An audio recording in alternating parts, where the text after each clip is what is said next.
Paramashivoham. Om Nityananda Paramashivoham. Om Nityananda Paramashivoham. Om Nityananda Paramashivoham. Om Nityananda Paramashivoham.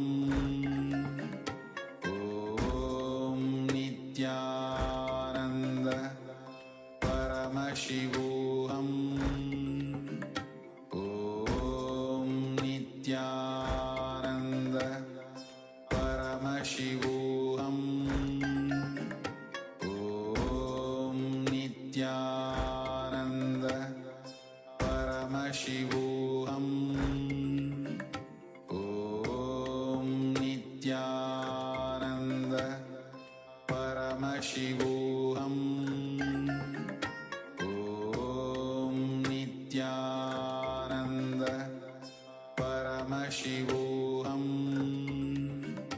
Om Nityananda Paramashivoham. Om Nityananda Paramashivoham.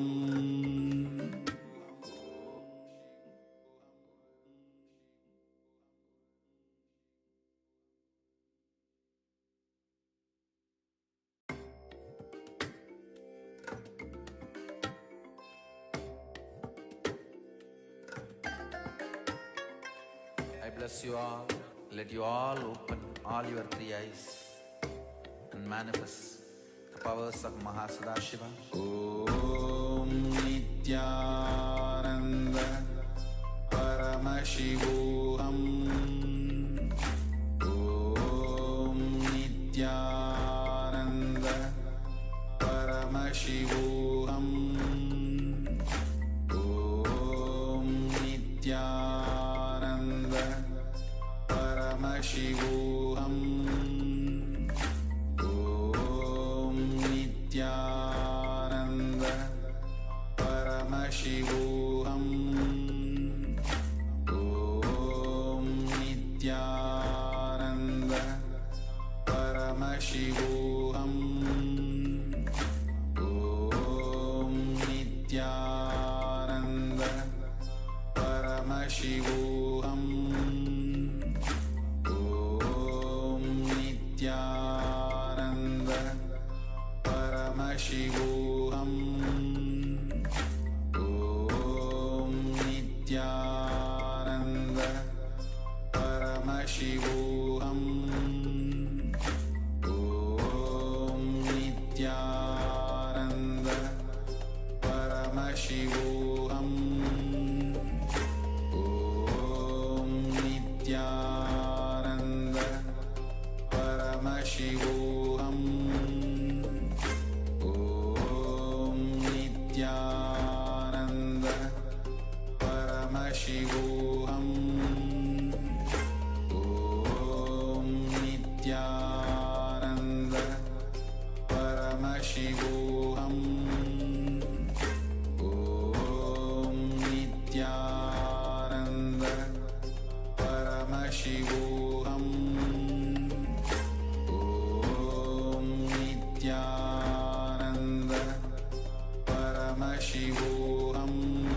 Paramashivoham. Om Nityananda Paramashivoham. Om Nityananda Paramashivoham. Om Nityananda Paramashivoham. Om Nityananda Paramashivoham. Om Nityananda Paramashivoham. Om Nityananda Paramashivoham Om Nityananda Paramashivoham Om Nityananda Paramashivoham Om Nityananda Paramashivoham Om Nityananda.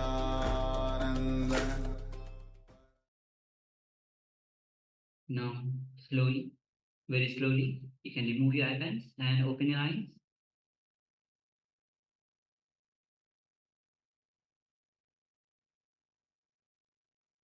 Yes, you can go ahead and open your eyes. And with this deep restful awareness, the deep silence, the oneness with Swamiji, take a moment to share what was revealed to you. Again, do not hesitate to share whatever is being revealed to you. Even if you just saw one image, or even you just saw nothing, like fully dark, or you heard some sound, or you had some feeling, or there were multiple images passing by, or you had some visualization, or there was just a flash of some sound or anything, just for a moment or fraction of seconds. Take a minute to share. It's important to understand that these powers of the third eye are expressed in different ways for different people. So it might be that, as was just mentioned by Maharaj, it might be that you have a flash of vision. You might have a knowing, just something you know is the truth. Or you might hear a sound or feel something, an emotion perhaps, or even have a taste in your mouth, a smell. It can be in different ways. So it depends on how you relate to particular things. So let's say, for example, that you were walking past a dog and you tripped and you hurt your knee. So then anything related to the knee, then you will relate to a dog. So you saw a dog, you tripped, you fell over, you hurt your knee. So anything that you visualize as a knee now gets related to a dog. So it can be in many different ways. You might smell the dog, you might hear the dog bark, whatever it might be. So it manifests differently for different people, depending on their personal experiences. So let us know what was revealed to you through the power of the third eye. And please take a moment and share with us in the chat box. And also requesting participants on YouTube.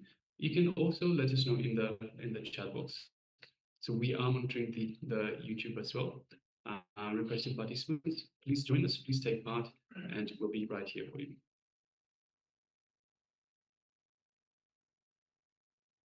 And also make sure that your cameras are on and start sharing. The moment you start sharing, the revelations, you start to manifest much more.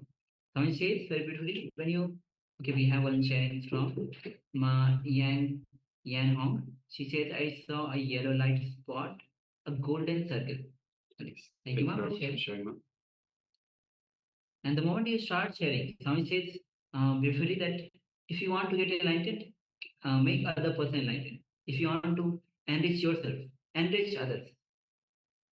So when you start sharing, when you start enriching others, when you start revealing the power of third eye, automatically your power to manifest becomes much more stronger, deeper. But it's not only that. So when you share, see, if you don't share, then you always have that doubt. Have I seen the right thing? Have I not seen the right thing? Have I manifested this power or not? When you do share, even if you're not getting it right to start off with, we can guide you along. We can give you the right understanding. We can guide you, so you know what you need to do in order to get to manifest this power. But if you don't share, then we won't know. So if you don't share, so two things happen. When you share, you get more confidence in yourself as well. So you share, we can guide you, and you also get confidence in your abilities. In your abilities to manifest this power. You know that you can manifest, even if just a little bit, but you know you have something to start off with, some point to start from, and you can improve. If you don't share, then you'll always have that doubt. Have I really seen? Am I really manifesting? So it is always better to share. Please understand that we are not marking, saying, okay, this person is manifesting, this person is not manifesting. We're not comparing you to anyone else. In fact, we cannot compare you to anyone else because, as Swamiji says, you are unique. Every individual is unique. Every individual has their own path, their own way of manifesting, their own manifestation, their own expression. So comparison doesn't make sense. So please understand, we are not comparing, no one's judging, no one's marking. Please share, this is for yourself. So we are here to help you in this program itself, every way that we can. But share with us so we know how to help you. Now all the persons on YouTube also you can start sharing in the YouTube chat. Will be we are looking at the YouTube chat again and again. So also will be you want to join that way, you can join that. We'll be giving you the link in the YouTube chat. All right, so let us move on to the verification stage. So we'll be displaying shortly, yes, the image that we displayed for you for this second round of power manifestation. And as you can see, it is a wooden cup of chili, of crushed chili. So we have, you can see the chilies, the red chilies in top right, and the crushed chili in the wooden vessel. And of course, on top of the wooden plate that's underneath it. So there's wood, it's a wooden table as well. It's a dark brown wooden table.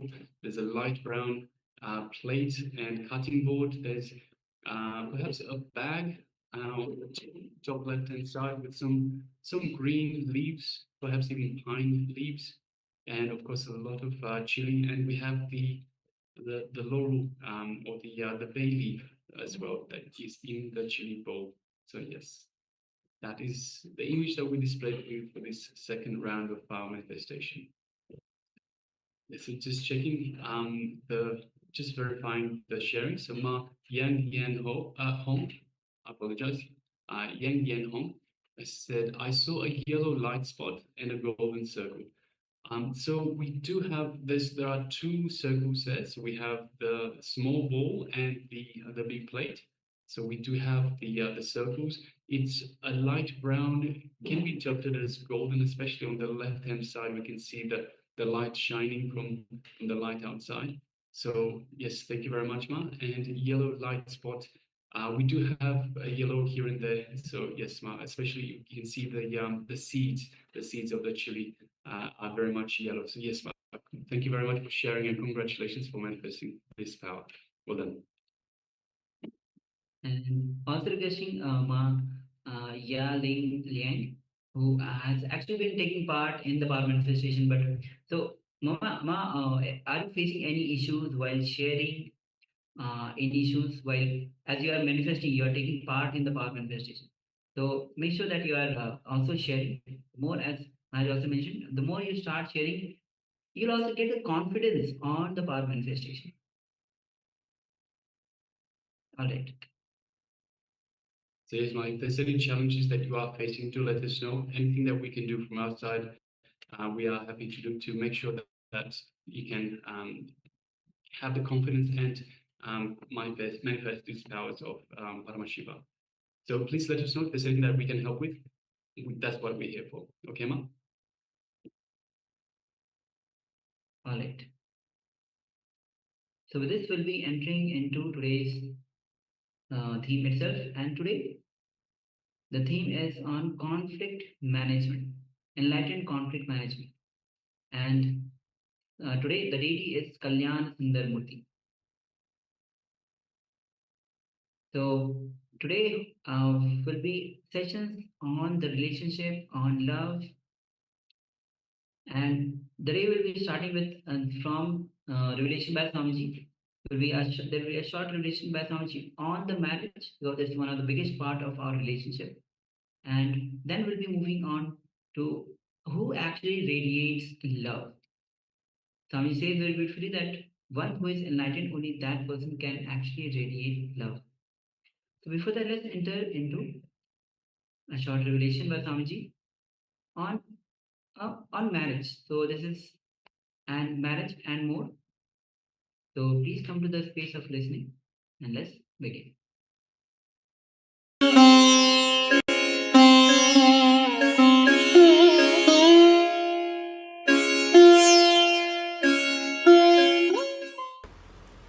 Is the concept twin souls are soulmates true? Stars. The beautiful answer. My favorite subject, The marriage. aspect after liberation, my child, shun the objects of There is no sense such thing as soulmates. as poison. When you are in Seek love, forgiveness. you feel as if the other person is fulfillment for you. And he also feels you are a fulfillment for the other person. Just have everything will be Margaret.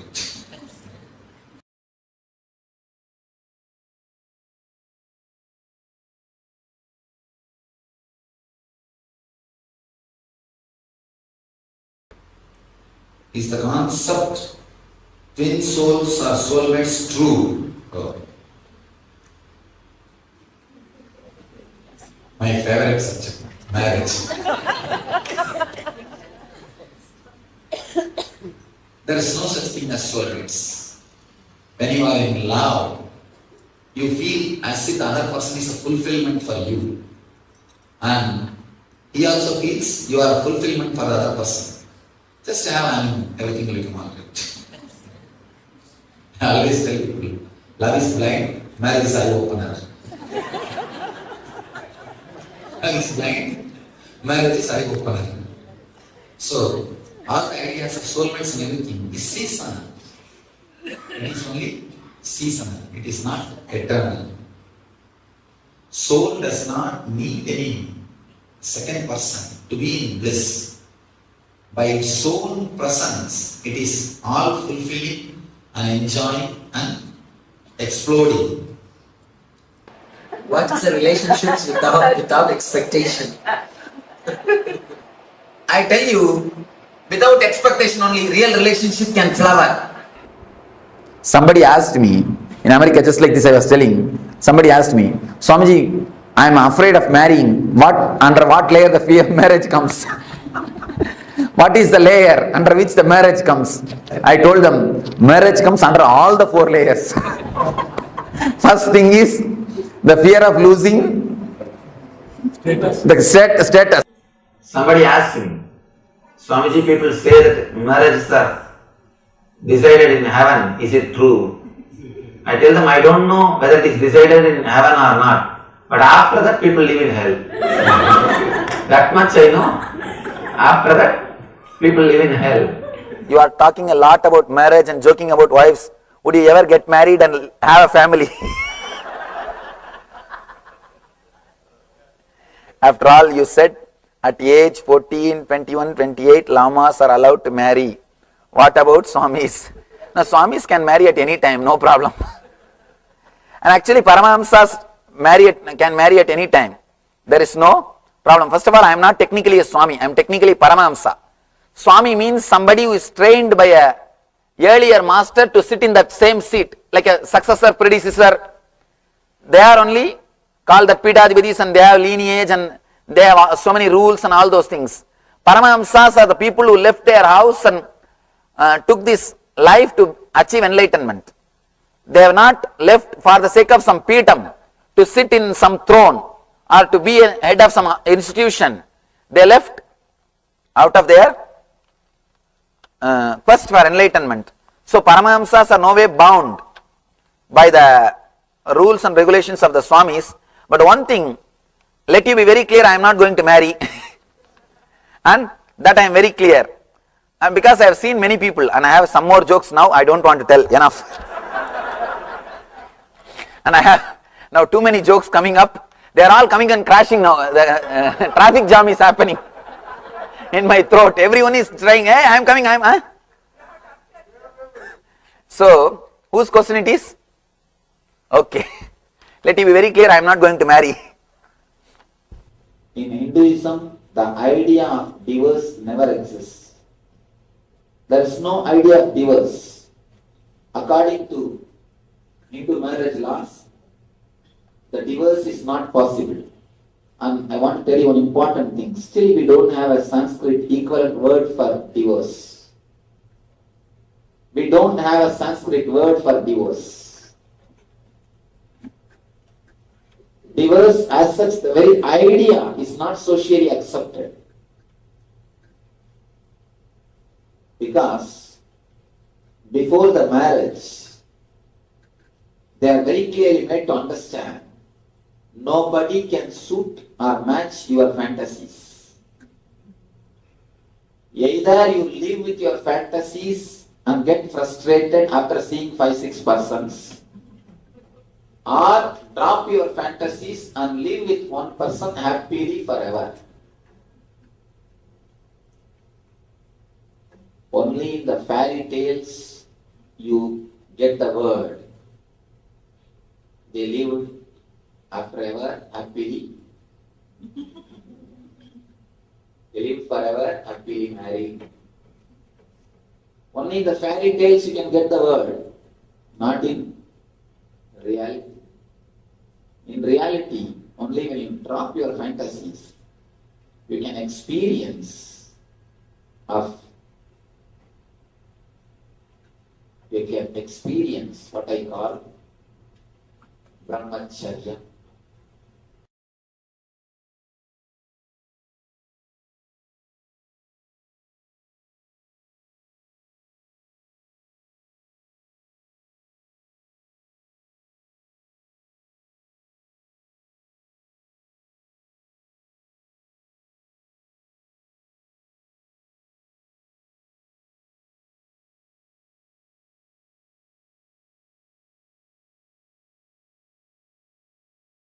Yes, Nidam Alfio. So this was a short revelation by Swamiji on the marriage. Now we'll be entering into the next session, which is going to be on love is your very life. Yes, Swami says very beautifully that you can love only when you are in that space of pure bliss. Only then the love radiates through you. Apart from enlightenment mix, nobody can radiate love. And every love that we experience, if anybody who is not enlightened, is just seeking love, attention seeking. So please come to the space of listening. And as we begin with this session on the love is your very life.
But Western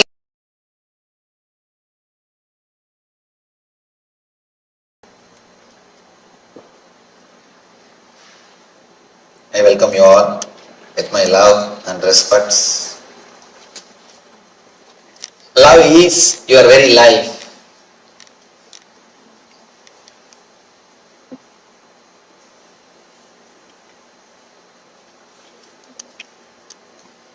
It's beautiful. After the Viswarupa Darshana, showing the cosmic form, giving the experience of cosmic consciousness,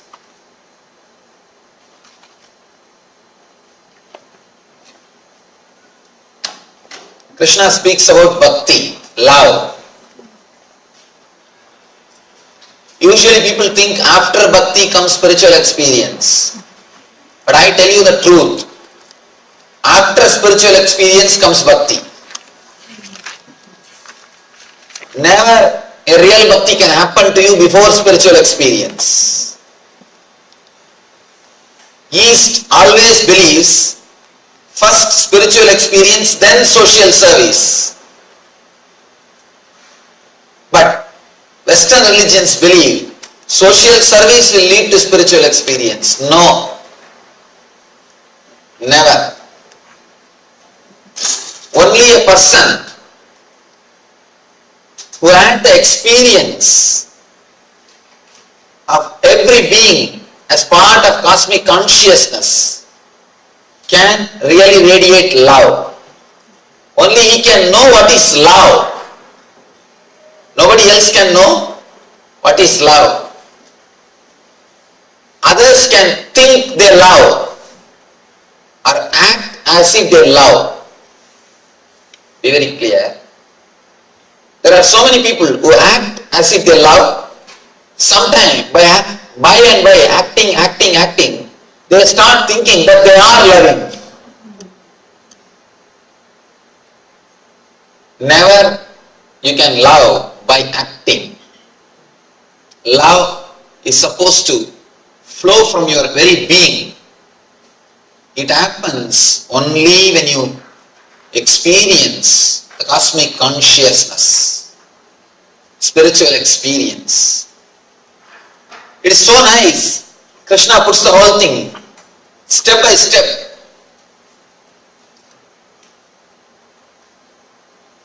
Really, after the spiritual experience, the gratitude, so much of gratitude overflows in your being. So much of love overflows in your being. You start radiating it. You start radiating. No one can show or experience love unless they have the spiritual experience. People come and ask me, Swamiji, you are telling all your devotees to meditate. What is the use? Why don't you tell them to do service? There are so many spiritual organizations, I can't say spiritual organizations, so-called spiritual organizations, caught in social service, just for the sake of name and fame and social prestige. There are so many organizations. Organized charity, I always tell people, organized charity is beautiful way of cheating yourself and others. Charity can never be organized. It just flows. It can never be organized. The moment you organize it, the whole thing has got different quality, different color, different purpose. Different color, different quality, different purpose. Only when it flows after the experience, it is a solid expression of love. There is a beautiful saying in Zen Buddhism. Whatever Buddha does, even if he kills somebody, it will do only good to him.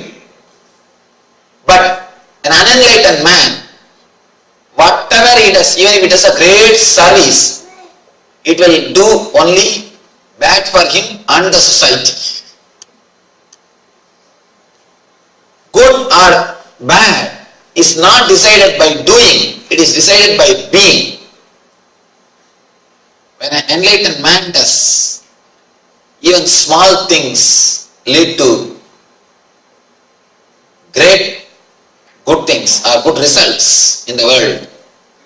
When unenlightened people do, even a great truths lead to misery and destruction.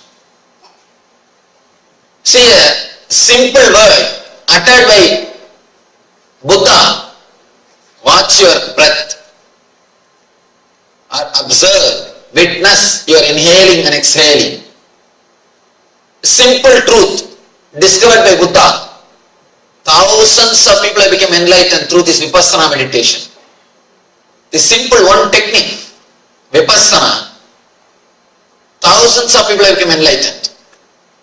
When Buddha utters even ordinary truth, even ordinary simple truth leads thousands of people to higher consciousness. If an unenlightened person discovers even a great truth leads to destruction. See the atomic bomb. Great truth, the theory of relativity. Great truth. But when it comes out from unenlightened mind, it always leads to destruction. Important thing. I was just reading a statistics report in a magazine. They say all the governments, all the countries in the world have got enough of atomic weapons which can burn planet Earth 700 times. Not once or twice. Once burning the planet Earth is enough. The atomic weapons they have stored, they have piled, can destroy planet Earth 700 times. Any single person with sadistic attitude, if he goes and sits in the seat or if he gets the power, the whole humanity is in danger. We have everything ready. Just somebody has to come and press the button. He should be mad enough, should be sadistic enough to press the button. The global suicide will happen. So much of atomic weapons are piled. See, it's a great truth. The theory of relativity is such a great truth, but expressed from unenlightened mind. So naturally it leads to destruction. Deed or word by themselves don't do good or bad. It does good or bad based on the consciousness from which it emits. Based on the consciousness from which it expresses. Only after the experience you feel the gratitude. It's your solid experience that every living being is God. You start radiating love. Your very being becomes love. Krishna starts the Bhakti Yoga after Visurupa Darshana Yoga. After that experience, he starts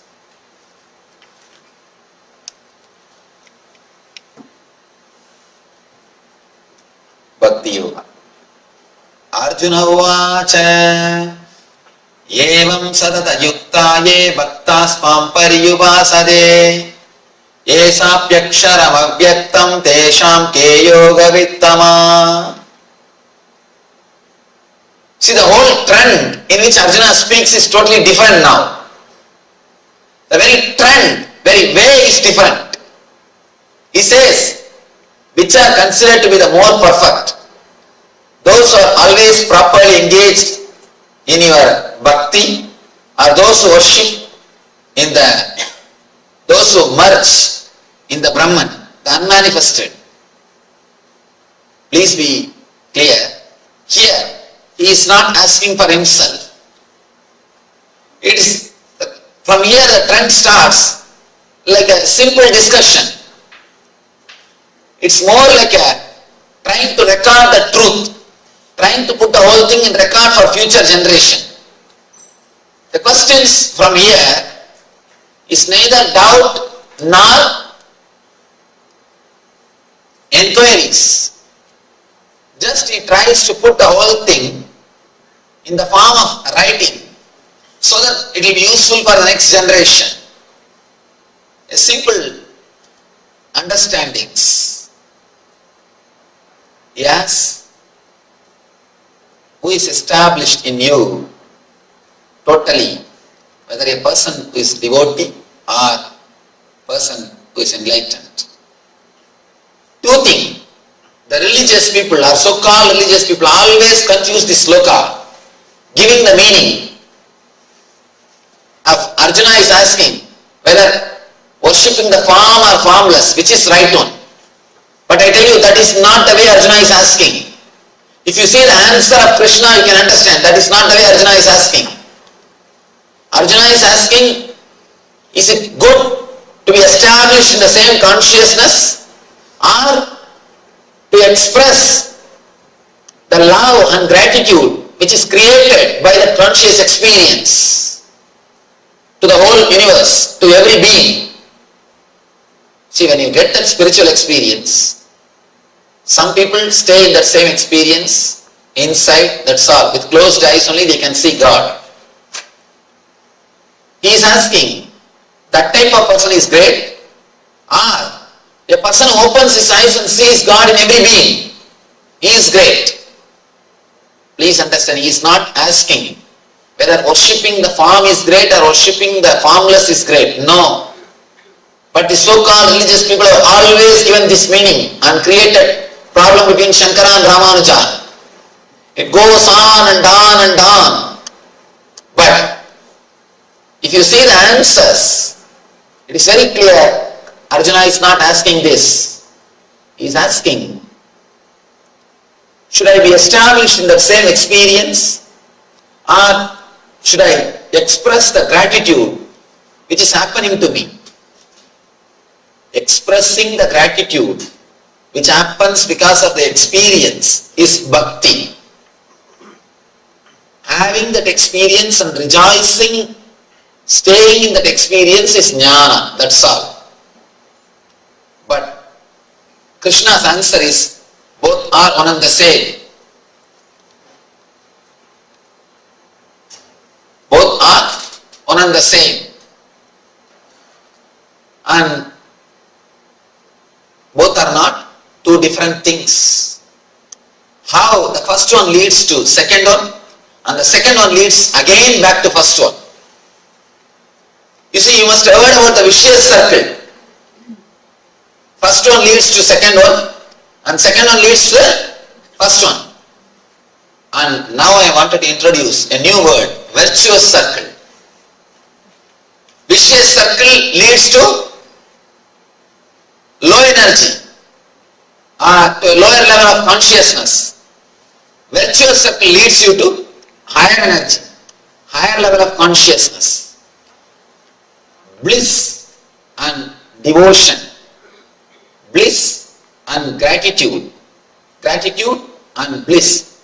These two are virtuous circle which leads you to the higher consciousness. Bliss means the experience leads you to expression, gratitude, service. Again, the expression, the gratitude or service leads you to bliss. One leads to other, the other leads to first. So it is called virtuous circle. Usually we are caught in the vicious circle. Fear leads to greed, greed leads to fear. Fear leads to more greed, fear leads to more greed, and more greed leads to more fear leads to more and more greed, and more greed leads to more and more fear. This is vicious circle. And here Krishna introduces virtuous circle. Virtuous circle is what he calls dharma. Dharma means virtuous circle, which leads you to higher and higher consciousness, which leads you to higher and higher level of experiences. Sri Bhagavan Uvacha Maya Vesya Manoye Mam Nitya Yukta Upasade Shraddhaya Parayo Veda Deme Yukta Tamamada Maya Vesya Manoye Mam Nitya Yukta Upasade Shraddhaya Parayo Veda Deme Yukta Tamamada. Bhagavan says, those who fix those who are established in the consciousness which expresses the gratitude, bhakti, are always engaged in me. And the transcendental faith means the experience which they undergo at the time of cosmic experience. Both are ultimate. Of course, there are so many people who translate this text. Now I have to tell an important thing. Sanskrit is such a beautiful language. You can make any meaning out of any word. That is why so many thousands of commentaries on Gita is possible. But still Gita is new. No other book is commented by so many masters like Gita. But still Gita is new. Each one tries to give their own meaning. Again and again I insist. A person who is not experienced, if he starts speaking, naturally he will be in trouble, and he will be creating trouble to others. How blind leading blind leads both of them to trouble. Same way, a person without experience, when he translates or starts, he automatically does something called text torturing. Understand this small example. Here I am putting some diagram and explaining to you. After few days, you are presenting only audio CD to one of your friend who has not attended the lecture. He can grasp. He cannot. Because so many things are there in the diagram. I am explaining through a picture. If you are here seeing and listening, you will be able to, even then it is very difficult to grasp the truth, to understand it as it is. And if you are just giving an audio CD to some friend who has not come, who has not attended the program, how much you will be able to understand? Same way. And if he tries to understand and he wants to give a lecture on this subject to somebody else, how much it will be original? Same way, person who has not seen, just got the audio recording, only the book. Bhagavad Gita is just audio recording. Transcription of audio recording. It is not even audio recording. If you just hear audio recording, at least you can understand few more things by the voice modulation. Here even voice modulation is not there. It's a transcription of audio recording. How much can you translate or interpret? That's the reason Vivekananda again and again emphasizes, don't read or listen anything which is expressed by a person who has not personally experienced.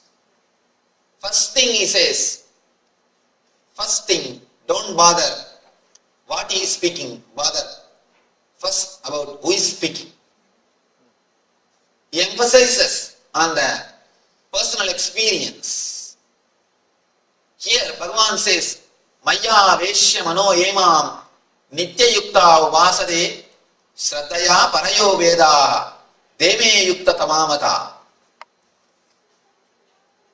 Those who express their experience as devotion, see that word upasate, upasana. The word upasana can be translated in many ways. When you see the divine in everybody, whatever you do is upasana. When you see the divine in everybody, whatever you do is upasana. Please be very clear. When you don't see the divine in everybody, you can't see divine in any statue or in any master. First be very clear. If you don't see divine, In living beings, you can't see divine in a God or in a Guru. Somebody goes to Ramanuja. Ramanuja is a great master.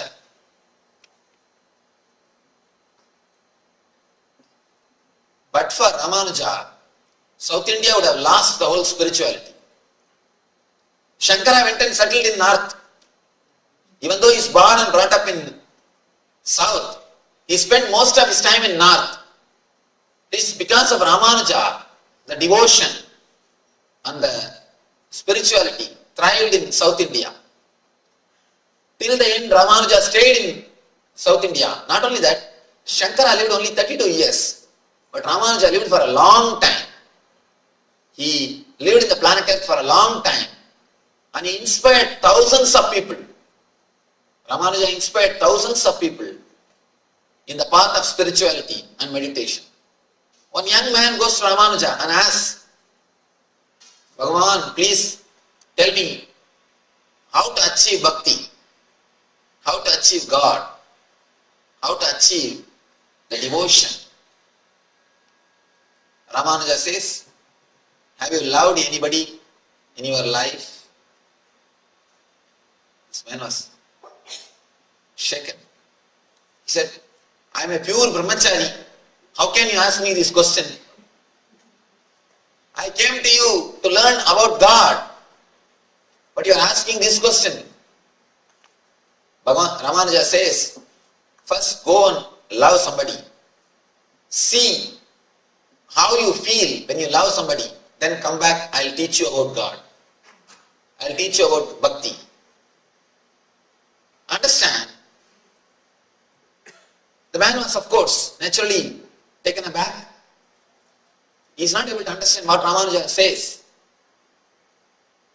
Unless you love the person whom you are seeing, how you will be able to love the person whom you have never seen? If you can't love human beings whom you are seeing every day, how can you love the form of God or God whom you have never seen? What he says is true. What he says is true. We also should understand, unless you start radiating love in the space where you are staying, you can't love the whole world. Again and again I tell people, loving the whole world is very easy, but loving your wife is very difficult. Loving the whole world is easy because you don't have to do anything. Just say, I love whole world, I love whole world. But when you love your wife, you have to change your attitude. You have to change your mind. You have to change your words. You have to do something. You have to do something. Being established in the consciousness or expressing it towards the universe, both are one and the same. And only one more thing, when a person is merged, when a person is established, automatically he will radiate. Automatically he will radiate. Please be very clear. If the love is not happening, if the expression is not happening, be very clear, the person has not experienced. When a real experience happens, it automatically expresses. Experience is not something you can possess and keep it in your cupboard. No. Experience will possess you and it will sing through you. Somebody asks a Zen master, will enlightened man speak? Master says, no. Enlightened man will never speak. Only a person who don't know will speak. Then he asks, then enlightened master will keep quiet? Master says, no. An enlightened man can never keep quiet. If he keeps quiet, be very clear, he don't know. He is not enlightened. The disciple was puzzled. He was taken aback. You say neither he will speak, nor he will keep quiet. What he will do? Master replies, he will sing. His very being will sing. He will neither speak nor keep quiet. His very being will sing. Because you can't possess experience. Experience will possess you. When experience possesses you, whatever you do will be a song. Any word which comes out of you will be a song. Your very walking will be a dance. Your very body language will radiate a grace. All your expressions will be a service. Great service to the humanity. He says beautifully, enlightened man never keeps quiet or he never talks. He just sings. That is why Gita is given in the form of song. Gita is not prose, it is song. The great truths can never be expressed in logic. It can be expressed only through poems. He says, Krishna says, who is established in the consciousness is great. But the person who expresses, who shares, who automatically radiates will be much greater than who is established. But the truth is, if a man is established, he will radiate. He will radiate. Let me tell you a small story from a great devotee, Bhakta, who lived in Varanasi. He's a great Bhakta of Krishna. He had a small Bhagavad Gita book. Every day morning, he will take bath in Ganga, recite the Krishna's message, Bhagavad Gita, with all his devotion. Whole day he will be sitting and meditating on Krishna. He is continuously in the ecstasy of Krishna. He is just radiating Krishna Bhakti. Of course, you can see this type of souls only in India. People who can just sit and be in ecstasy. Society will never disturb them. Society takes care of them. In any other country, you will be called as homeless, put in the shelter, disrespected. That culture is so beautiful. And even if you sit, if you are in ecstasy, you are respected, you are worshipped. And this person, he is in ecstasy, always singing Krishna's name in the Krishna Dhyana, the Leela Dhyana, in the Krishna Smarana. He is lost. One day, a beggar comes to him and asks, "Oh Swami, please give me something. For last 3 days I have not taken food." Now big difficulty. Because he himself is a beggar. And he has got only one property with him, that Krishna, the Gita book, that's all. Nothing else is his property. He has nothing. And he is always in ecstasy. If somebody gives, he eats. Otherwise he is singing the Krishna's name. His only property is that book, the Gita book. And this guy comes and asks, "I have not taken food for last 3 days, please give me something." He feels very bad and he looks this side and that side, nothing is there. Only one thing is there, that is Bhagavad Gita, which is preserved or worshipped for last so many years.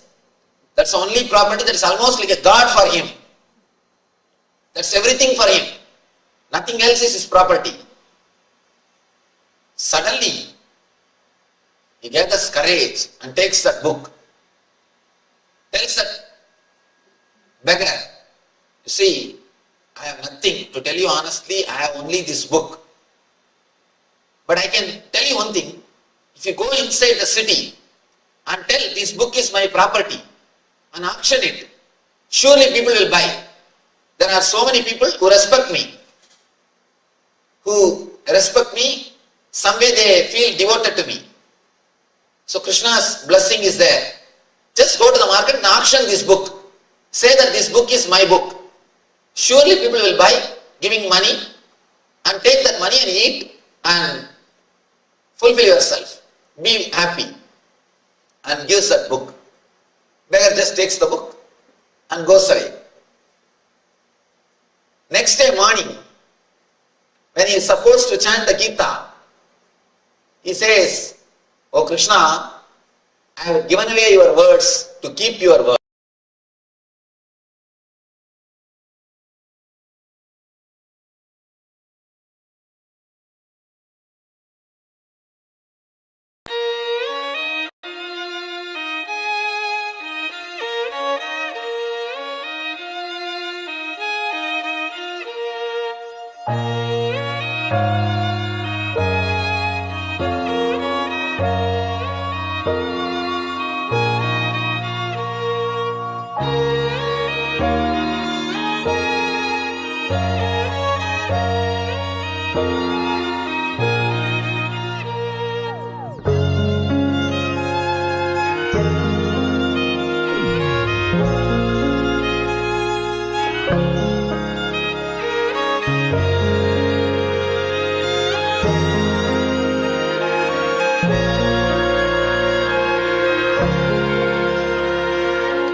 Yes, Nityan, all of you. Nityananda. Love is your very life. Only only a person who is established in the consciousness can know love. Anybody who think he loves or is radiating love is just attention seeking. Only from that consciousness, love, one can radiate love. So with this, now we'll be entering into a detox, and today we are having detox of herbal tea. So a detox recipe for the herbal tea. We'll be just going through this detox. Even we'll be projecting for you as well, so that you can take a reference. So ideally late evening after 2 hours meal, light meal, and empty stomach, it should be served hot. So after 2 hours of meal, make sure that the meal is little light meal, and after the 2 hours when your stomach is empty, serve the herbal tea hot. Preparation time could be 5 minutes. Serving size 1 cup. So this is from Ayurveda. Bring any combination of Siddha herbs, herbal leaves. It can be Adimaduram, which is licorice, Karasalankani, which is false daisy, Ponangani, then Karupavali, mango leaves or tulsi leaves with 1 glass of water. Filter and serve with honey or organic jaggery to sweeten. Finally, a few drops of 6 lemon juice. And especially the diabetic patient, please avoid jaggery or any other artificial sweetener. So we'll be projecting the slide. You can write down the recipe for yourself for the herbal tea. Take a moment and write down.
Yes, so let's have a look. So now they've had a chance to just write down the recipe and understand a little bit about the herbal detox, the different options for the herbal tea for detoxification. Let us look at some of the powers of Siddha herbs.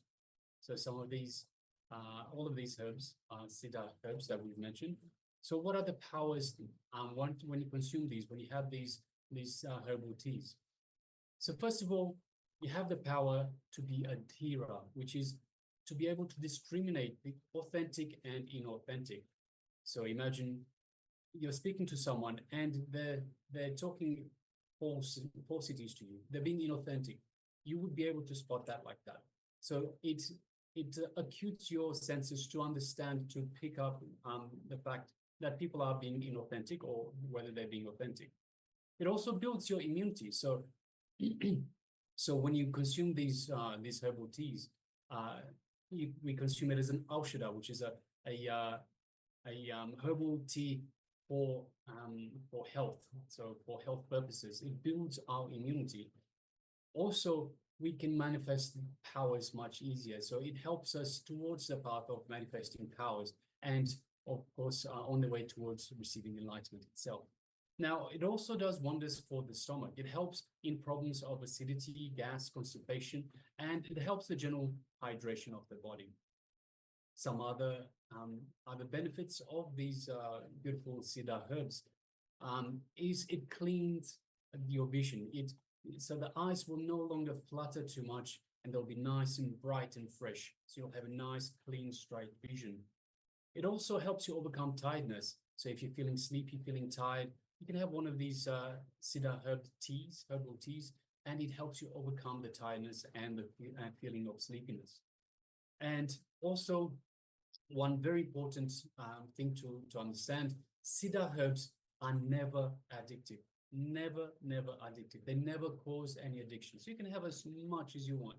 So unlike caffeine, for example, in terms of tiredness, unlike so many other drugs out there that help you with these, and of course these are not the drugs, but these are not addictive. So you can have as much as you want. You can have it every day, every 5 minutes. So these are just some of the important benefits of the Siddha herbs that we use for these this detox.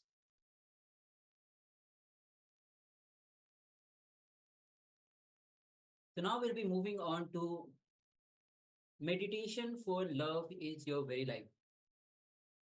So only a person who has experience of every being as part of cosmic consciousness can easily radiate love. Good or bad. It's not decided by doing, it is decided by being. Dharma means virtuous cycle, which leads you to higher and higher consciousness, which leads you to higher and higher level of experiences. All right, so let us get into this meditation itself to feel the love overflowing in you. So this meditation will take a few minutes. So we request everyone to sit down comfortably and make sure you are comfortable. Sit down by yourself, somewhere where you're not going to be disturbed by anyone. So just find a nice quiet space in the house or wherever you might be. Make sure no one is going to bug you. No one's going to disturb you. So sit down comfortably and close your eyes. So let us enter into this meditation to feel the love overflowing in us.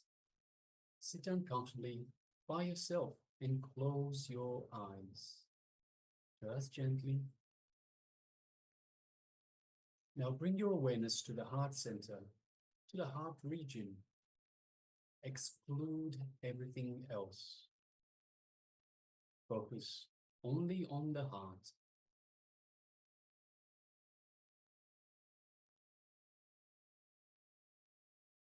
Visualize your heart as an endless reservoir from where blessings can flow. So visualize your heart as an endless reservoir from where blessings can flow.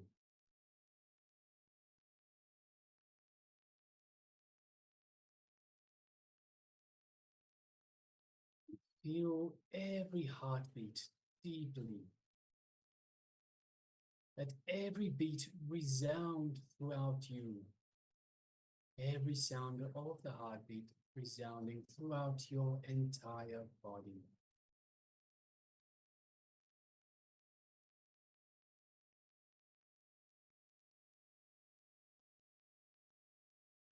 Between the heartbeats, feel the energy of love happening.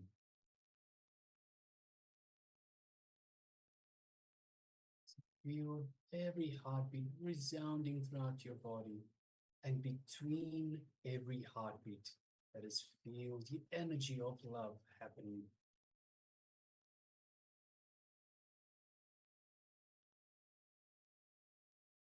In the deepest parts of your body, mind, and soul, the love energy is waiting to be acknowledged. Just waiting for you to acknowledge it. Acknowledge its presence.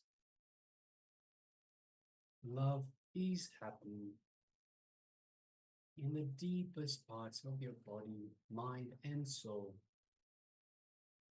Feel and acknowledge all the love energy.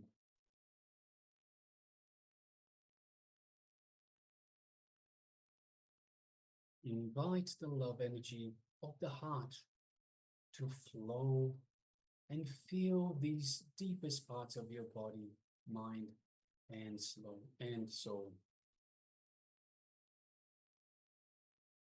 So from your heart with the blessings and the love flows, invite the love energy to flow and feel all the deepest parts of your body, mind, and soul. Let us continue with this visualization.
And he says one more important thing, heat and cold. Heat and cold. Try this also. Beautiful experiment. I don't know whether you'll be able to believe or not. I have seen people living in Himalayas in snow with just 2 pieces of dress. Let me tell very clearly. I lived in Himalayas. I used to sleep on the snow with the same dress. I have lived. Very difficult to believe. But all you need to do is stop resisting, that's all. It is very difficult to believe, but you can do. Just don't create idea. The moment you feel the cool breeze, don't create an idea, cold, I may catch cold, I may have wheezing, I may have sinus, I may have asthma. Don't create big terms. And the West, the big problem is you learnt all nonsensical words. We know all the words, all negative words. More words you know about diseases, more the possibility of creating the disease in you. Because whenever you repeat something, you create that quality in you. Please be very clear. A simple experiment now you can do. You just sit with closed eyes and repeat 10 times. Shanti, Shanti, Shanti. You will have peace inside you. Only thing, your wife's name should not be Santi.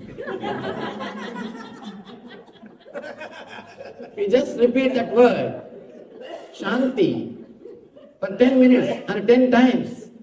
You will start experiencing that quality in you. That quality will start happening in you. If you repeat the names of diseases, please be very clear, you will start creating the same diseases in you. There's a recent research, beautiful research. I went to the API convention, the American Association of Physicians of Indian Origin. There they gave me a big, their research works, beautiful book. I read few researches. One research says, the medical college, they did this research, medical colleges. If a particular disease, if the lessons are going on about the particular disease, for example, knee pain, more than 40% of the students get that pain. I don't know how you will understand this. More than 40%. Because continuously you are thinking about that symptom. And one more big problem. Whenever you hear any disease, any symptom, first thing you will do is you will compare with yourself. Do I have that? You will compare with yourself. You will see, do you have that symptom? Continuously, because they are meditating on that symptoms, 40% of the students express the same symptoms in their life. If the lesson goes to the next disease, they express that symptoms. Whatever you think, you express. If you are continuously thinking the wrong things, your senses will be created in the same way. Only one thing you need to do, just work on the mind. Just liberate the mind. Just purify the mind. Your whole system will be purified. Your whole senses will be reconstructed. Krishna gives a beautiful technique also to work on the mind. To work on the mind. Krishna says one more thing. Honor and dishonor will also be the same. This is very difficult. Cold and heat can be the same. You can even accept that. But honor and dishonor, very difficult. and it is simply impossible. One word is enough to make us mad. One word, single word thrown on us is enough to make us mad. Because somebody asked me actually, Swamiji, why do we bother so much about others' opinion?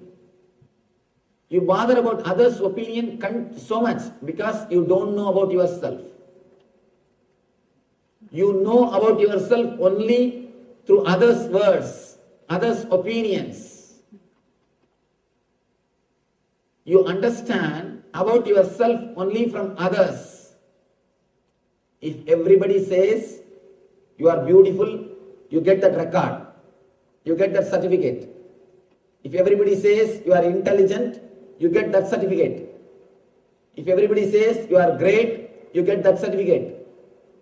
If everybody says you are very smart, you get that certificate.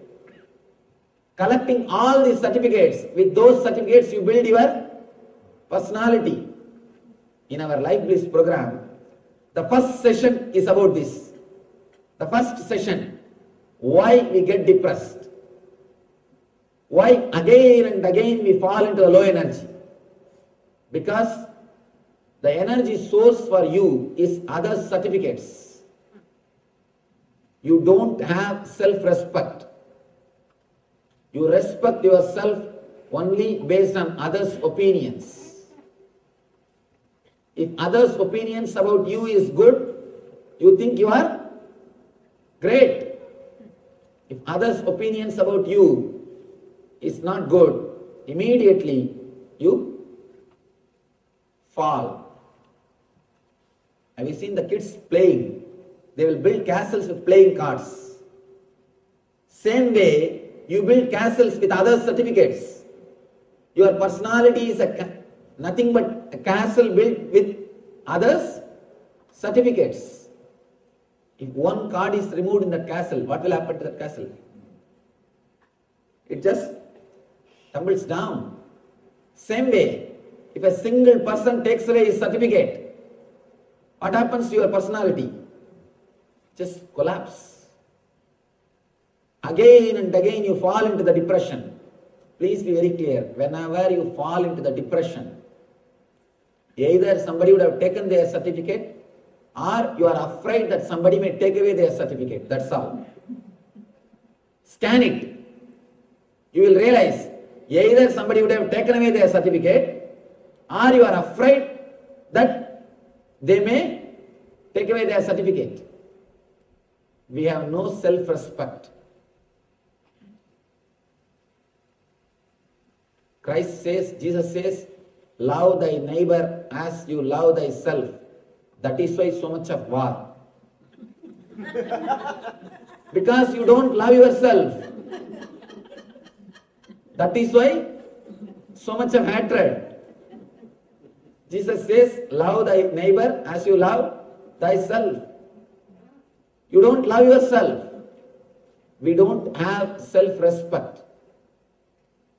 We know about ourselves only based on others' opinions.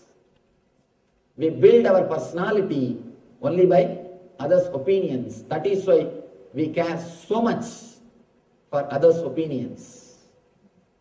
The first session of Life Bliss is this session.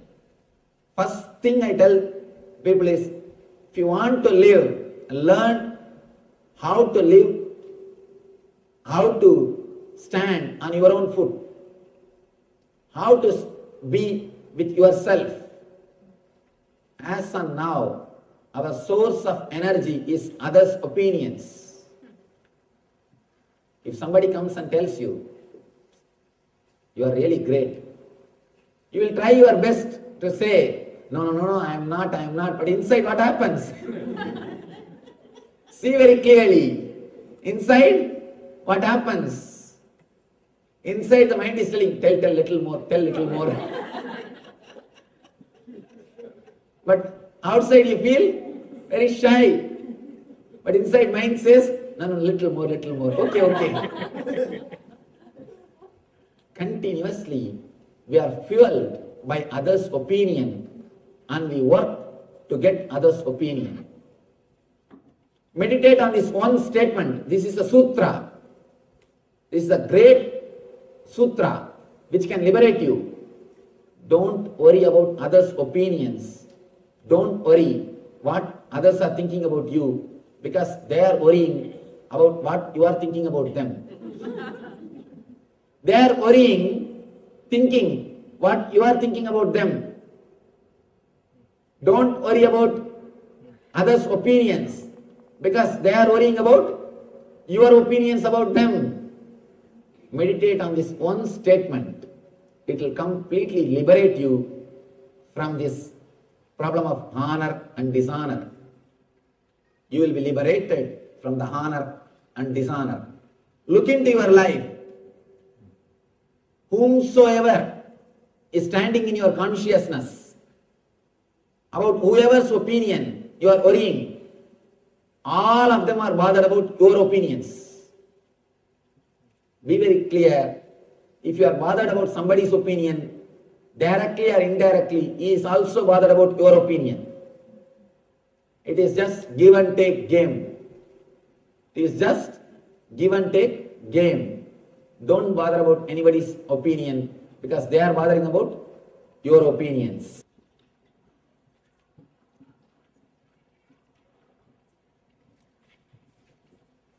The next sloka,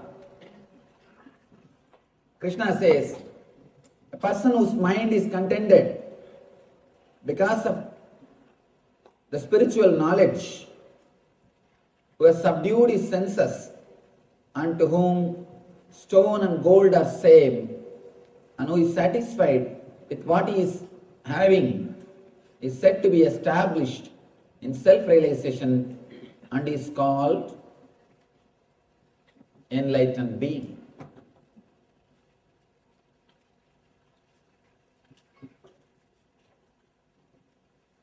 First we should understand why Krishna is speaking all these qualities of the Master. Why he is explaining all these qualities?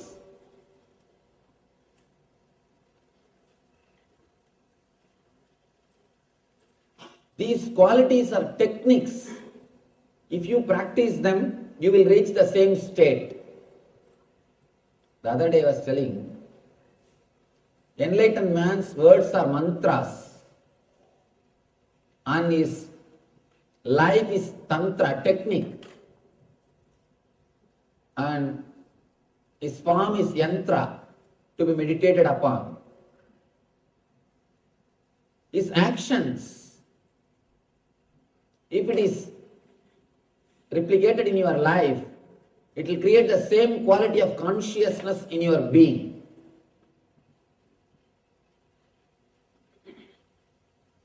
For example,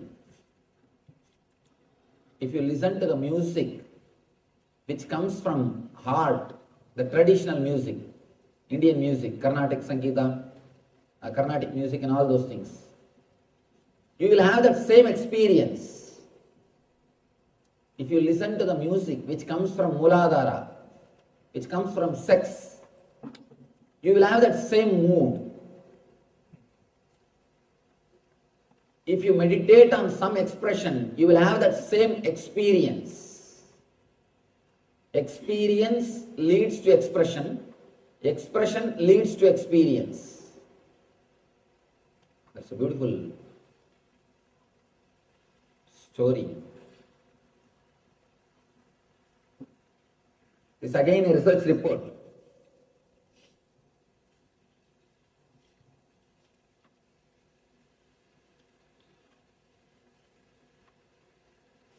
Now it has become very popular, art therapy. If you have heard about it, I don't know whether you heard about it or not. Art therapy. All these mad people are asked to paint. They are given canvas cloth and the paint. And you know how they will paint. Because there are a lot of mad people who are painting.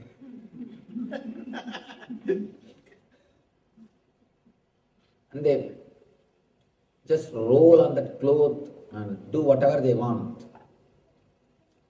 But some surprising thing, If they are every day asked to paint, within 6 months they come out of the madness. Because the catharsis happens. They throw everything out. When catharsis happens, naturally they get healed. And the next step is beautiful thing. There was a doctor who was doing research on this art therapy. He says, people who became mad because of money, they all paint and draw in the same way. People who became mad because of women, they all paint and draw in a very same way. People who became mad because of name and fame, they all paint in the same way. There are so many reasons why you can become mad. One more small story. One guy went to the mental hospital just to see what is happening. The doctor took him to show around. The first room, he saw one person, all over his room he has written the name Lata, Lata, Lata, Lata, Lata in blood. And he is sitting and chanting the word Lata, Lata, Lata, Lata, Lata. The person asked what happened to him.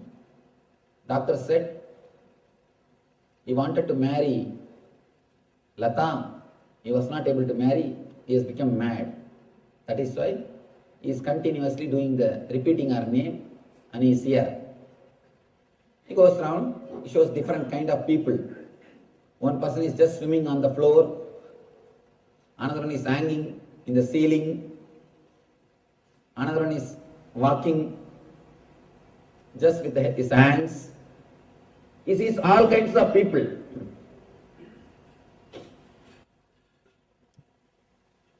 In the end, he comes back. In another one room, again, one more person is sitting and chanting Lata, Lata, Lata, Lata, Lata. In his room, all over the word Lata, Lata, Lata is written. This guy asks, what happened to him? He also wants to marry the same Lata. Doctor says, no, he married. He married the same Lata. There are so many reasons why you can become mad. People who become mad because of money, they all paint in the same way. People who become mad because of women, they all paint in the same way. Because what is there, that comes out. The catharsis, they throw away things, what is there inside their unconsciousness. Third thing, which you should understand, important thing, the doctor who was doing research on all these things, he became mad. Three things we need to understand. First, experience only comes out as expression. Second thing, the quality of experience and the quality of expression, both are very closely related, associated. Third thing, very important thing, if you concentrate on the expression, you will reach experience. Here, again and again, Krishna is speaking how an enlightened man lives, the quality of an enlightened person, so that you will meditate on these ideas, so that you will start imbibing these ideas in your life, so that you will reach the consciousness of an enlightenment, so that you will reach the consciousness of an enlightened man. When you contemplate on these ideas, naturally you will start expressing it. It will sink in your being. Again and again he says, Vijitendriya. This whole chapter is just about the senses. If you can understand this one drawing and understand where the problem is, how to heal the problem, Krishna gives a beautiful technique. He gives a beautiful method how to go beyond and how to solve the problem. Now all we need to know is understand the problem, where you are caught and where our problems are. Our whole trouble is in the mind, buddhi and ego. Beyond ego, here is our being, Atman.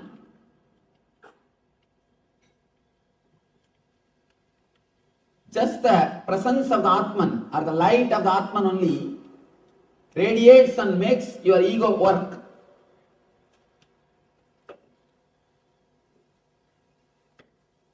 It reads no Atman.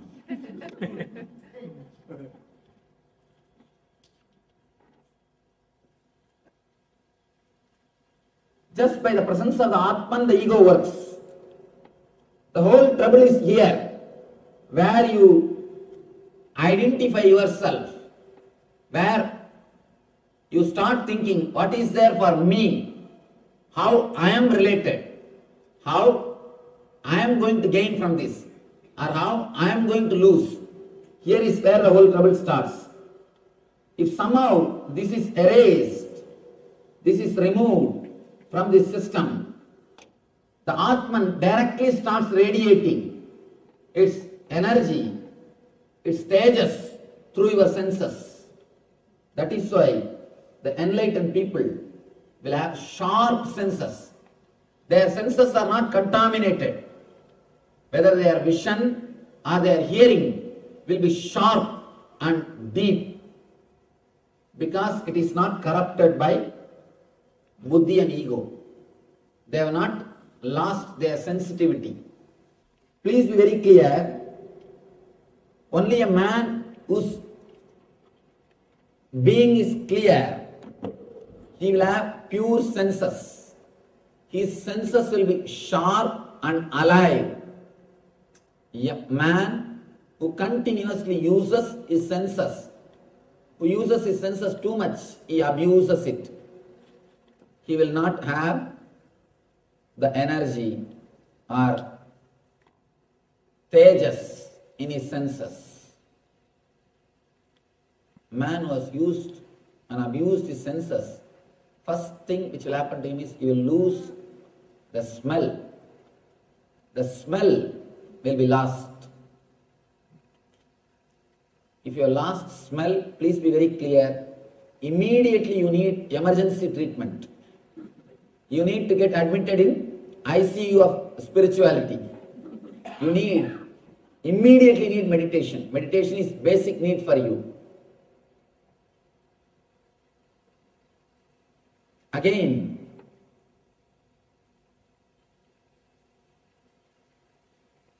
Krishna comes out in the next sloka. Suhrun mitra yudasinam adayastat veshtya bandhushu sadhushva vichapaveshu samabuddhir visishyate. Suhrun mitra udasina madhyas tatvesh yubapandhushu sadhushva vichapaveshu samabuddhir visishyate. Person is considered still further advanced when he regards honest well-wishers, affectionate benefactors, the neutral mediators, the envious, the friends and enemies, the pious and the sinners, with all with an equal mind. This happens really when you become enlightened. When you become enlightened, there is nothing to be achieved. There is nothing to be gained.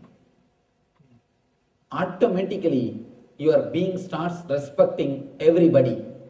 Please be very clear. Here they use the word equal, but the exact translation should be unique. You will not treat everybody equal. You will equally. We start disrespecting everybody. We think that is the way I do. Let me disrespect everybody.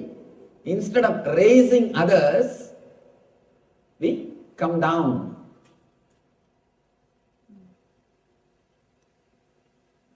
Somebody asks Ramakrishna. Ramakrishna is such a humble soul. Anybody comes to see him, he will first do the namaskar. He will only first do the namaskar. Before they start, he will do the namaskar. They ask, Why do you do namaskar? One egoistic guy, one egoistic pandit, this education and ego, and especially spiritual education, man who has read all the scriptures and not become enlightened, he will be the being, or I can say, he is the person who is already in hell. He is already in hell because he will have so much of ego. He knows the tricks of the trade. He knows the tricks of the trade, but he doesn't have investment or capital to do the business. He knows the tricks of the trade, but he doesn't have capital to do the business or courage to do the business. He will be a difficult person. One Pandit came to meet him. Like this one Pandit who is well read, but who is not enlightened. He comes to see him. He bows down. Ramakrishna as usual. He pays his respect. The Pandit says, after all he is younger than me, he can do namaskar. He can bow down to me. His ego. And Ramakrishna says, by doing namaskar, I try to bring him to my level. But accepting it in an egoistic way, he tries to bring me to his level. The Pandit is trying to bring Ramakrishna to his level. Ramakrishna is trying to bring him to his level. So be very clear. When we treat equally, we may bring people to our level. Let us not do that. Treat everybody uniquely. Understand, every being is unique. There is no equality. Here we need to understand, every being is unique. When you understand every being is unique, you will start respecting every being. You will understand every being has its own unique place. We are all not same. We are all unique. God is an artist. That is why He carved each one of us. He painted each one of us. He is not engineer. If he is an engineer, he would have just ordered 10,000 piece Mr. India, 1 million Miss Universe, 1 million Miss Universe he would have produced. All of us will be looking same. He is not an engineer to do mass production. He is an artist. He paints every one of us. He carves every one of us. That is why we are all so unique. All of us are so unique because God is a painter. When you understand each one of us are unique, everybody is unique, you will start respecting every being. One more important thing you need to understand. Even your enemy is needed for your life. You would have learned thousands of things from your enemy. Without enemy, you wouldn't have achieved what you have achieved. Even enemy contributes to your life. Please be very clear. When you are in depression, if you remember the enemy, you will come out. And you will start the fight again. Even your enemy contributes to your life. You don't know what all the ways people to contribute to your life. There was a great sannyasi, very famous sannyasi, and highly respected all over the world. Suddenly one day, his close disciple somehow finds an important secret about him. In his room, he has got his ex-wife's photograph. Ex-wife's photograph. This guy somehow sees that and he asks, Master, I thought you were such a great person. I never expected this from you. Why? Why still you are having a photograph in your room? He says, whenever I wanted to leave the sannyas, I just see her photograph. Whenever I wanted to drop sannyas life, I just see a photograph. Immediately, I get my vairagya. So you don't know who are all serving, what all purposes. So be very clear, even your enemy may be playing a role in your being, in your personality, in your growth. You can't say somebody is needed in your life and somebody is not necessary. So just like your friends, your enemy also will be maybe playing a role. When you understand each and every being is unique, you will see everybody with the same mind or in the same way. One more word here, Krishna says, the pious and the sinners. Please be very clear, there is no such thing as sin except calling human beings as sinner. There is no other sin on the planet Earth. There is no such thing as sin. Let me tell you a small story. One monk, sannyasi, he was sitting in a forest and meditating. He had a small ashram, hut. One night, one man came to the hut and begged, Swami, can you give me little food and can you allow me to stay here till tomorrow morning? He said, why not? Please come. He gave food and shelter. Next day morning, the man is about to leave. Swami asked, who are you? This guy said, I am a thief. Just yesterday night I robbed the palace. I tried to escape from the police. I came here and you gave me food and shelter. I thank you. He went away. Immediately this monk started weeping. Oh God, how big sin I committed. I gave food and shelter for a thief. He started weeping. Please, oh God, save me from this sin. In few minutes he heard booming voice from the heaven. That voice is also weeping, crying. Monk asks, oh God, why are you weeping? God says, you gave food and shelter for him. One day you are weeping. You committed a sin. I give food and shelter for him 365 days. Where will I go and wash? Where will I go and wash my sins? Be very clear. God accepts everybody as we are. The idea of sin and merit is created by the people who created the society. People who created the society. Immediately next question will rise. Then can we do whatever we want, Swamiji? Man who understands will never disturb others. Man who understands the spiritual science will never disturb others. Again and again I tell people, your sin or merit should not be based on fear or greed. If it is just based on heaven or hell, I don't think we have become matured people, matured beings. Our sin or merit should be out of our understanding, not out of heaven or hell. Be very clear.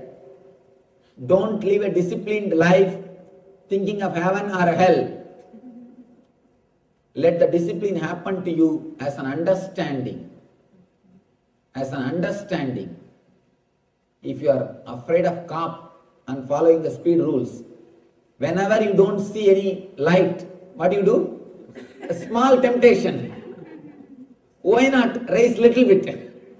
And especially in LA when traffic is not there, we always try at least a few miles. There is a grace mile. These people who drive me. These guys, I always shout at them, hey, what is this? The board says 65, you are going in 80. No, there's 10-mile grace miles. Grace mile. Always you try. See, actually, putting one feet away, that has got a taste. Trying to escape from the rule has got its own taste. Especially when something is forbidden, it becomes really tasty. The forbidden fruit is always tasty. I don't think Adam would have eaten that fruit unless the God is forbidden that fruit. He ate just because God has said don't eat. He was living in that garden for how many years we don't know. He has not taken a single fruit. He has not tasted a single fruit. He was living happily. It is actually God who tempted, not the snake. The story is wrong. The story says God said don't eat and snake tempted. But God tempted by making the rule don't eat. Whenever you listen a rule, automatically you try to go beyond, you try to escape. Let your morality be not based on fear and greed. That is why in Patanjali there is a beautiful word, yama. Yama means discipline. If you understand your life is going to end in death, if you understand that death is the result of your life, if your consciousness imbibes, starts thinking, meditating about death, automatically you will be disciplined. If you start meditating on death, you will completely restructure your whole thinking system on life. Your whole life will be restructured. If you start thinking about yama will happen in your life. For both discipline and death, for both we use the same word in Sanskrit. Yama and yama. Both same spelling, same word. If you imbibe, if you understand the death is going to happen to you, automatically you will imbibe discipline in your life. Discipline happens to you when you realize the death. When you realize the life is going to end. Let your discipline happen, let your morality happen only out of understanding of death, not out of fear or greed. Partaya pradibodhitam bhagavatam narayanena svayam vyasena kraditam purana muninam madhye mahabharatam.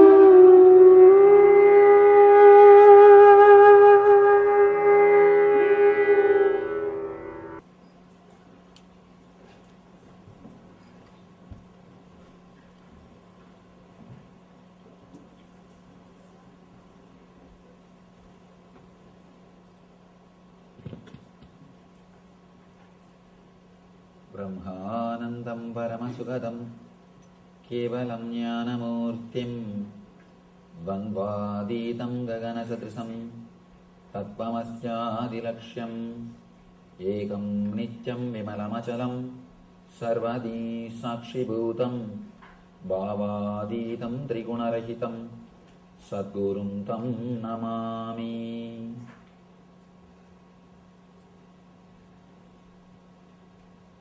Partaya pradibodhitam bhagavatam narayanena svayam vyasena gratitam Puranamuninam Madhye Mahabharatam Advaitam Vrutavarshinim Bhagavatim Ashtadashaadhyayinim Ambatva Manusandadami Bhagavad Gite Bhavatveshinim.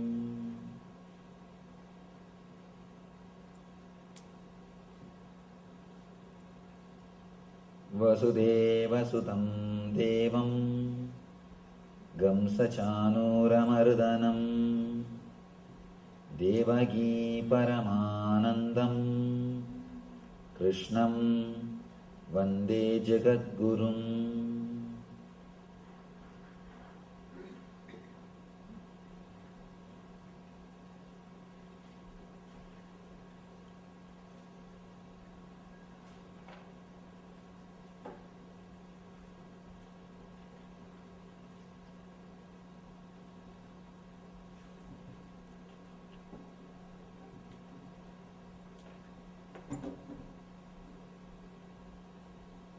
I welcome you all with my love and respects.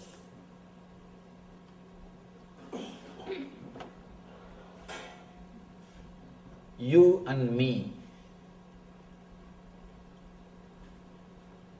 This is a subject today. Daivasura Sambat Vibhaga Yoga.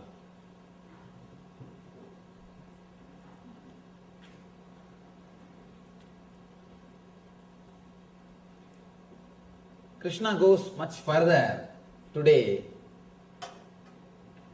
to explain the deeper level samskaras, engraved memories. In the 14th chapter, he spoke about Gunatraya Vibhaga, the Sattva, Rajas and Tamas, 3 layers of Prana Sharira, Mana Sharira and Sukshma Sarira. Then next, yesterday, he spoke extensively about causal body in the Purushottama Yoga, how Urdhvamula Madaschagam Asvattam Brahuravyayam, how the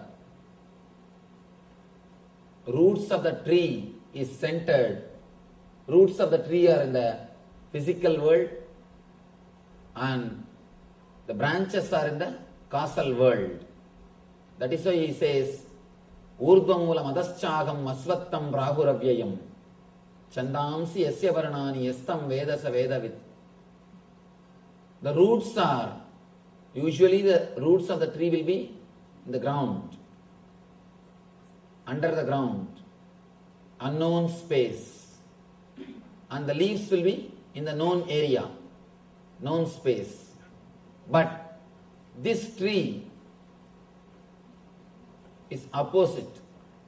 The leaves are in the unknown space, the causal layer, the underground area.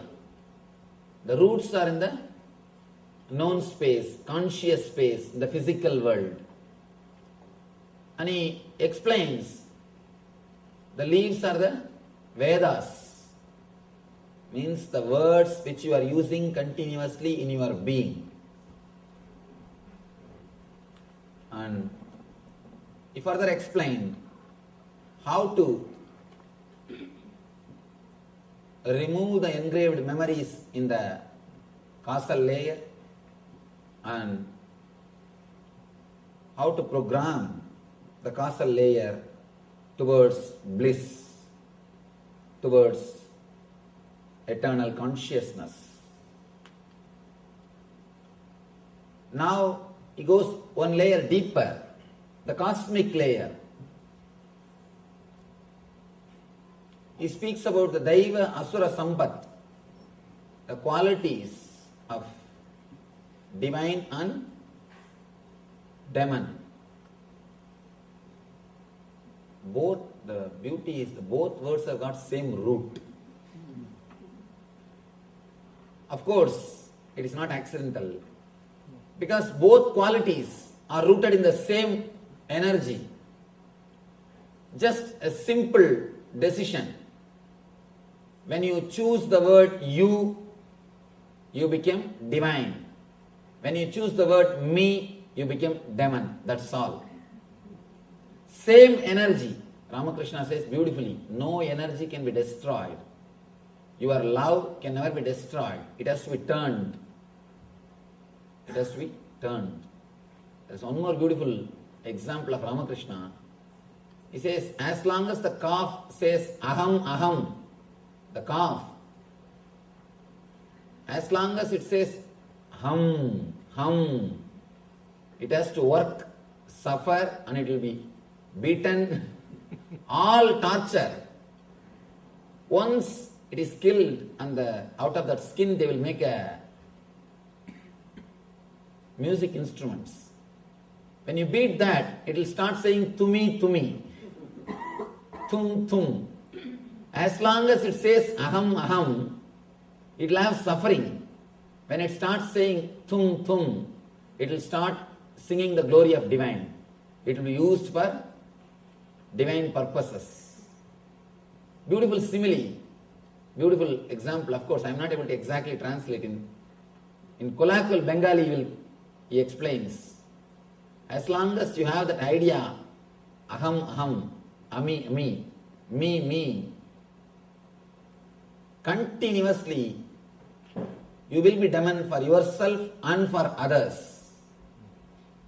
The moment the cognitive shift happens in you, you will be a blessing for yourself and for others. Here, in the causal layer, you have all the engraved memories. All the engraved memories are stored. But in the deeper level, in the cosmic layer only, you decide. You decide,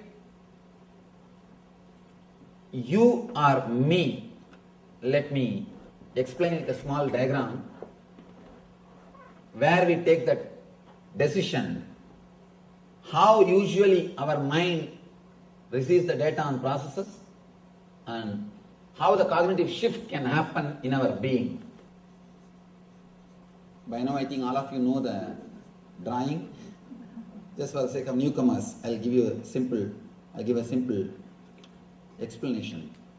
You receive information through eyes. For example, this scene. The file goes to Chakshu. In the Chakshu, the whole file is converted into digital file. Whatever scene you are seeing, that is converted into a biosignal file so that the file can be processed. The file goes to Chitta. There the excluding process of neti, this is not happens. Where you understand this is not a tree, this is not a plant, this is not an animal. Then the file goes to mind. Mind starts identifying. This is it, this is it. This is a man. He is standing with a saffron robe. He is taking class. The idea comes. Then the file goes to Buddhi. Buddhi compares with your past experiences. Your past experiences with the person. For example, with me, if your past experiences are good, if you are happy, or your whatever you heard, if you feel positive, then the file, the Buddhi writes, yes. If you feel it is waste of time, or if you don't feel in tune with my ideas or the time which you spent, if it was not pleasant, then the Buddhi writes no. The file goes to ego.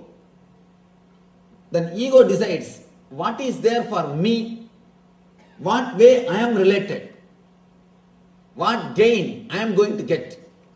If some way I am going to have the gain, ego says, yes, let us sit here and listen. And if there is no gain for me, if I am not going to be enriched, then ego naturally says no. Then according to the ego's instruction, you decide. Your body moves or sits. This is the way the process happens. This is the spot where you choose what is there for me. Your vested interests come. please understand, sometime the whole process will say, yes, I will have to sit. But this one spot will say, my vested interest is getting affected. Then you will never be able to sit. This whole thing may accept what you are doing. But if this one thing is not ready, the whole decision will be changed. And same way, if whole thing says no, if this one thing says yes, you will decide yes.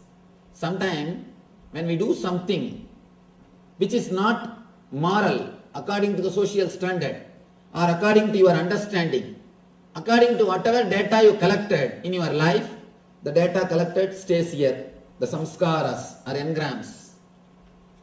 You have so many data, so many informations. The data is available here. According to your data and the whole process, the final report comes no. But suddenly your ego feels, I get strengthened by doing this activity. Let me do it. So you simply decide to do that. You simply decide to do that. This is the place where you decide you are me. That's the only small difference. When you take the decision of you always radiate the divine qualities. When you take the decision of me, you always radiate the demonic qualities. Whatever strengthens your ego, please understand, even, let me be very clear, most of us sit here because it strengthens the ego. It strengthens the ego. Now you know much more than other person. You can go on, tell him, what do you know? Many times we sit and listen just for ego satisfaction. So if you sit and listen, even if it is Gita, if you sit and listen for ego satisfaction, be very clear, it is going to be only trouble for your being, no way it will be help. In the cosmic layer, this is the area you decide. If you decide with the attitude of you, the whole thing will become divine.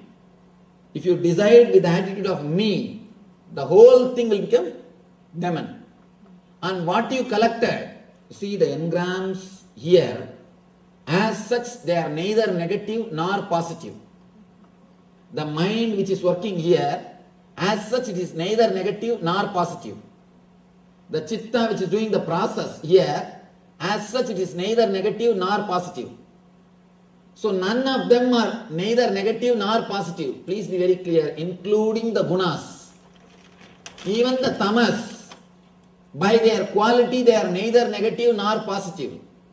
There are so many enlightened masters. You cannot make any difference between them and laziness. You cannot make any difference. Raman Maharshi, throughout his life, he was sitting in one place, one city. He never moved out. But you can't say he was in tamas, because he never took any decision out of me. The whole process was happening, you as a center, not me.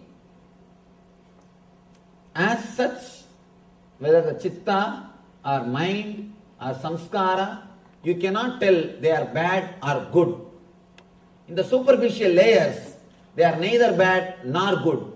But the decision which you make in the cosmic layer, in the deeper layer, that only makes them as good or bad. Please understand, passion and compassion are one and the same. Passion and compassion are one and the same. When you decide based on me, it is passion. When you decide based on you, it is compassion. We need to understand an important thing.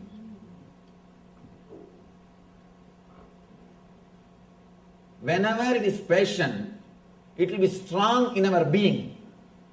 But when it becomes compassion, it will not have that much of intensity. Means, be very clear, your compassion is also just a pseudo expression. Maybe for name and fame's sake, not for anything else. If you don't have that intense compassion, the way in which you experience passion, with the same intensity, if you don't experience compassion, be very clear, all your activities are purely out of ego. Including this Gita Jnana can become ego when the decisions are taken out of I and me. If the decisions happen out of you, not this Gita Jnana, even ordinary activity which you do in your life can become divine. See, we don't have to work on the doing, we need to work on the being. Doing can never lead you to anything. As long as you believe doing can lead you to ultimate, you are called karmagan, the person with karma. It is called Puramimamsa. Only when you understand the being can lead you to the ultimate, you are called Uttaramimamsi. In Vedas, there are two major portions. People who believe in doing, people who believe in being. People who believe in transforming the being, they are called Vedantis. People who believe the transformation ultimate can be achieved by doing, they are called Karmagandis. They continuously believe in doing. Of course, ultimate can be achieved only by working on the being, not on the doing. If you try to work on the doing, either you will suppress or express. Either you will suppress or express. Continuously you will be fighting with yourself. Nothing else will be achieved. A man who can transform his being, only he can achieve the ultimate. Whether demon or divine, it is decided only on that one point. When you receive the data, process it and deliver the result or command, how the command is delivered, what is the center from which the command comes out. The command comes out thinking this one statement, what is there for me? What is there for me? What is there for me? Whatever you may do, including meditation, it will be only ego satisfying. Many people come and ask me, Swamiji, at some point I felt such a deep ecstasy in meditation, such beautiful bliss in meditation, but suddenly within 2 hours it disappeared. It never came back. Why, Swamiji? How to have it back? Please understand, the bliss itself is choicelessness. When you are absent, you experience bliss. The moment you want it back, the moment you choose bliss, already you have chosen. The moment you choose, you will always choose suffering.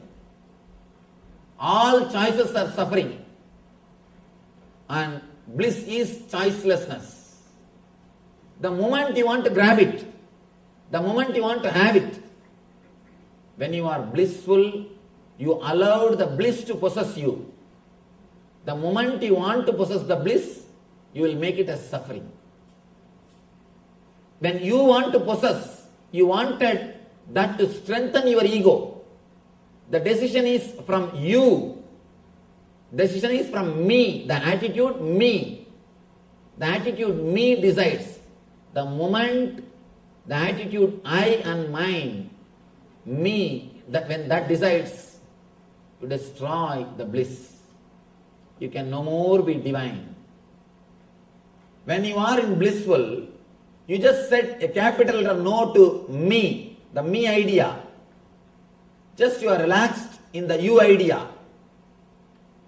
The moment you wanted to possess the bliss, you said yes to your me idea.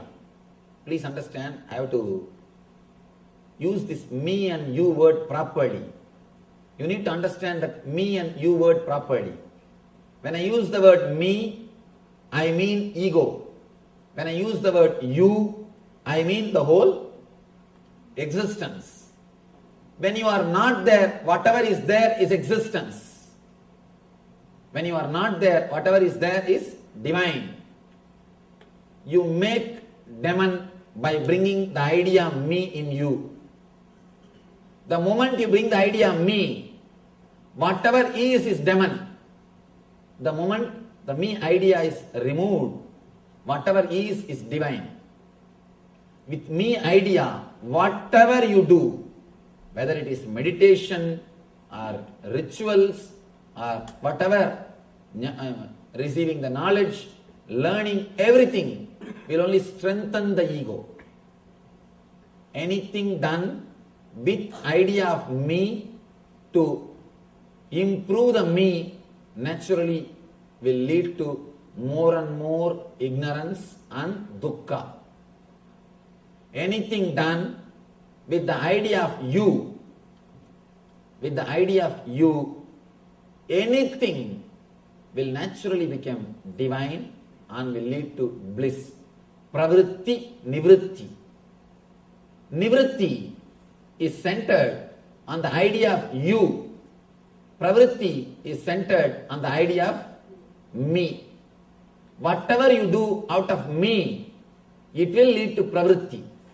Whatever you do with the idea of you, it will lead to nivritti. As long as you feel this is your boundary, here your boundary ends and here the universe starts, you will be continuously fighting with existence. You will be continuously fighting with nature. You will be continuously fighting with the whole. Please be very clear. Part can never succeed when you fight with the whole.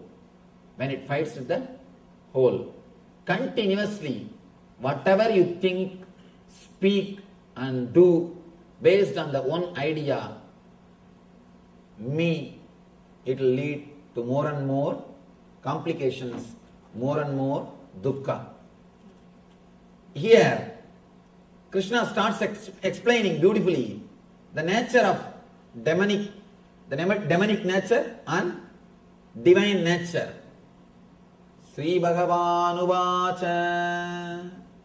Again, throughout this chapter, only Bhagavan speaks. In the first chapter, only Arjuna is speaking. Bhagavan is silent. Means completely is expressing his ego. Almost the catharsis is happening. He is mad, confused. He is just vomiting, quoting all the morality, whatever he learnt, quoting everything, he is speaking. Slowly he comes down to the next level. He is allowing the Bhagavan to speak and the conversation is happening. First, he is expressing him, not letting Bhagavan speak. Then he comes down to the level of conversation. Bhagavan also speaks, he is also speaking. Then he comes to the level of little more listening.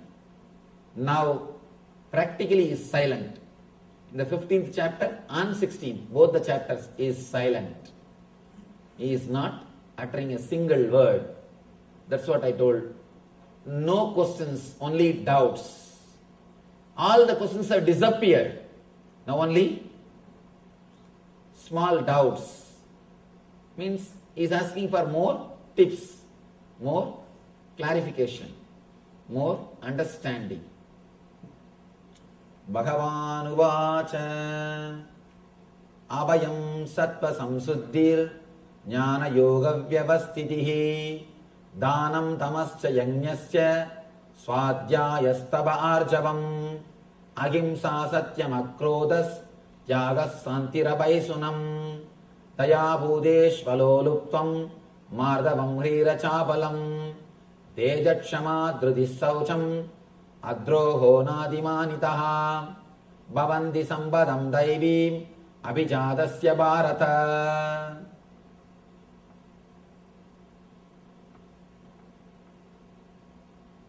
Let me give you the translation.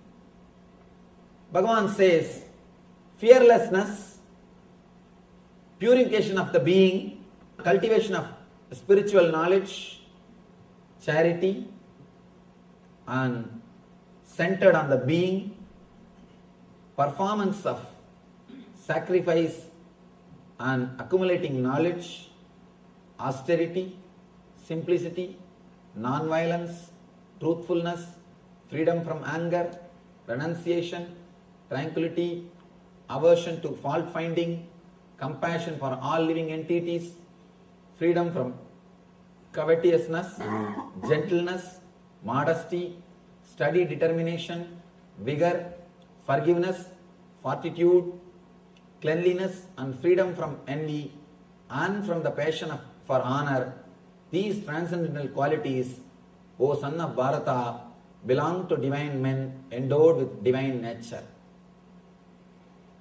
Now, when you listen all these things with the attitude of me, usually what we do? Start practicing all these things. Start practicing all these qualities.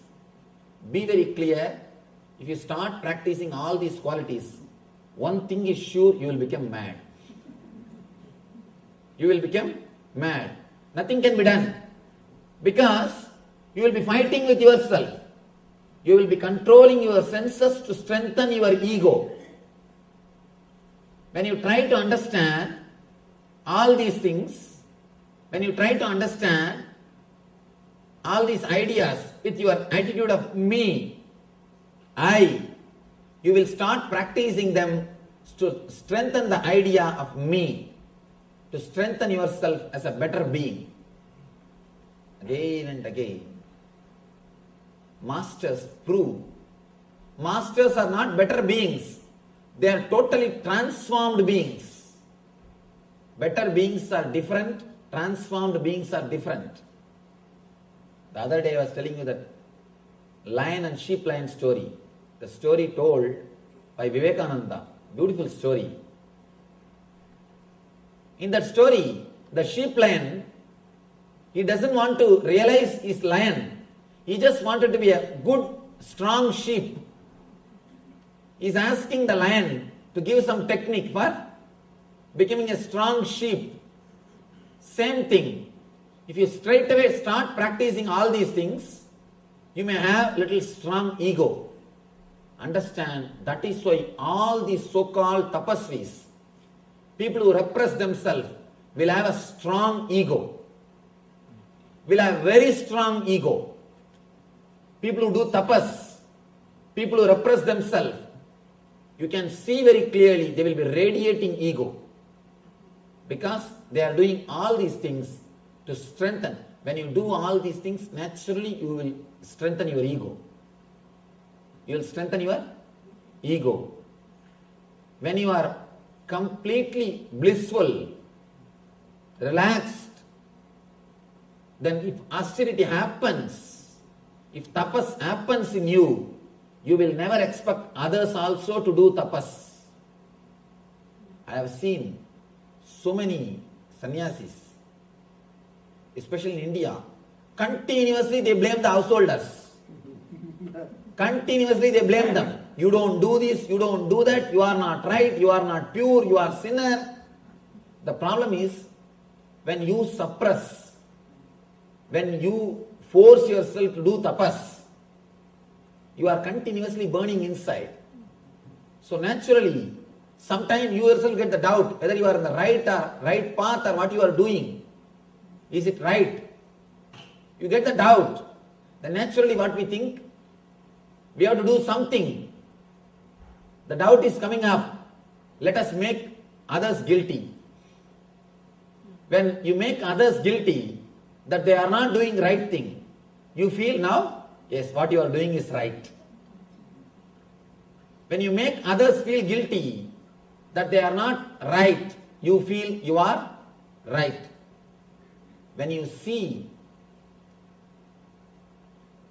when you suppress, when tapas is done by force, you naturally expect others also to do that. If they don't do, you create guilt in them, and by creating guilt in them, you wanted them to come to you and confess When that happens, you feel more and more strong. Tapas is supposed to happen out of joy and bliss. Just as a natural thing, anything done by force is not going to help you. It will neither help you nor it will help the society. I have seen so many people doing tapas like Ravana. Ravana did tapas, but all his powers, it never helped him or others. He has become demon for himself and for others. He was killing others. Finally, he has destroyed himself. Because the tapas is from the attitude of me. What is there for me? To strengthen the I and mind. The whole thing happened to strengthen the I and mind. Please understand, whatever you do, whether it is studying the spiritual scriptures, or the charity, or social service, or the spiritual things, or puja, or meditation, whatever you do, to strengthen the I and me will always lead to suffering. It will lead to suffering. The instinct to survive, an instinct to possess is what I call me. Me means instinct to survive. Instinct to possess. Instinct to survive is I. Instinct to possess is mine. Person who understands both are illusions. You cannot have the instinct to survive. Whatever you may have, you cannot survive. Please be very clear. The instinct to survive is pure illusion. At the most, you can survive as you think yourself 70, 80 years. 70, 80 years you can be alive as you think you are. How you visualize yourself. In that form, in that way, you can be alive maximum 70 to 80 years. But the instinct to survive tries to extend it, tries to make the life as eternal. Naturally, you are walking towards suffering. As long as you carry the instinct to survive, please be very clear, again and again and again, you will be hurting yourself. You will be hurting yourself. Just today morning, I was talking to an ashramite. She was complaining to me that she is hurt even by a small words which comes from others. She was telling, I am too sensitive, Swamiji. I said, stop that word. You are not sensitive. A real sensitive person will be porous. He will allow the words to pass through him. Only arrogant people get hurt. If you are hurt, please be very clear, you are arrogant. You are strong like a stone. That is why words come and hit you and you are hurt. If you are sensitive, porous, you will just let the words pass you. You will just let the words pass you. You will never suffer. Suffering is always from arrogance, never from sensitivity. Person who is sensitive will never suffer. Because you will just allow the words to pass you. You will not stop them.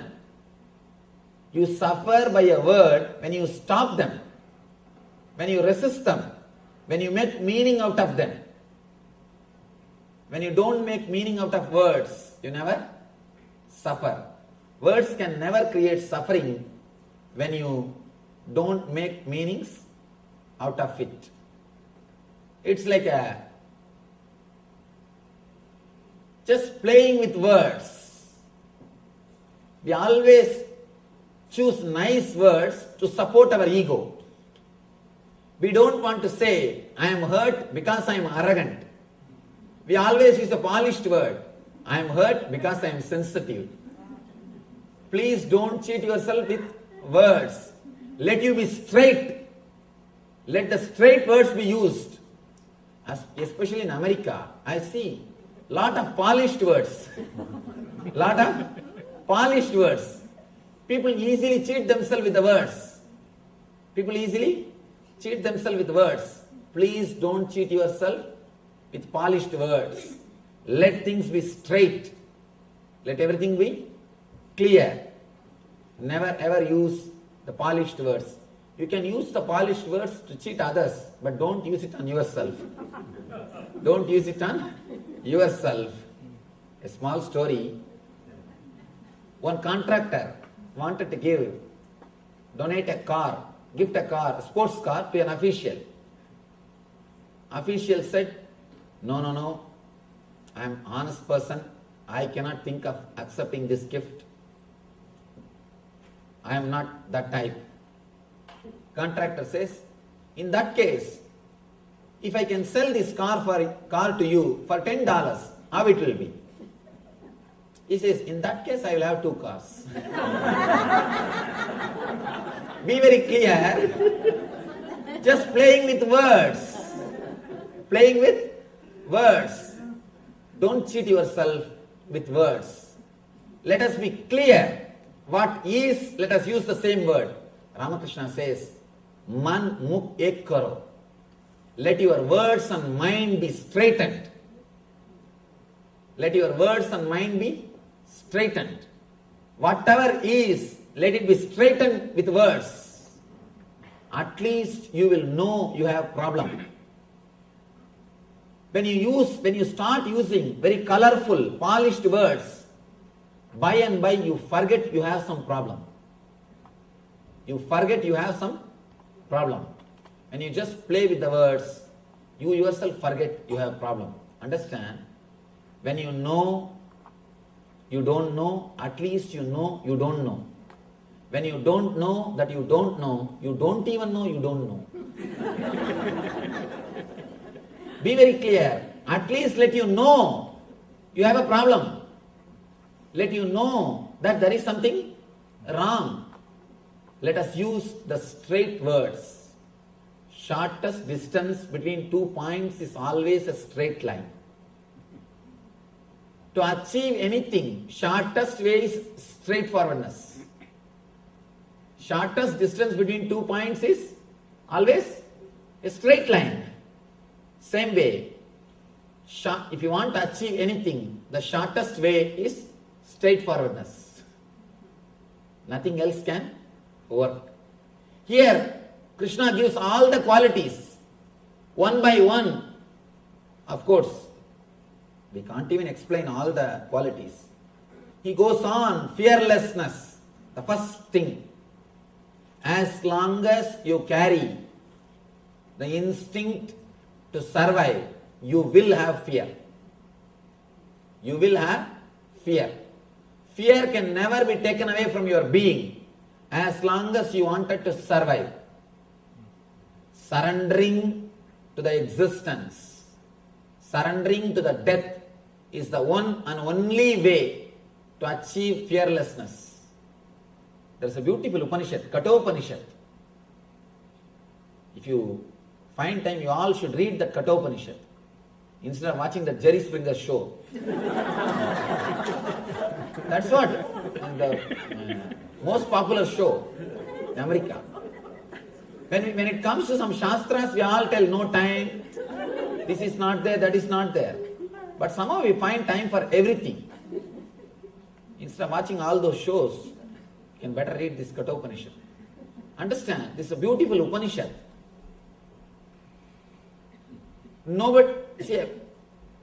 We can't compare any other system with Vedanta or Vedic rishis. They have gone so deep into the science of death. West has dedicated its whole energy for life. And the East has dedicated its whole energy to understand death. That is why rishis, they live even when they die. They live when they die also. Even after death, they live. They exist. They discovered the art of living even after death. But people who are caught in the material world, they die every moment, even when they live, when they are alive. The Upanishad is the science of death. Beautiful story. Young boy goes to the Yama's abode, Lord of Death, Death's abode, and the story is beautiful. Yama receives him. Of course, 3 days he was not there. His servants tried to receive him, but Nachiketa is the hero. He says, no, I will wait till Yama comes. When Yama comes, he comes and receives him. He welcomes him. Understand? Nobody goes to Yama's abode. Only he comes to our abode. Always he comes. When you try to escape from him, he is death. He will take away all your I and mind. All your possessions will be taken away from you. You cannot sign your check anymore. You cannot use your car anymore. You cannot have your relations anymore. Whatever you think as yours or you, everything will be taken away from you. Yours, all the wealth, relationships, your bank balance, everything. And you, what you think as you is that body. Even that will be taken away. Everything will be taken away when death comes to you. But when you go to him, see the story. Story says, Yamadharma receives Nachiketa with love and care. First thing, he becomes your host, loving host. Next, he says, please have 3 boons. I'll bless you with 3 boons. Let me give you 3 boons. And Nachiketa first asks for relationship. He says, when I go back to my family, my father should accept me, love me, and take me into his family. Yama blesses him with the relationships. Next, Yama gives him all the wealth and shows the path to create wealth. Nachiketagni, all the pleasure and comforts. He teaches him the method to create wealth and pleasure, all the comforts. He is behaving like a god. First, he is behaving like a loving host. Then, he is behaving like a god. Next, ultimately, he gives the Atmajnana. He is behaving like a master, enlightened master, and he gives Atmajnana. Because Nachiketa asks for the secret of death. Then he blesses him with the enlightenment. Look at the life, the paradox of the life. When we run away from death, even then you can't run away. He will chase you wherever you are. He will chase you. He will chase you. He will take away all your wealth, take away all your relationships, take away whatever you think as you and yours. Here, the whole scene is different. When you surrender to him, when you go towards him, first thing is a loving host. He is not terrible as you think.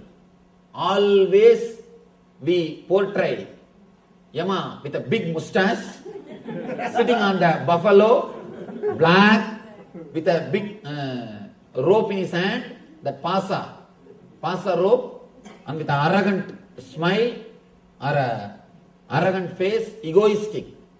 But here, the whole scene is different.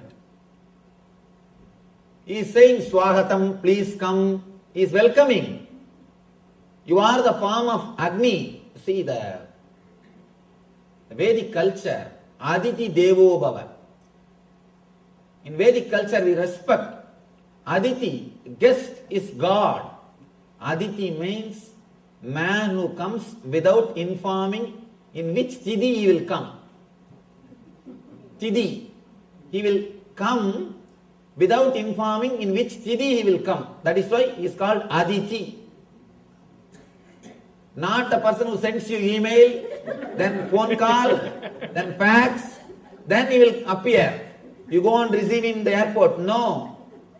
He is not Aditi. He is your relative. You have to take care of him so that he will take care of you. That's all. It's a pure business. Please understand, all our things are pure business relationship. Aditi means a person who straight away comes to your life. The big problem is, in this country, the Aditi concept is lost. People can't believe, still in Indian villages, all houses' doors will be kept open in daytime.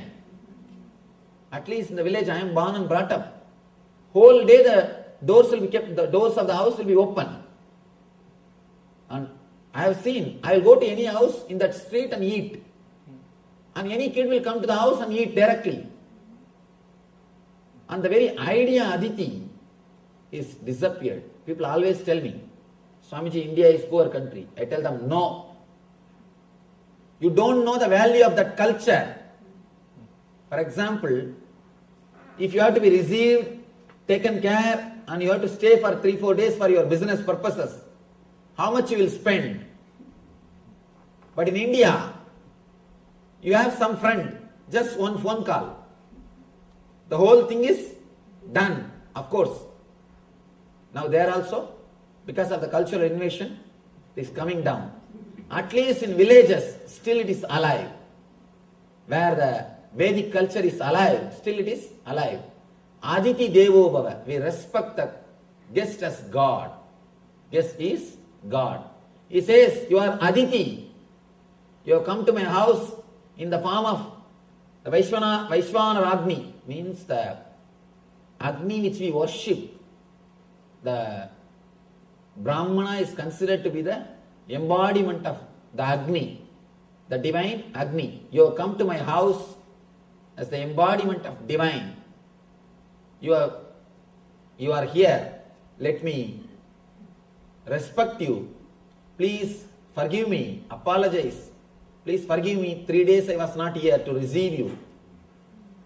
Usually, we postpone Yama. Usually, we escape from him. When you go in search, he will not be there. That is the whole story. Usually, he chases you. You run away from him, but he will be there behind you. But if you turn and go towards him, you will suddenly find he is not there. 3 days, Nachiketa says, Yama is not there. Understand? The story is significant. It has got a tremendous truth in it. Nachiketa goes there and he finds Yama is not there. It means when you turn towards death, you will not find death as you imagined. Whatever imagination you have about death will not be there when you surrender to death. Now, because of your fear, you escape. Because you escape, he chases you. Both are like a vicious circle. If you understand, the moment you surrender, he will not be there as you imagine him, as you expect him. Naturally, that will add courage. And that courage will make you face him more clearly. When you face him more clearly, more courage. When you go in that cycle, it is called virtuous circle. This is vicious circle. We are caught in the vicious circle. Let us turn the whole thing to virtuous circle. If you understand this one Kathopanishad story, the whole idea about death will be transformed. When you go, he is not there. First thing. Next thing, he appears, but not as you imagine him. Not that arrogance, not that person who will take away everything from you, not with pasa, not on the buffalo, nothing. A humble host. Please come. Please come. Welcoming host, receiving you with all love and care. Next step, he is God. He blesses you. Ultimately, he gives you the Atmajnana, knowledge, enlightenment. We may think, how to go towards death, Swamiji. Shall we commit suicide? Please understand, suicide is not going towards death. Please be very clear. Never think people who commit suicide are fearless. They are most coward people. They commit suicide because they are not able to live this life. They are not facing death. They are escaping from life. Suicide is not facing death. It is just escaping from life.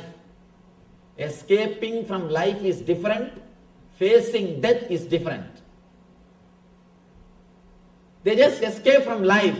Escaping from life doesn't mean they are facing death. Suicide is not the thing. Suicide is not the way. Face the fear. When the fear is created in you, when the fear happens, just go through.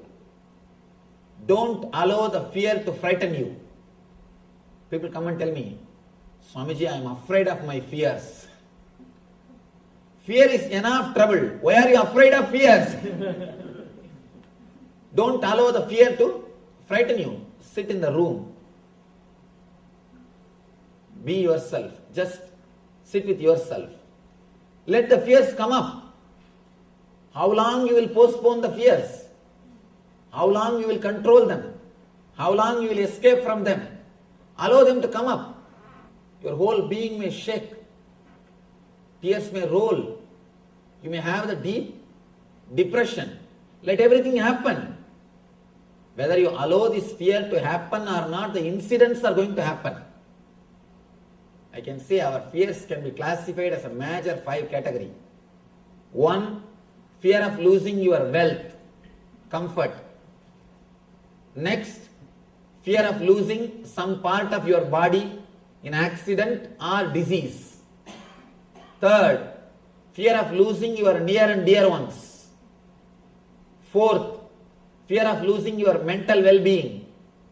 Fifth, fear of unknown, fear of death, fear of ghosts, fear of God, everything.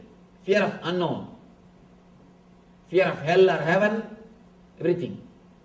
These are the 5 major fears we face in our life. All your fears can be brought under these major 5 categories. Major 5 categories. Allow them to come up. Sit with yourself. Give half an hour for your fears. Tell them, today I am going to face you all. Today, let me see what happens. Let your mind speak everything. Let everything come out. You may have the depression. Tears may roll. Whole body may shake. Let it come out. What can be done? You can't do anything. If you can, you would have done it. If you can, long before you would have done it. Very clearly, your very existence proves you are not able to do anything. That is why you are just keeping quiet. So now what can be done? Nothing can be done.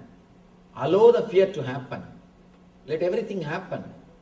Let the fear come into your being. Allow the fear to come up to your conscious layer without suppressing. Yes, I have the fear. There is a possibility for all these things to happen. There is a possibility it can happen. There is a possibility my wealth can be stolen. There is a possibility my near and dear one they may die. There is a possibility of me facing the accident. There is a possibility of me dying. There are all these possibilities. Yes, what can be done? This is life. This is what I call facing the reality as it is. Only kids need fantasies and imaginations to face the reality. But you need to understand the truth as it is. You can't escape from reality. You can't escape from the truth. The more you try to escape, the more they will haunt you. They will be behind you. They will be chasing you. So allow let the fears come out. Suddenly you will see, when all the fears leave you, you will see you become more responsible. You become more intense.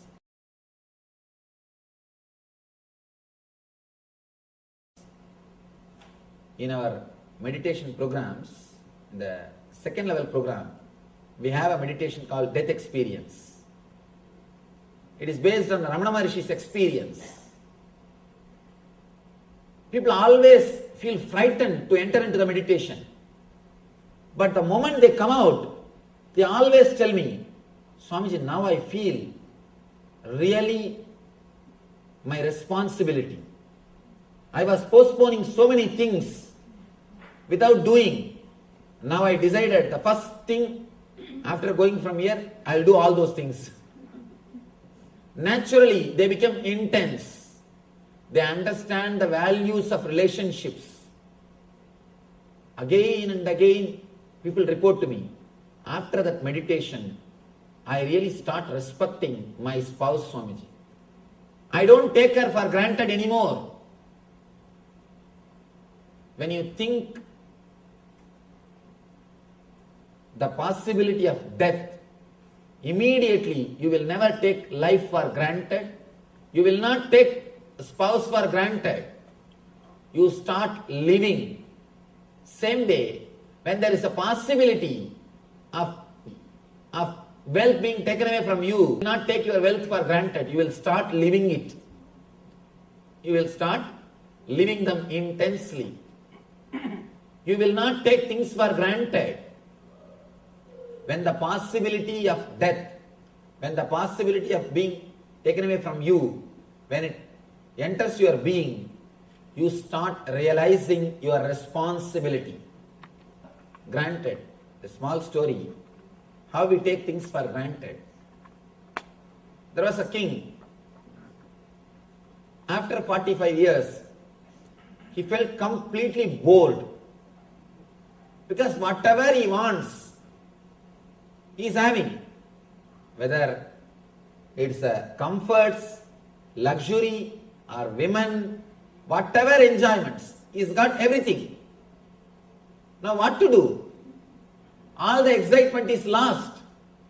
Feels bored. Let me tell you, all kings live in hell. When I say all, I mean capital letter A-L-L. If you want to live like a king, go to hell. Straight away you will become king.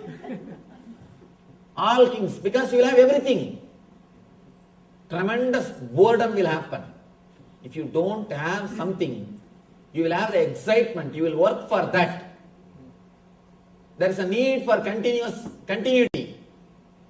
There is a need to live.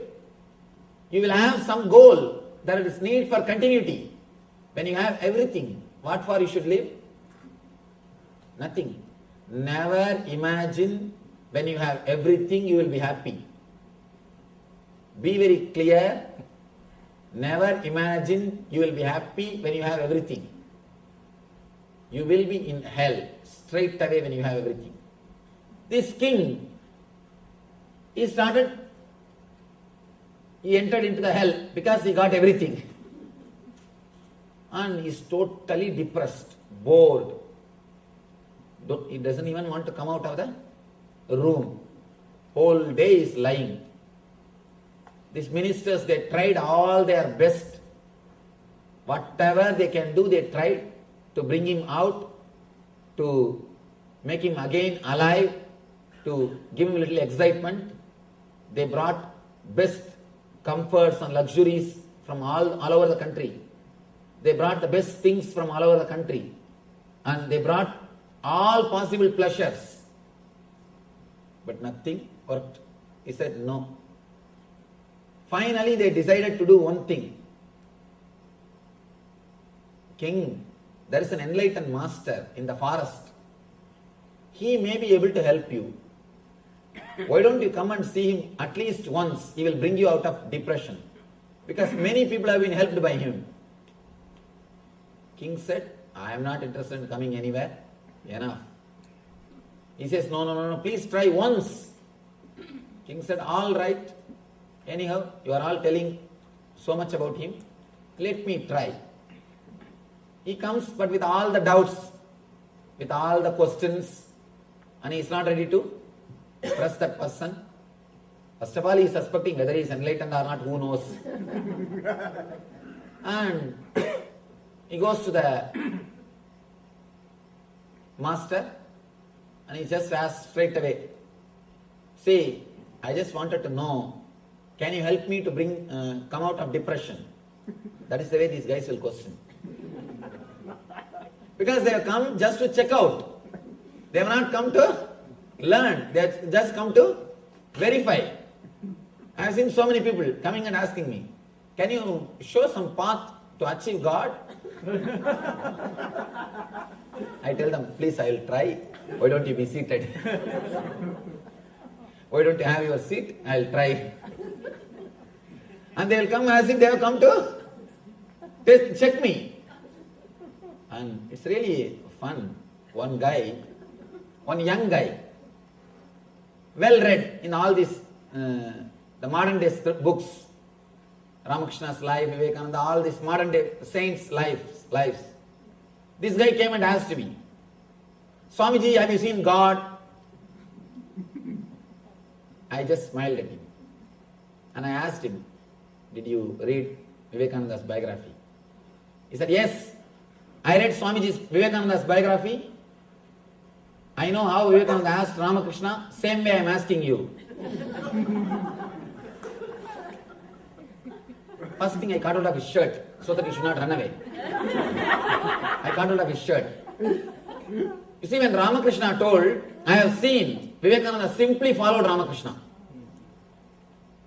Gave his whole life to Ramakrishna. Dedicated his whole life to Ramakrishna. Now I am not only saying I have seen, I will show you, come. Fellow ran away. Fellow just escaped. He is not ready to take the responsibility, but he just wants to check out. He just ran away. I told him, I am not only saying I have seen, I will show you, come. Come and be with me, come. Simply ran away. The guys just want to check out. The king wants to check out. He goes there and asks casually, can you tell me something to get rid of this depression? Master straight away says, if you can bring all your wealth put it in one gunny bag, bring it and bring it here, then I will teach you. Immediately the king decided, this fellow has nothing to do with enlightenment. He is a cheat, bogus fellow. And he is asking for all my wealth. He said, he did not even give a reply, he went away. But that night, he started slowly thinking, why should he ask for wealth, all my wealth? And there is some grace beyond my doubt. There is something about him is working on me. And one more thing, I tell you one thing. People ask me, Swamiji, how to find out whether somebody is enlightened or not? You can never find out by intellect. Never try to find out. Always try your best to suspect. If he is really enlightened, beyond your doubt, his form, his being will be there in you. You will not be able to forget him. Never remember. People always ask me, Swamiji, should I remember you? No. Try your best to forget. Try your best to doubt. If at all I had divine experience, that will work beyond your intellect. If I am going to help you, if you will be helped by me, beyond your intellect, you will simply fall. Let me be very clear. Simply you will fall. Through intellect, you can never analyze and understand. With intellect, try your best to say no. That's the best thing. If you try your best to say no, you will never be cheated. That's the best thing, right thing to be done. And if the person is really enlightened, he will be able to penetrate you beyond your intellect. He will be there just in your being. He will be there in your mind in daytime. He will be there in your dreams in the night time. He will be there he will be haunting you. You cannot escape from him. So this master has started haunting this king. The guy is lying on the bed, rolling this side and that side. Why did he ask? Shall I try? After all, what can he do? Even if he takes away, I can easily catch him. It's after all my kingdom. He started doing all the calculation. And anyhow, I am not happy with all this wealth. Even if he takes away what is there, anyhow it is not useful for me. At least let him have. So he decided to risk. He decided to take the risk. Next day, he converted his whole wealth into diamonds and put in the gunny bag. He brought the gunny bag. With the gunny bag, he came to the master. He was standing in front of master. Without saying a single word, suddenly the master snatched the gunny bag and started running. Started running. King understood. This fellow is a cheat. No doubt. Now we know for sure he is cheat. Now we cannot afford this. He started chasing the master. You cannot chase a person who lives in the forest because he knows all the secrets. That is why these professional people can never catch bandits. See, the professional police people, not only in one country, all over the world. Professional police, they can never catch bandits because they know the secrets of land. They know the secrets of the landscape. This guy runs because this master, he lives in the forest. He knows the complete forest. He runs this way, that way. King is new. Fellow is trying his best. He runs. And master is doing a nice drama. It went on and on and on. The king started thinking, why did I take this risk? And what nonsense I did. And he is blaming himself and suffering. What will happen now when I go back to the country? There is nothing. I will be like a beggar. I will have to beg and eat. And he started already visualizing his poverty scenes. And he started suffering the poverty. Already the poverty has entered in his mind. When he is rich also, he was suffering. When he was rich, he was suffering. Now he is suffering by poverty. That is a paradox. Money, when it is there, it will give you suffering. When it is not there again, it will give you suffering. And this guy started suffering. Already he started visualizing about poverty and suffering. Somehow, when it was evening, the king was about to give up. I think now I cannot do anything. This fellow knows everything about forest. Now I have to go back. At that moment, suddenly the master stops running. The moment the king saw he stopped running, he jumped and caught hold of him. Caught hold of him and caught hold of that bag first. Then master laughed. He started laughing. King, he was not able to understand what's going on. Master says, fool, now take this and enjoy. Now take this wealth and enjoy. Suddenly king felt he has become rich guy. His own wealth. One day ago it was his wealth. Just because he missed the wealth for one day, suddenly he felt he has become rich. Suddenly he felt he has become rich. Master said, fool, you are depressed because you took it for granted. Now, the same wealth, you lost it for one day. Again it has come back. You will be able to enjoy. Go and enjoy. King has come out of depression just because of one day missing the wealth. In our life also, when you allow the insecurity consciousness to happen to you, please understand I am using the word consciousness. feeling of insecurity is conscious thing. It is truth. If you allow the insecurity to happen to you, you will never take your life for granted. You will start really enjoying life intensely. Just miss what you have for 12 hours. One day. You will never take your life for granted. You will never take your life for granted. Live one day without eyes. As of now, you are taking your eyes for granted. Try to live one day, 12 hours without eyes. Decide without opening eyes I will live. Then you will never take your eyes for granted. Same way, you will never take your life for granted if you know it will be taken away. You forget it will be taken away. You suppress the fear. You suppress the insecurity idea in you. That is why you never enjoy the life. You take life for granted.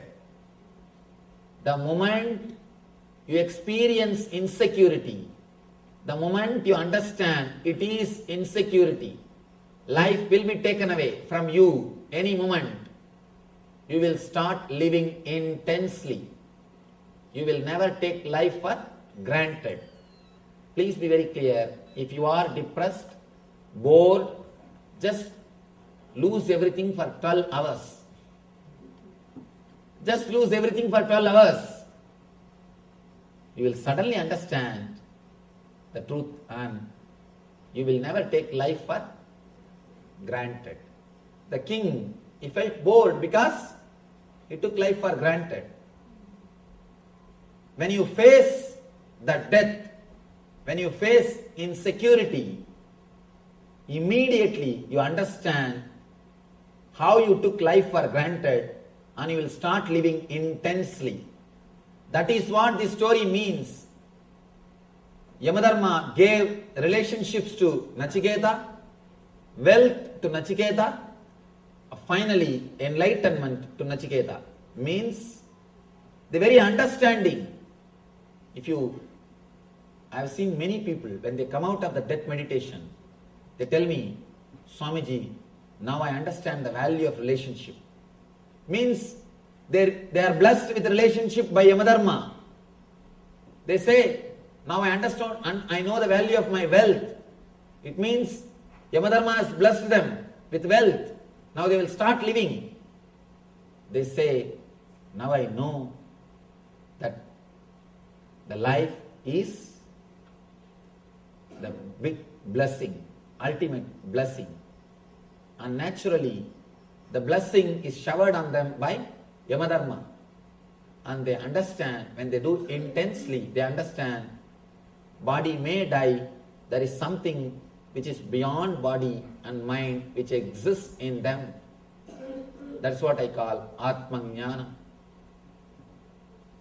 You will have all the blessings of relationships, wealth and enlightenment when you face the fear, when you face Yamadharma. Here, when Krishna says fearlessness, he means face it. Only then fearlessness can happen. Only when you face the instinct to survive and instinct to possess, you will enter into the zone of fearlessness. Till then it can never happen. If you can face the instinct of survival or instinct of possessiveness only by taking the decisions based on the concept of you, not on the concept of me. As long as you work, act, speak, think centered on me, you will be demon. You will be working for the survival of instinct, the instinct of survival and instinct of possessiveness. When you start working based on the concept of you radiate a new energy. Just try for 1 week to live for others. Just try a simple experiment. I am not telling you to give away all your properties. No. I am not telling you to give away all your properties. I am not telling you to give away anything. usually always you think, what is there for me in this? What is there for me in this? If your wife calls you for a movie, you will say, no, I want to go to beach. You always stand with your preference. 1 week, just 1 week in your office, in your house, in your wherever you go, try to work, try to decide with the attitude of you instead of me. Just a simple things, very simple things, very simple decisions. I am not asking you to give away your properties. Just day-to-day life, simple decisions. Immediately mind will tell, no. If I start thinking based on you, people may take me for granted. People may exploit me. People may cheat me. All right. Now nobody is cheating you. You are living centered on the idea of me. You are protecting yourself. Are you happy?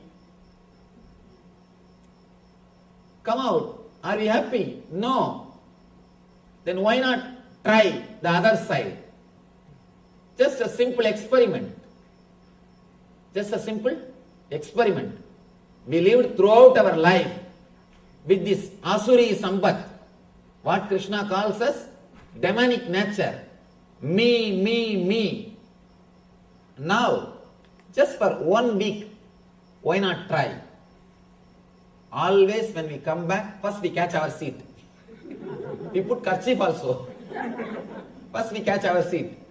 And when some prasad is given, first we go and catch our plate. Instead of that, just for 1 week, get the plate and see that the other person receives it. See that next person is comfortable. Early morning when you get up, ask the other person, are you okay?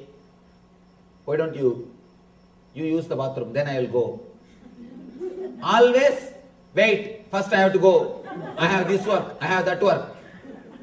Instead of that, just a simple thing. Small things you use today, then I will come. Please you do that, then I will use that.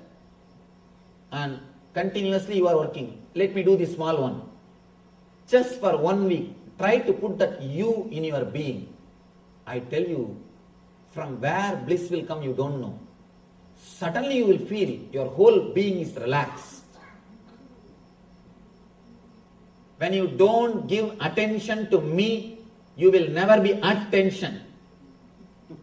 As long as you are giving attention to me, you will be continuously at tension. The moment you put the you in the place of me, a deep inner healing will happen to you. Please understand, what I am saying is not morality. Please don't think I am teaching you how to live happily. No. I am not giving this as a morality. I am giving this as a spiritual practice. Understand? If you are working towards spiritual growth, if you are a professional seeker, I use that word because there is a group of people, especially in the West, they are professional seekers. Any Swami comes, they will be there. Any Swami or any book, any spiritual thing, they will be there always. They will come. I have seen people coming and telling me, Swamiji, for last 30 years I am seeking. Don't feel pride about that. Don't feel pride about that. I have seen with our ashram, with our mission, with our movement, the senior devotees, they go and tell the juniors, do you know, I am with Swamiji for 3 years. These juniors come and tell me, I call that senior, don't spoil my name. You are with me for last 3 years, still you have not become enlightened. Don't go out and say that you are with me for 3 years. That's spoiling my name. That is not spreading my name, that is spoiling my name. You are here for 3 years, still you don't know how to respect a junior devotee, still you don't know how to care for him, then don't say you are here for 3 years, then you will spoil my name. It is repairing my name, not spreading my name. So don't be proud, you are a professional seeker. Please be very clear. If you have that pride, I am a professional seeker, or I know so many, this Swami, I know that Swami, I have done his course, I have done that course, I have done this program, I have done that program. Especially these NRIs, they don't miss any program. So that they can have all the certificates. If you are a professional seeker, if you think you are seeking spirituality, please understand, take this one spiritual practice. Just a single spiritual practice for 7 days. If you think, really, some way I can help you, take this single statement, forget about everything else. This single statement, instead of deciding based on me, decide based on you. I am not asking you to give away your properties. I am not asking you to renounce anything. Simple decisions. Very simple day-to-day decisions. You will see something happening in your being. The tension or the solid weight which is there in you will simply melt, will simply loosen up, and you will experience inner healing and a tremendous cool breeze, bliss breeze in you. Naturally, when you get a taste or glimpse of this mood, automatically you will start expressing this attitude in your day-to-day life every day, every moment. Be very clear. Always we choose words and we do actions based on me. When you are shouting at somebody, you say, no, I do it for his good, Swamiji. For his sake, Swamiji.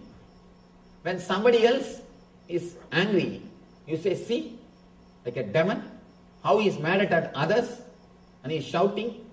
When somebody else is angry, he is shouting. When you are angry, no, I do it for his good only, his sake only, Swamiji. I have to take care of him. If I don't teach, who will teach him? And I am doing it for his good only. Please understand, don't play with words. Just be straight. Just be straight for next 1 week. Not even more than that. After that you can become your old self, no problem. First 1 week, just 1 week try. Very simple things. Instead of always deciding for me, decide based on you. And I tell you, the irritation which you carry continuously will simply disappear. The instinct to survive will disappear. An instinct to possess will disappear. You will become an empty being. You will become hollow bamboo. When you become hollow bamboo, you will become flute in the hands of divine. Whatever happens through you will be divine.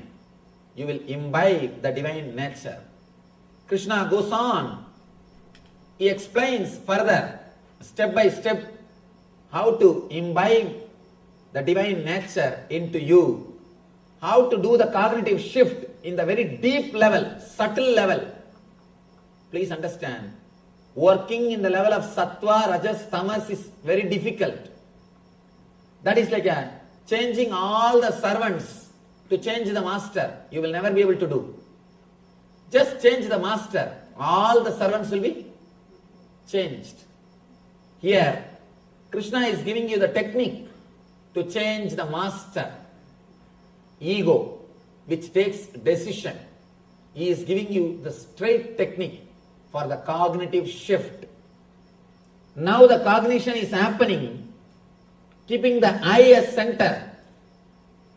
He just gives you a simple technique to replace the I with the word you, so that the cognitive shift will happen.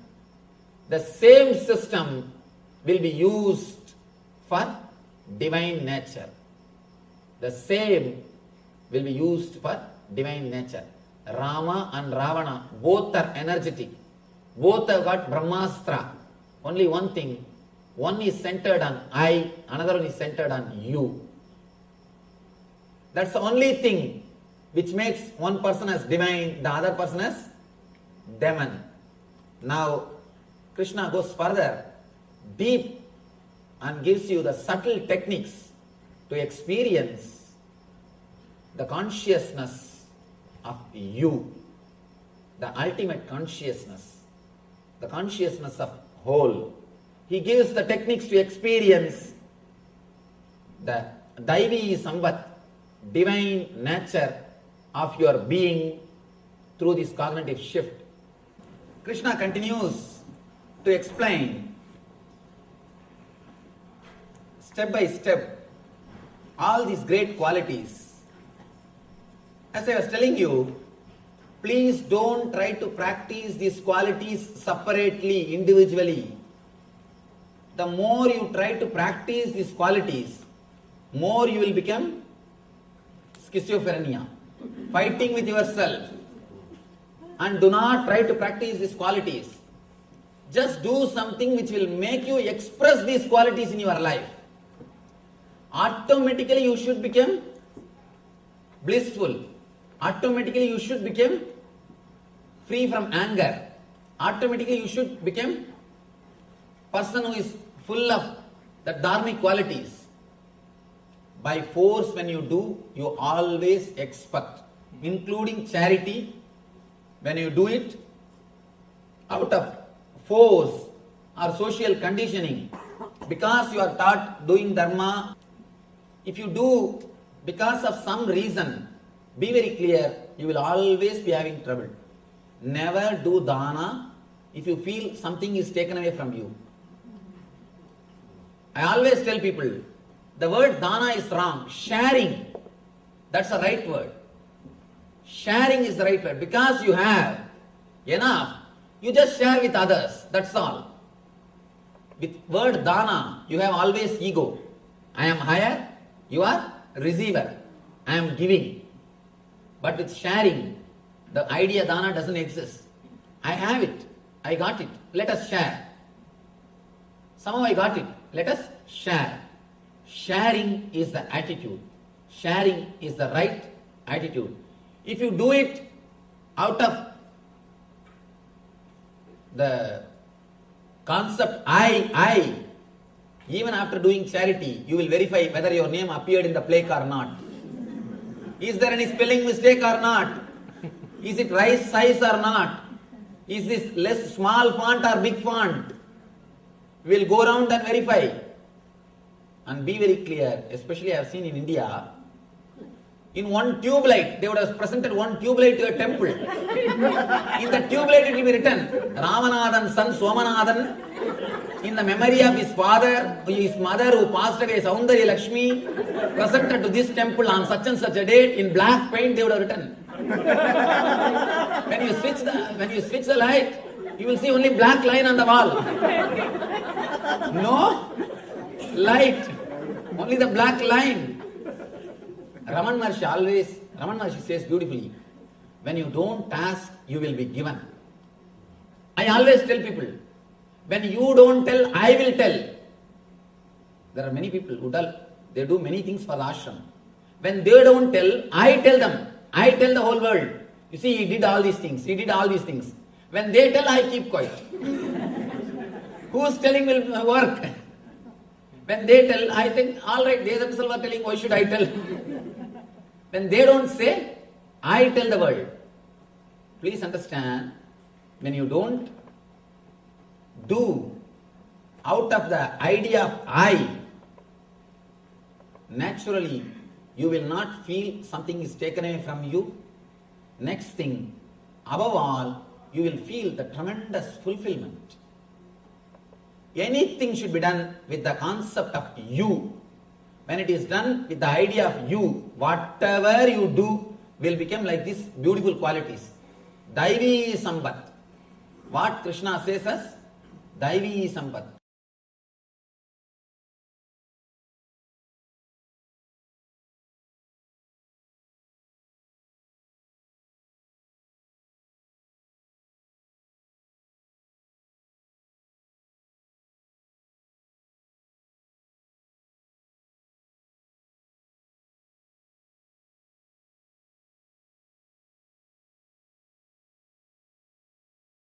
understand, even Yasoda had that small idea of I. Let me tell you a great story from Bhagavata. A great devotee called Tarangini. She is a devotee of Krishna. The other day, I was sitting with our chief priest, Nasim Bhattar. He was telling me the story, beautiful story. Of course, to tell you honestly, I never read this story. It is he who told me this story. And beautiful story. Let me tell you that story.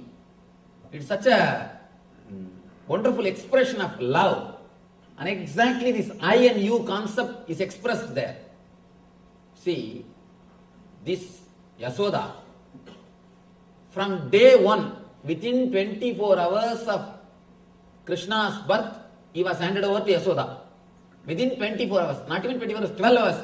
Because night he took birth, before the sunrise he was brought to Yasoda. He was brought this side. Because if the sun comes, then Kamsa will come in search of Krishna. Within 12 hours he reached Yasoda. Yasoda brought him up practically till he left Vrindavan. But when Yasoda asked him to sing or play the flute, this guy will not play. But this Tarangini, she is actually from a low caste or suppressed caste. She is a great devotee of Krishna. Because she is from a lower community, she will not come in front of Krishna. She will stand in one corner and just enjoy. Just enjoy the Krishna's presence and his music or whatever he does, naughty things. She will stand in one corner and enjoy. Such a great devotee. Of course, whenever Krishna walks, once Krishna goes away, she will go and touch that feet dust. And one day, Krishna left the flute and went away. He forgot. Of course, he wouldn't have forgotten, he must be playing. That guy, you think he will forget? He will make others forget. And he will never forget anything. And he was playing a drama as if he left the flute and went away. She just sees the flute and she thinks, oh, Krishna has left it. I should take it and keep it in the house and hand it over to him properly. Nobody should take it away. Out of love and care, she takes that flute and keeps it in the house. And this fellow did not forget. Purposely he is playing the drama. Suddenly next day he says, somebody has taken away my flute. He starts searching. Or he is acting as if he is searching. Somehow he came to know that Tarangini is having that flute. She wanted to get that and give it to him. But he himself goes there. So he has to find some reason to go to that area. No? Because where the lower community people are living, the higher community people will not go there. If this guy goes without reason, Yasoda will ask, why did you go there? Why did you go to that area? Naturally, she will try to punish him. So he has to have some reason. So now he says, my flute is there, I have to go and pick it up. This guy goes and he sees that the area, it seems that Sukadeva beautifully explains, full of mud, the dirty roads, and a hut in which thousands of suns are shining. It means what? 1,000 hole. 1,000 hole. 1,000 holes are there in the hut. And this Krishna enters the house and asks, give me my flute. And she's just totally shaken. And she saw Krishna in her house. And she's not able to speak, she's not able to do anything. She's just overwhelmed. She runs and brings the flute and gives the flute to him. And this guy starts the next drama. Shall I play? Shall I play the flute? And naturally, who will say no? Who will say no? She says that even rishis, even the gods come down to listen to your music, and you are asking me permission. How can I say no? Play. And he sits there itself in the steps and starts playing. He is just playing. She is sitting there in one corner, completely filled with ecstasy. Suddenly, Yasoda appears there. Yasoda, you see, understand, Yasoda is shouting, what? How many times I ask you to play? I take care of you, I give you food, I do everything, but you fellow, you are not playing for me, and you are coming and playing here for this urgent girl. Understand? The attitude of Tarangini is you. The attitude of Yasoda is me. Because the Yasoda's attitude is me, whatever seva she did, everything else, no result. She enjoyed, that's all. But there's no result. And she shouts. Because of her shouting, the music is disturbed. Music is broken. That is why they say that raga is punnaga varali. Means that broken song, broken music, broken tune. Binna means in Sanskrit broken. And this tune is broken. Then Krishna says, you served me, yes, no doubt, but with the attitude of I, with the attitude of me. As long as I am your Krishna, but she is so devoted, not with the attitude of me, she is with the attitude of you. She is devoted to me, you are devoted to you. As long as I am your Krishna, you will take care of me. As long as I am your Krishna, you will take care of me. It means what? You are devoted to you. You are centered on you, not on me. That is why even 5 minutes of separation you are not able to digest. Possessiveness, instinct to possess. You have come here all the way. You are not giving even 5 minutes space for her. She never asked me that. She never asked me to come to her house. She never even expected I'll play for her. She is totally dedicated, only with one attitude of you. Then Krishna blesses us, blesses her. You will have the Samibhya Mukti, means you will become a Shenbaga flower and you will reside in my garland and you will stay with me forever. There are 4 muktis, 4 enlightenment. Salogya Mukti, Sarubhya Mukti, Samibhya Mukti, Sayujya Mukti. Salogya Mukti means you will be allowed to stay in the Vaikuntha. You will have one apartment in Vaikuntha. You will be given one apartment in Vaikuntha. That is Salogya Mukti. Sarubhya Mukti means you will have his own form. You can see Jaya Vijaya. They will be standing exactly like Venkateshwara. They will have that same Sangha Chakra, same all the Ayudas of Venkateshwara. That is called Sarubhya Mukti. Same Swarupa is given to them. Jaya and Vijaya, you can see the same way of Urthabundra, Shankha, Chakra and all the Ayudas. Just as Venkateshwara has got, they will have. It is called Sarupya Mukti. The next level, Samibhya Mukti, being in the inner circle. Being in the inner circle. Chakratalva, the chakra which Vishnu is carrying, the disc which Vishnu is carrying, he has achieved Samibhya Mukti. Means the very near, close inner circle. And becoming himself enlightened is Sayujya Mukti. Sayujya Mukti. But Samibhya Mukti is the best thing because we can enjoy him. Like an ant enjoying the sugar candy. Becoming sugar candy is different. That is for all these rishis, Vedantis. That is for the rishis. But living very near to sugar candy and enjoying it.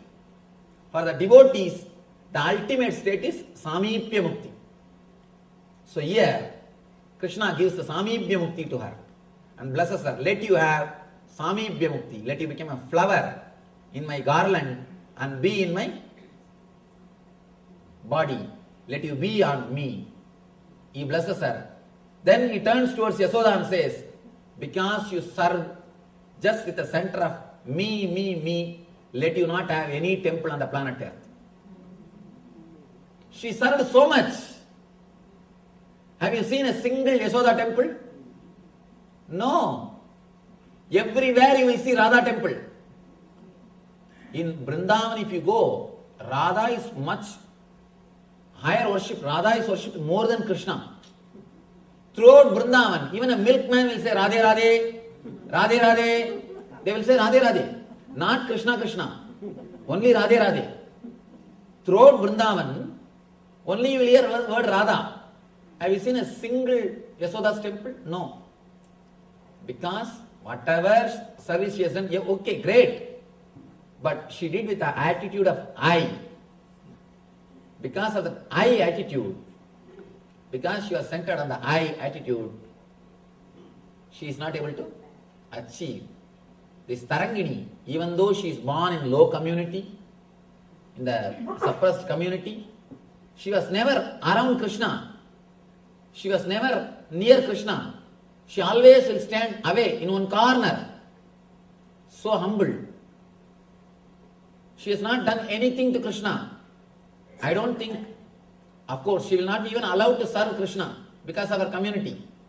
But just because she lived with the attitude of you, Krishna goes to her house and she goes and blesses her. She goes and gives her liberation. The people who live in the world, as long as they live with the attitude of I, even if they run behind divine, divine will run away. When you have the attitude of you, even if you live in your hut, which has got 1,000 holes, you will see Krishna will be there in your steps waiting for you. In your steps waiting for you. There are thousands of stories we can tell. This wonderful story to express how the I drives the divine, you brings the divine. And it is just one attitude change, the cognitive shift, which took care of the whole thing. Let me tell you one more small story. It's again the fight between Shankha Chakra and Paduka. See, Vishnu has got a Shankha and Chakra and Padukas. One day, when he comes back after some picnic or dating, he comes back. Of course, Vishnu, you know, every day with one person he goes out.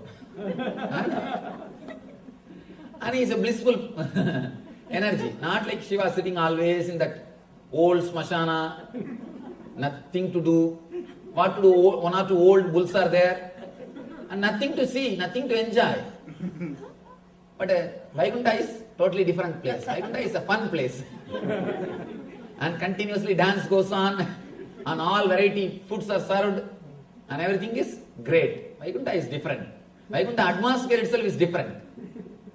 And this Kailash, all these old fellows with a long beard sitting and always chanting Om Namah Shivaya, Om Namah. How long you can hear?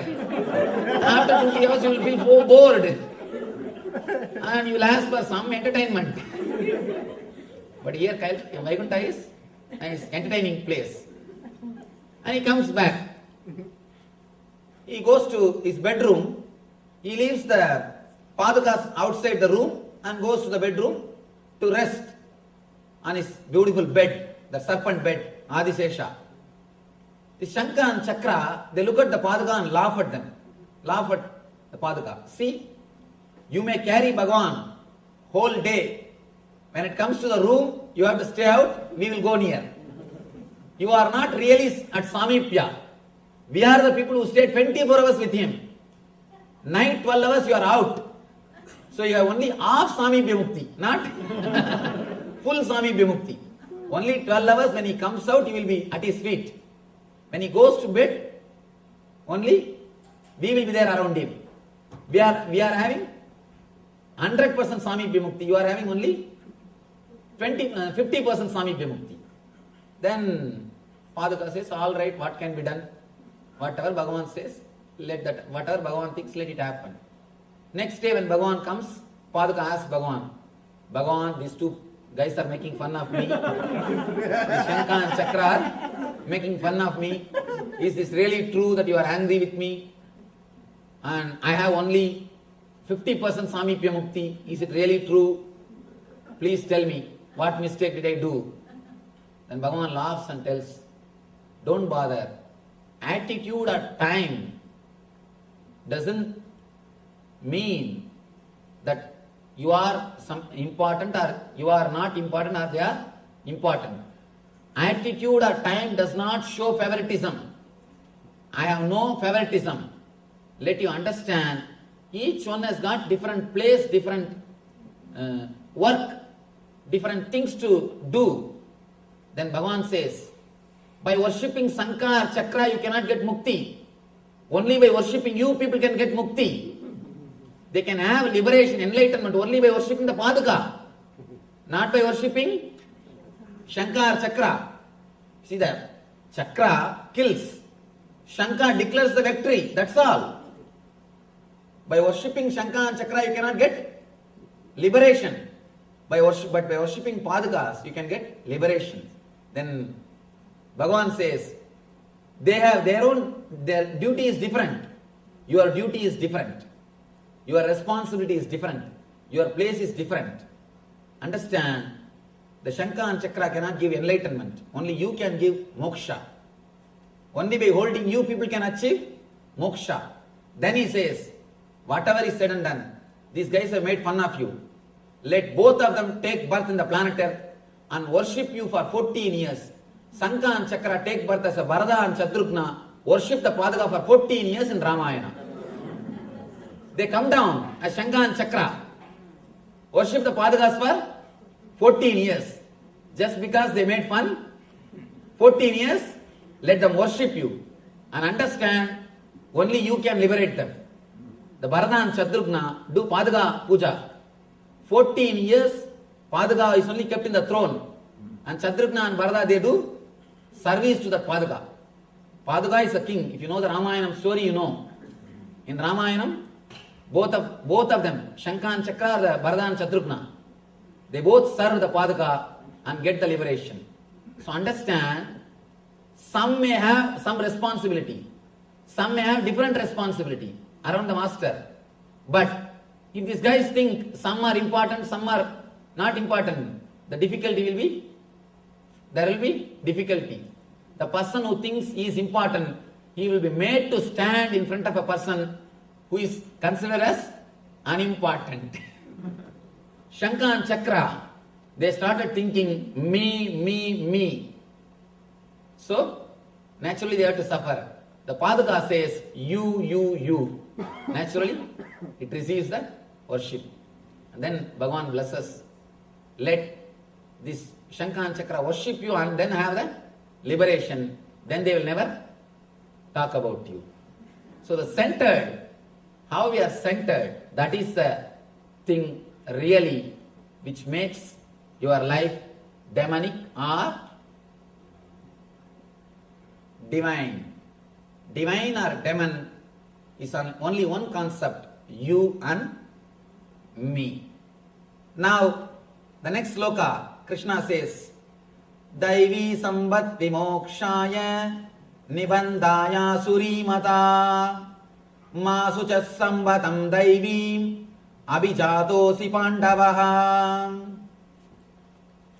The transcendental qualities are conducive to liberation, whereas the demonic qualities make for bondage. Do not worry, O son of Pandava, you are born with the divine qualities. Now, an important question when you heard so much about this you and me. Immediately next thought which comes in the mind is, Swamiji, I don't know whether I am working based on me concept or you concept.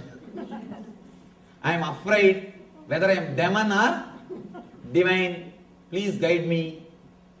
Please tell me based on what quality I am working. That fear rises. And I tell you, if you have that fear, please be very clear, you are divine. The person who is ready to look into his mind, the person who is afraid whether I am living rightly or wrongly, will always live rightly. Person who is arrogant, only he will be demonic. The person who is demonic, asuri, will never have the idea, he will never even consider, am I doing right or wrong? For sure he knows, I am right. I am right. Here, Arjuna is also having that fear. Bhagavan, am I living with the divine nature or demon nature? He is not expressing, but the face shows. The face shows. And now Bhagavan expresses. He says, Daivi sampat vimokshaya nibandaya asuri mata masucha sambatam daivim abhijadosi vantavaha. Transcendental qualities are conducive to liberation through transcendental qualities, through the divine qualities. Living with the attitude of you achieve the liberation, enlightenment, means nivritti. By living with the idea of I, you will start creating more bondage. The demonic qualities make for bondage, means pravritti. It starts the pravritti. Do not worry, O son of Pandu, please don't worry. You are born with the divine qualities, he assures. By hearing all these great words of I and you and me, in the gap time, the 10-15 minutes of gap time, if you really contemplated, am I living with you or am I living with I? How I am living? I don't know. Am I living with the demonic nature or divine nature? If you have contemplated, if you had the doubt, if you have suffered with a little fear, if you had a little bit of that fear or thinking, guilt, be very clear, you are born with the divine nature. If you think, no, I am living properly. Anyhow, I did not have any other entertainment, so I am sitting here and listening. Let him say whatever he wants to say. Anyhow, I have come, let me listen. If you are with that attitude, now you know what. If you have considered, if you have seen, at least once, if you look into your being, am I living with demonic nature? Am I living with divine nature? What is my nature? If you try to measure with this scale about you, your inner being, at least once, be very clear, you are Arjuna, you are in the position of Arjuna. Be very clear, you are born with the divine qualities. Daivim abhijadosi pandavaha. He says, you are born with the divine qualities. Daivim abhijadosi. You are born with the Daivi, divine qualities, O Pandava, O son of Pandu. So if you are worried for a few minutes, listening after these words, now you don't have to worry, you are born with the divine qualities. That's the scale. Whenever a person who is dharmic, when he listens to these higher words, he always verifies once. Because he is centered on dharma. The people who are adharmic, even if they listen all these things, he speaks all these things as if he is living what he is living. Let us go and see how he is living. Then let us see what he is speaking is falling in tune with his ideas or not. Person who is divine tries to chisel himself, tries to correct himself. Person who is asuri tries to correct the others. With asuri sambat, he is holding the chisel and hammer in this way. With the divine sambat, he is holding the chisel and hammer in this way. When you carve yourself, you become God. So, here, if you chisel, if you look into yourself, be very clear, you are born with divine nature. Now, Arjuna has become matured. The moment he listens these truths, he starts looking into his being. So, naturally, Krishna says, you are born with divine nature. Vaubhuda sargau loke Asmin Daiva Asura Yevacha Daivo Vistarasa Prokta Asuram Partame Shrunu. Partha, in this world, there are two kinds of created beings. One is called the divine and the other is demonic. I have already explained to you at the length of the divine qualities. Now understand demonic qualities also, so that you will understand and live your life blissfully and happily.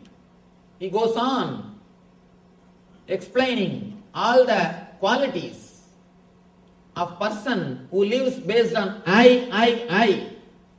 I don't think we need to understand all these qualities because we have already. There is no need to read all these qualities of a person who lives with I, because we know enough of them. All we need to know is how to live with the attitude of you.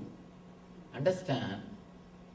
When you live with the attitude of you completely forget you. You disappear into the existence. Let me give you a simple, one of the important technique. Even Krishna speaks about that.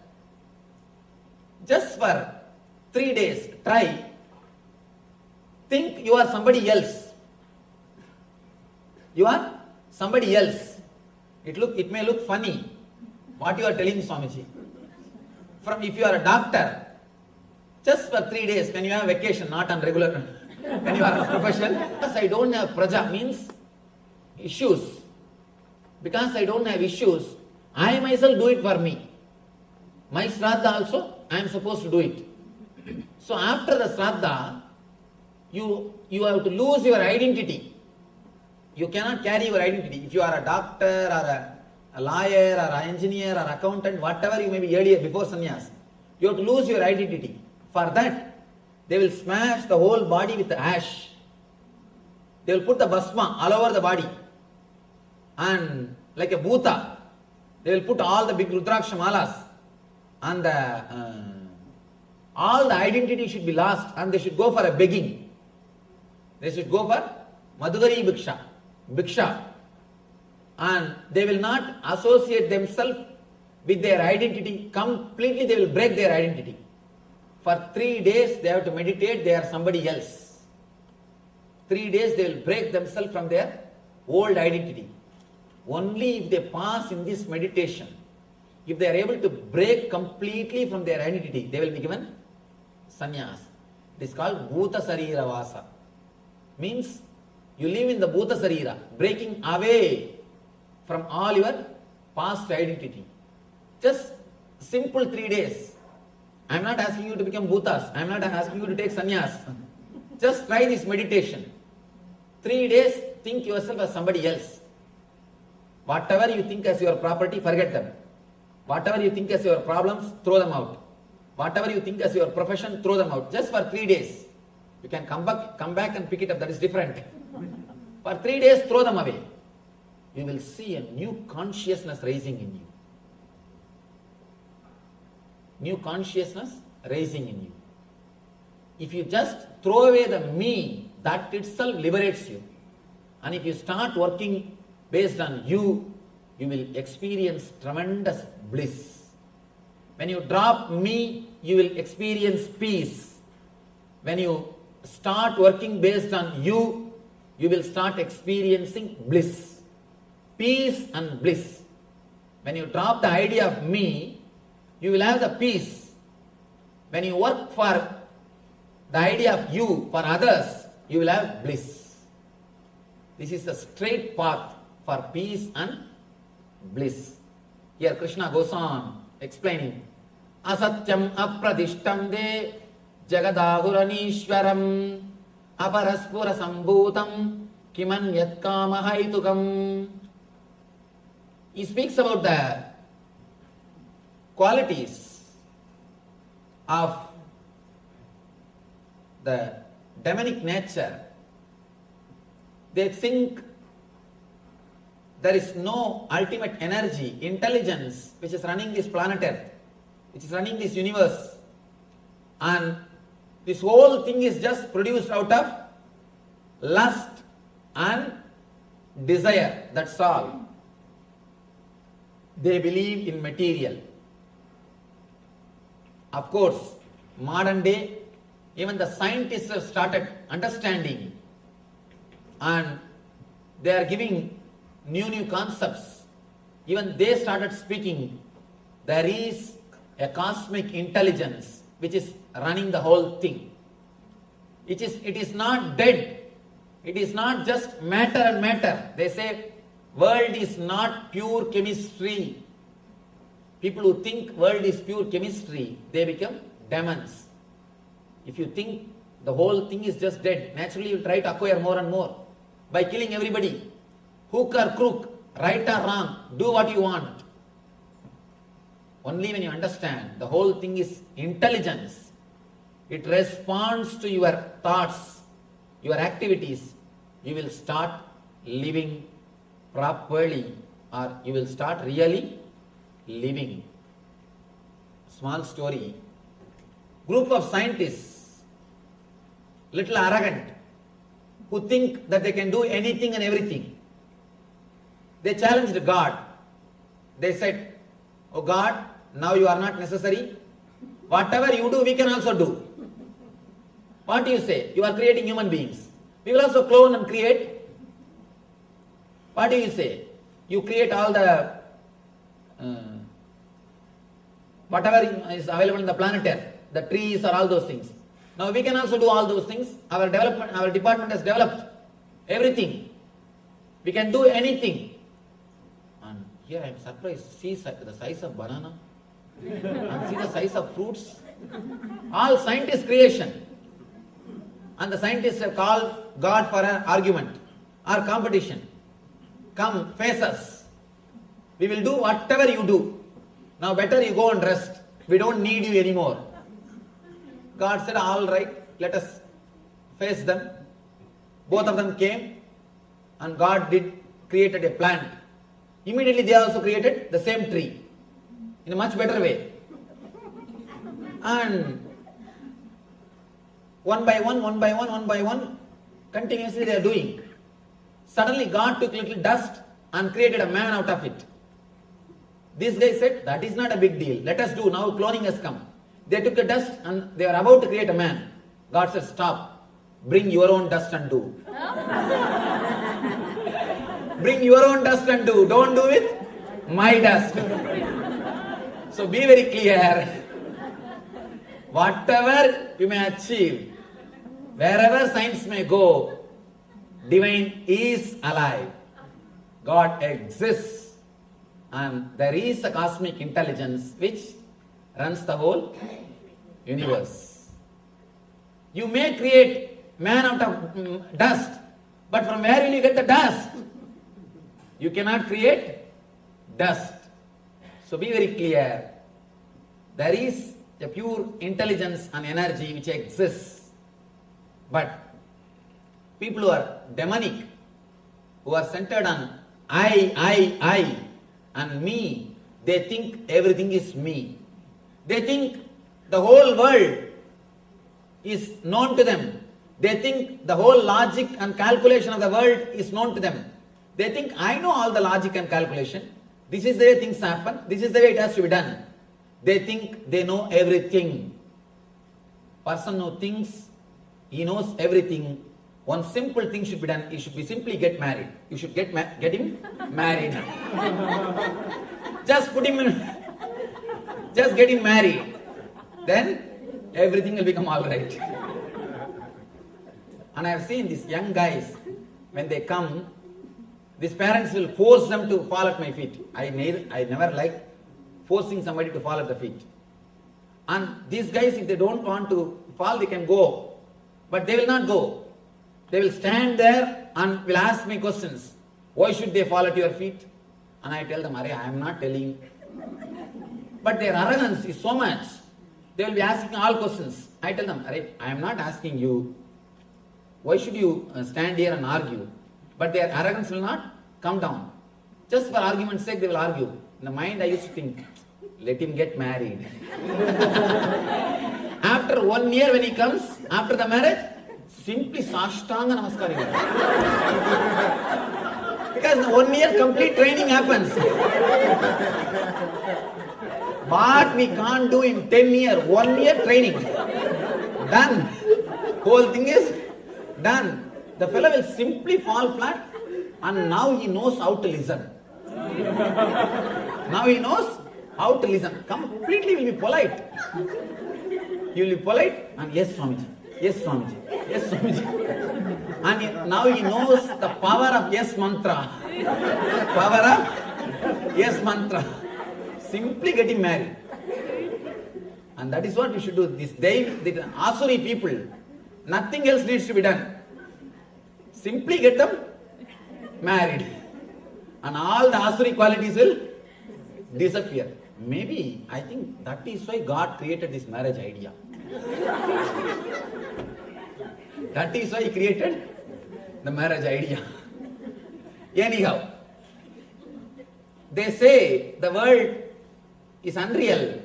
The foundation, with no foundation, no God in control, they say it is produced of sex desire and purely by lust. Asatyam, apradishtam, jagadahuranishwaram, aparaspara sambhutam, kimanyat kama haitukam. Kama is the hetu. Hetu means reason. Kama is the hetu for the whole thing. Reason for the whole thing. Please be very clear. Kama cannot be reason for whole thing. It is intelligence which is reason for whole thing. The Shakti or the divine is the cause and effect of this whole Jagat. That is Karana and Karya. In both the level, it is divine which is responsible for the universe. But when you think the lust is responsible or just you are the responsible, you start thinking, you start working with one idea of me, me, me. Here,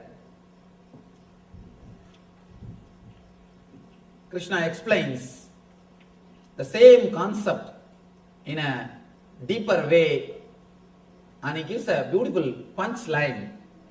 Chintam aparimeyancha pralayantam upasrita kamo babhoga parama edavaditi nischita asabhasas tatairvatta kama krodha parayana ihande kama bhogartam anyoranyotanan dasanjayan. Taking the shelter of excessive anxiety that ends only with their death. Very clearly he says, the anxiety ends only with death. Some people even at that time it doesn't end. They will be waiting. I paid insurance and these guys are not putting proper casket. They are not putting the proper marble. I paid insurance. I paid so much of money for insurance, so much of insurance I paid. See, they are not putting sandwood baths. They are not putting these proper things. Even after that, the worry will not end for some people. That ends only with their death, engrossed in the satisfaction of desires. And regarding gratification of their desires as their sole objective in life, they believe in these bound in 100 loops of hopes, wholly occupied by lust and anger. They use immoral means, adharma, ihante, means to accumulate wealth for the satisfaction of their desires. These are all the qualities of demonic nature. Please understand, if you have any of these qualities, I am not asking you to change the qualities, change the attitude. Change the attitude. Otherwise, it is up to you. You can live as you want. And it is your responsibility. If you have any of these attitudes in your life, understand, change the being. This is time to start living with attitude of you, and experience the bliss.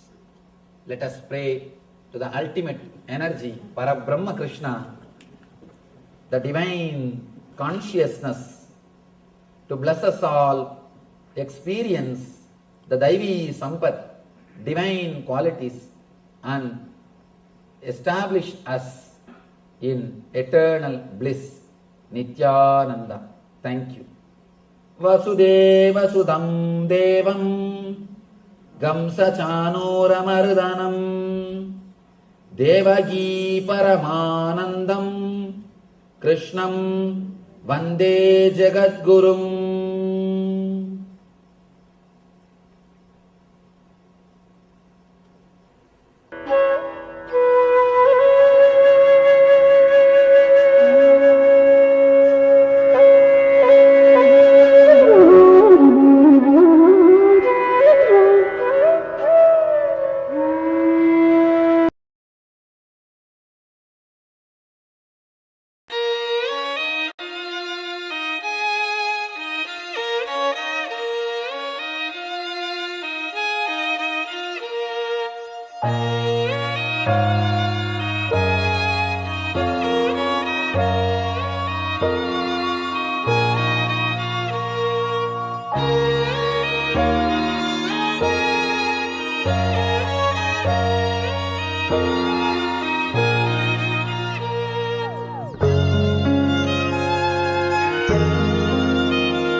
Yes. Nityananda, beautifully. Swamiji has given the context for relationships. He has shared how relationships are a possibility and how we create our relationships, how our space defines the quality of our relationships, and how we always attract exactly the people based on the space that we carry. We welcome Kailasa Toronto, who have joined us here. Nityanandam, everyone. Nityanandam. Nice to see all of you. And we also welcome Ma Nitya Agora Sarupini, Nityanandam. Nityanandama. We invite all the YouTube viewers, Facebook viewers, social media viewers to join us in the Zoom room for the two-way, as we are now getting ready for the internalization exercise on relationships.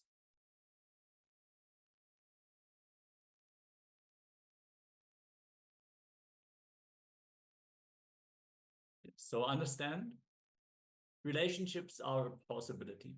We create the quality of our relationships. Understand first, you are your own friend and you are your own enemy. If you know the technique of how to lift yourself by yourself, you will become friend of yourself. If you let yourself down, you will become enemy of yourself. As Bhagavan Sri Krishna has revealed in the Bhagavad Gita, exactly, it is like that. You are your own worst enemy, and you can be your own best friend. Nobody can hurt you unless you allow them to. Nobody can help you unless you allow them to. Again and again, lift yourself. Don't feel depressed. Don't have guilt. Don't get dejected, thinking you will not be able to do. Again and again, lift yourself by yourself. Suffering or enjoying is created only by that one link, which is the mind. So when you sit, naturally some thoughts will come. The moment you see a thought coming, you see it forming, don't give any meaning to it. If you give it meaning, you only connect it to your past. Without giving meaning to it, just remember to unclutch. So we've looked in the last few days at unclutching. We've looked at how to unclutch. Just remember to unclutch again and again. So just become the witness. As it comes up, witness it, let it go back down. So just remember to unclutch again and again and see what happens. The moment you remember, let me unclutch from this thought. Let me not give meaning to it. So for a few seconds, there will be a small silent gap. The moment you are aware there is a gap, there is a silence, it will become one more thought. But then just unclutch from that also. Then again, at some point, there will be another gap for another few seconds. Then one more gap. One more thought will come. I am in silence, maybe a little celebration. I am unclutching. Unclutch from that thought also. It is again just one more thought. It is just the gap or the silence that needs to become longer and longer. And with each practice, it does become longer and longer. You'll find, without creating another thought, but you will find that the gap between thoughts gets larger and larger, longer and longer. And this is the whole idea. Naturally, it is the nature of the mind to wander here and there after a few minutes. But our goal is to make this silence, this gap between one thought and another, longer and longer through practice, through unclutching. Yes, so don't feel any guilt for the thoughts that arise. Don't judge the thoughts. Just be a witness and hold that space of possibility for unclutching. Understand you can unclutch completely this very moment. Swamiji has told very clearly, Satori is possible for every single one of us. Spontaneous enlightenment, falling into that deep nirvikalpa samadhi, as how he experienced it in Pawarakundru, where he was just playfully meditating, applying one technique that his guru has given him, telling him, find the source from where your thoughts emerge. Find that source. Where are your thoughts coming from? And who is it who is thinking the thoughts? Just playfully entering into the unclutched zone, and all of a sudden he had the 360-degree experience where he could see 360 degree this way and this way, experiencing himself in everything. So don't underestimate the power of simple unclutching. The moment you remember or become aware that the mind has wandered, unclutch. No need to have guilt or be agitated that the mind has wandered. The moment you remember, unclutch, that's all. In the initial level, it may be very gross, like a solid fight. You may have to utter the word, unclutching, unclutching, unclutching, like a mantra internally again and again. But in just a few moments, you will see it becomes subtle, becomes a subtle process. With unclutching, every moment will be new. Every moment will be ecstasy. Every moment will be joy, excitement. Unclutching is the source of unending excitement. Nityananda Spurana, the blossoming of eternal bliss. So let us get ready. Requesting everyone to get comfortable. You can best if you can sit in a cross-legged position on the floor, like Padmasana. If that is not possible for you, you can also sit in Vajrasana, or you can sit on a chair and simply close your eyes for a moment. Just focus on your breathing. No need to change the flow of your breath. No need to force yourself to breathe in any particular way. Just bring your awareness to the breath. There is nothing else which is important right now. There's no urgency to go anywhere, no urgency to do anything. Just allow yourself to have this experience of unclutching. Just witness your inner space. Yes, so just requesting everyone, let us enter into this unclutching meditation. So we'll be sitting for the next few minutes, just unclutching. Let us take a moment and unclutch from everything internal, external, thoughts, distractions. We'll be projecting a screen for you shortly. Let's begin.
Yes, you can relax now. And understand this is a technique, unclutching. It's a technique that you can practice anytime, anywhere. Doesn't matter where you are. You can be on your way to work, perhaps maybe not so much driving, but if you're on the bus, for example, you can just sit by yourself and just unclutch. If you're just sitting in the restaurant waiting for your meal to come, you can sit and unclutch. If you're just about to go to sleep, you can sit and unclutch. You can always find some 5-10 minutes and just unclutch from anything and everything, internal and external. So it is a very powerful technique. As we saw in the previous, in some of the previous days, Somji has talked about unclutching as a technique. It is one of the most powerful techniques that are out there. One of the most powerful techniques for anything. So whether you have issues with health, unclutch, wealth, unclutch, relationships, unclutch, anything, you can simply unclutch from it. So once again, we recommend that you continue practicing this technique, this unclutching technique. And now let us move forward to the next segment in our program for today. And once again, today's, the segment which is power manifestation, which today is the power of clairvoyance. So let us get ready for clairvoyance. Yes, for this power, you're going to need a mirror because we're going to start by doing a samyama. So to manifest clairvoyance, the sacred secret is to do samyama on the super physical self-effulgent light in you. Let us repeat this one. The super physical self-effulgent light in you. All of us, we carry that self-effulgence, that spark in us that shines even in the darkness. Yes, you can light the room by your own inner light. It is possible. There is a super physical self-effulgent light in all of you, which is shining in your eyes, which is shining on your skin, which is shining in your being. It is called Tejas, that shining light, which is increased by various samyamas, various techniques, also through heavy yoga, things like doing like immense feats, like being inverted for a long period of time. Let us just take a moment and do the samyama on it. Let us bring our awareness to our inner space. Bring our awareness to the self-effulgent light that is there within all of us. This light is not restrained by any walls, by any borders, by any distance. This light is what reveals everything when we are just aware of it, when we can bring our awareness to that inner light, that self-effulgence. Any information can be revealed to us. Nothing can be hidden. As Swamiji beautifully says, because we are in oneness with it. We are in oneness with everything, with the entire existence. Paramadvaita. There was never a time when we were separated from anything in existence. But we have become unaware of that. We have decided to drop out of that highest space. But with Swamiji's science, Swamiji's guidance and initiation, we have access to that space. We can tap into that information. So let us just take a few moments. You can close your eyes or keep them open. Both is okay. You can close your eyes, especially when you're like in a public space, like in Kailasa, Toronto, with many people around. Not to get distracted, you can close your eyes and just sit for a moment. Bring the awareness to your inner space and experience your self-effulgence. You are radiating a light from within that is able to pierce any darkness. It's able to penetrate any wall, any distance, any place, any space. Nothing which can be hidden from that light. This light will reveal everything. If you have a mirror available, now is the time. Take the mirror. Just sit in front of that mirror and gaze at your own reflection.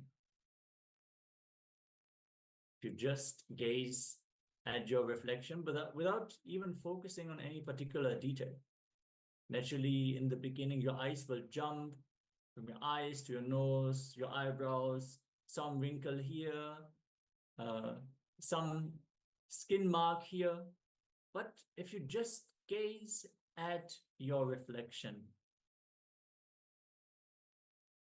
bit by bit, the reflection will lose its separate dimensions and parts.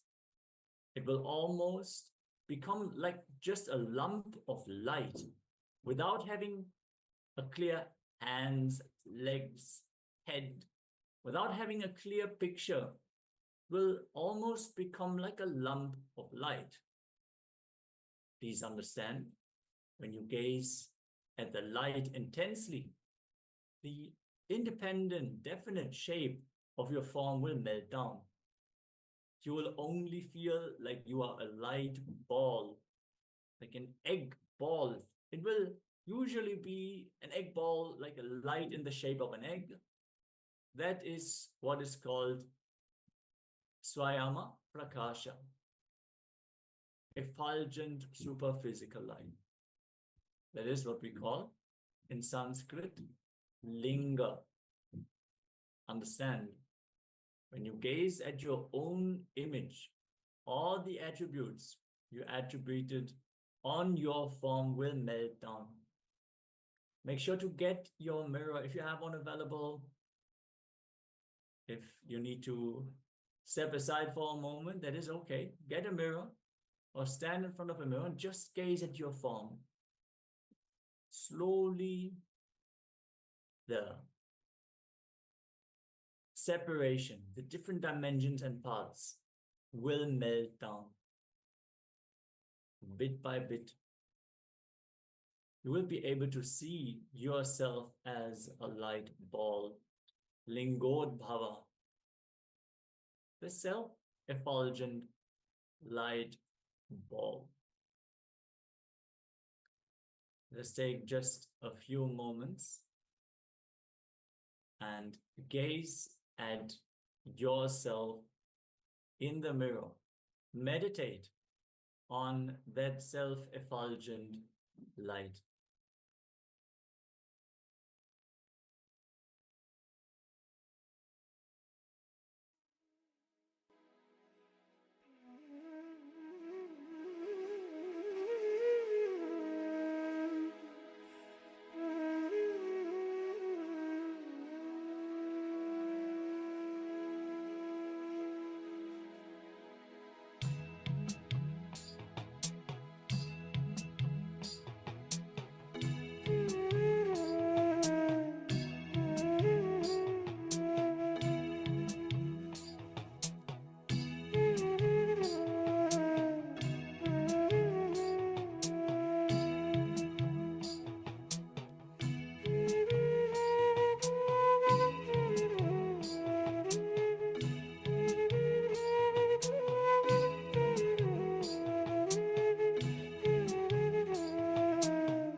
Yes.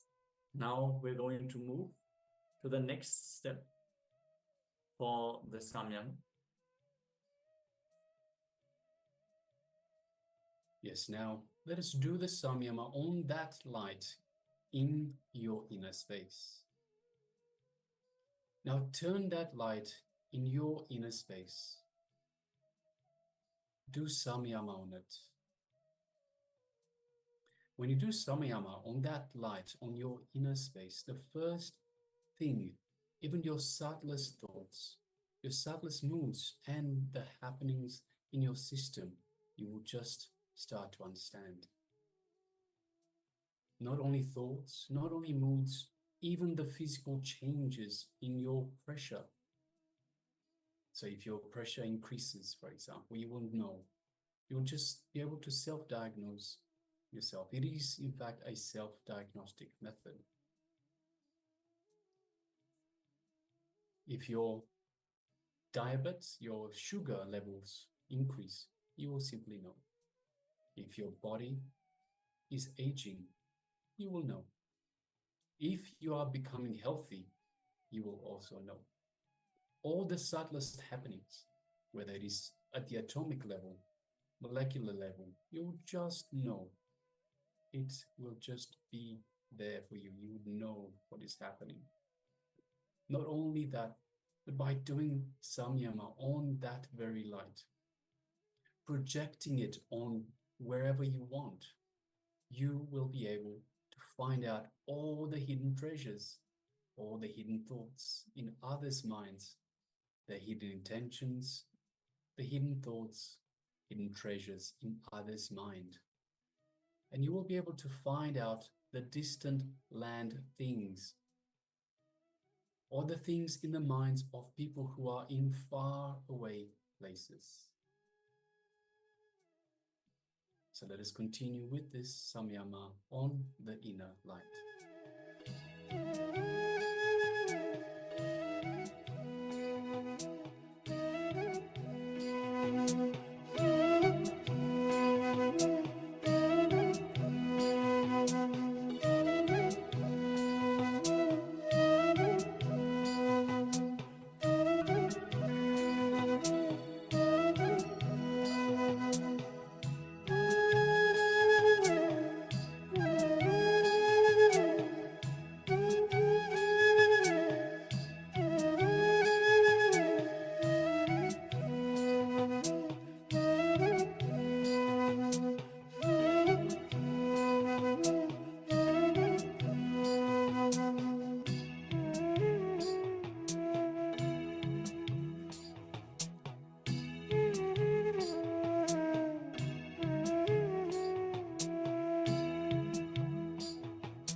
Yes, you can now relax. So that was just a wonderful, wonderful technique just to bring out your inner light, to concentrate on your inner light. By concentrating on your inner light, you will find all the knowledge, all the information is right there at your fingertips. You can, as we mentioned, you can find out anything about any person, anywhere. You can find people's thoughts, thought currents. You can find so many different things just by concentrating on that inner light within you, within our own self. All right, so next, let's move on to the next segment in our program for today. And it is, once again, revelations by the Supreme Pontiff of Hinduism on how to drop irritations related to fear and greed. So requesting everyone, let's sit with the head, neck, and spine in a straight line. Let us bring our full attention and offer it at the Supreme Pontiff of Hinduism as he reveals these wonderful revelations.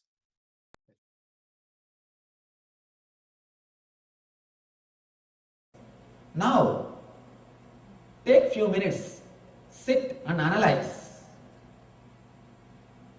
Throughout my life, all these years, I was driven by greed and fear. What I have achieved? What have I got? Where am I standing? What is really happening? Consciously think.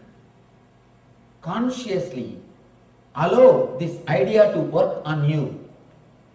Decide, from today, I will not do anything out of greed or out of fear.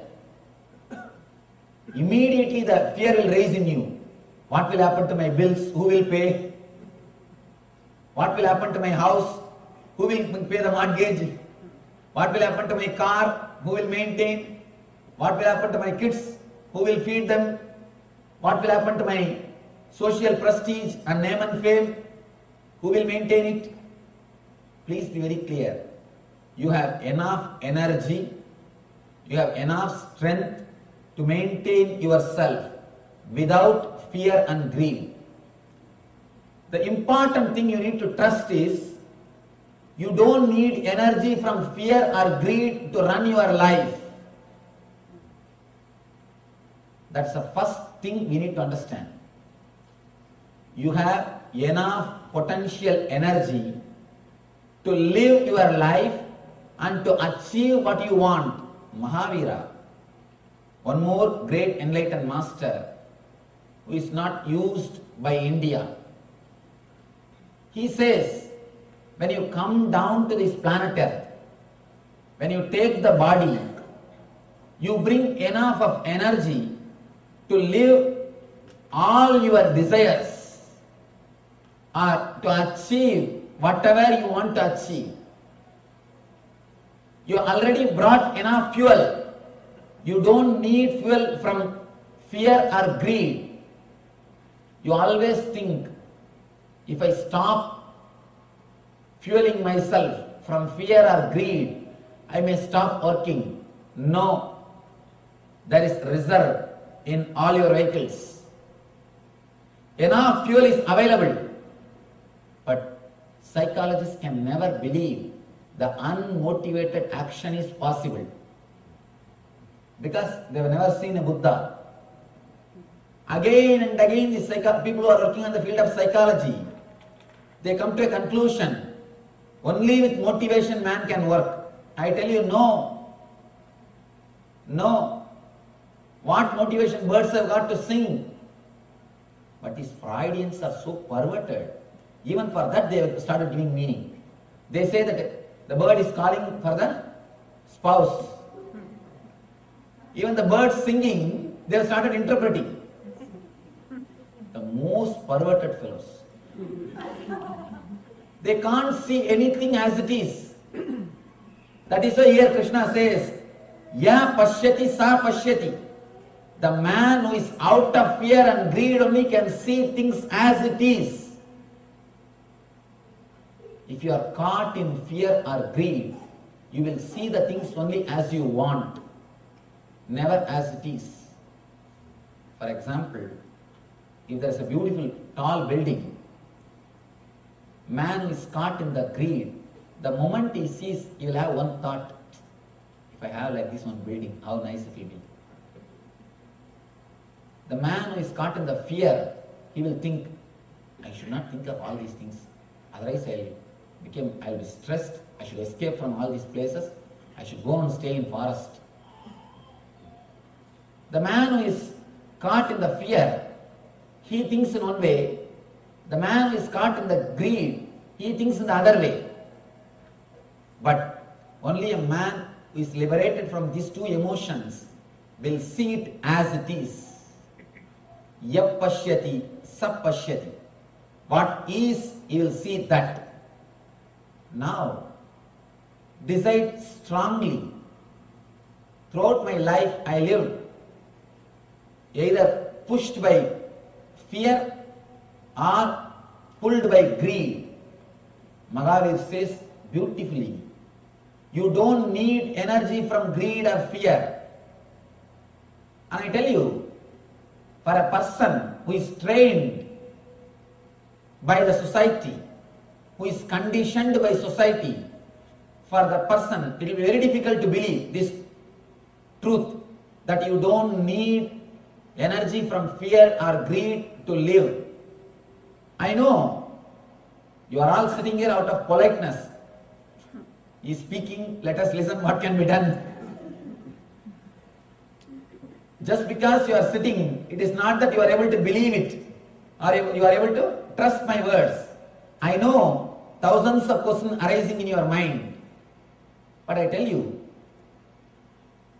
your whole past, maybe 30 or 40 or 50 or 60, what is your age? That many years.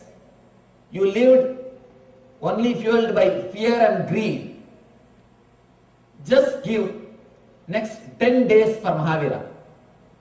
Decide, next 10 days I will trust the words of Mahavira. Mahavir says, you don't need fuel from fear or greed because you have brought enough energy. When divine sends you, when you take birth, God sends you with whatever you need. In India, the daughter is given, when the daughter is given the marriage, they will send the whole set from broomstick to everything will be sent, from card, bureau, everything will be sent with the daughter, and dowry also. That nonsense. I don't know when India will understand and come out of that word dowry, come out of that idea dowry. If any of you have taken dowry, and if you really want the spiritual life, first thing, tomorrow itself give it back. Go back to the house, collect all the things, whatever you have taken from your in-laws' house, give it back.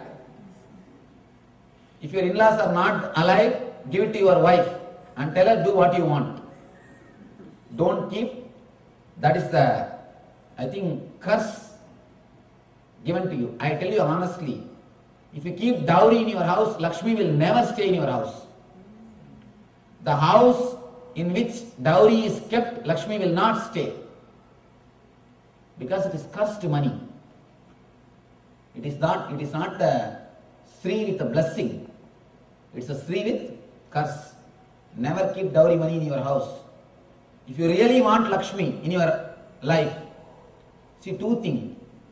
Lakshmi has got two use in your life. One is just outer comfort. Another one is inner bliss.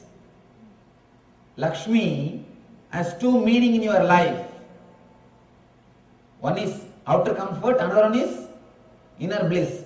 The man in whose house the dowry is kept, I can assure he will never have the inner Lakshmi. He will never have the inner Lakshmi. He may think he is having the outer Lakshmi. He may think, what is the difference between poor man and the rich man? Poor man sits on the ground and worries, the rich man sits in the sofa and worries, that's all. Nothing else. The size of the sofa is little big. Nothing else. How a daughter is sent with everything to the in-laws house, same way, divine sends you with everything. That is what we call in Vedanta prarabdha karma. When you come down, you bring enough of energy for your senses and body to run and acquire whatever it wants, enjoy whatever it wants, and live the life blissfully. You brought everything. Only problem is, you don't trust you have brought everything. You don't trust you have brought everything. And one more thing, after coming down, you accumulate more and more desires from others. If you come down with 10 desires, you have brought enough energy to fulfill the 10. But after coming down here, you collect some more desires from your parents, brothers, sister, and then you try to work out all those desires. Please be very clear, work out only your desires. Let you not waste your life working out others' desires. You are wasting your life if you start working out others' desires. When we go to the chapter about desires, we'll go deeply into the desires, how it is created and how we are running behind it. Now this much of understanding is enough. Decide clearly, let me not be fueled by fear or greed. And I tell you, just give 10 days for this one idea. Decide, next 10 days I'll work only out of my joy and bliss. I'll do everything out of my pleasant mood, out of my joy. I can assure, anyhow, of course I'm going to be here even after 10 days. If it does not work out, come and catch me. It will transform your life. This single idea can liberate you straight away from all bondages. You have enough energy. You have brought enough of Shakti with you. You have enough of Kriya Shakti with you, which can run your life without being fueled by fear or greed. One more thing. First few days you will feel a little unsettled. When you work, when you say, whenever any desire comes up, you say no.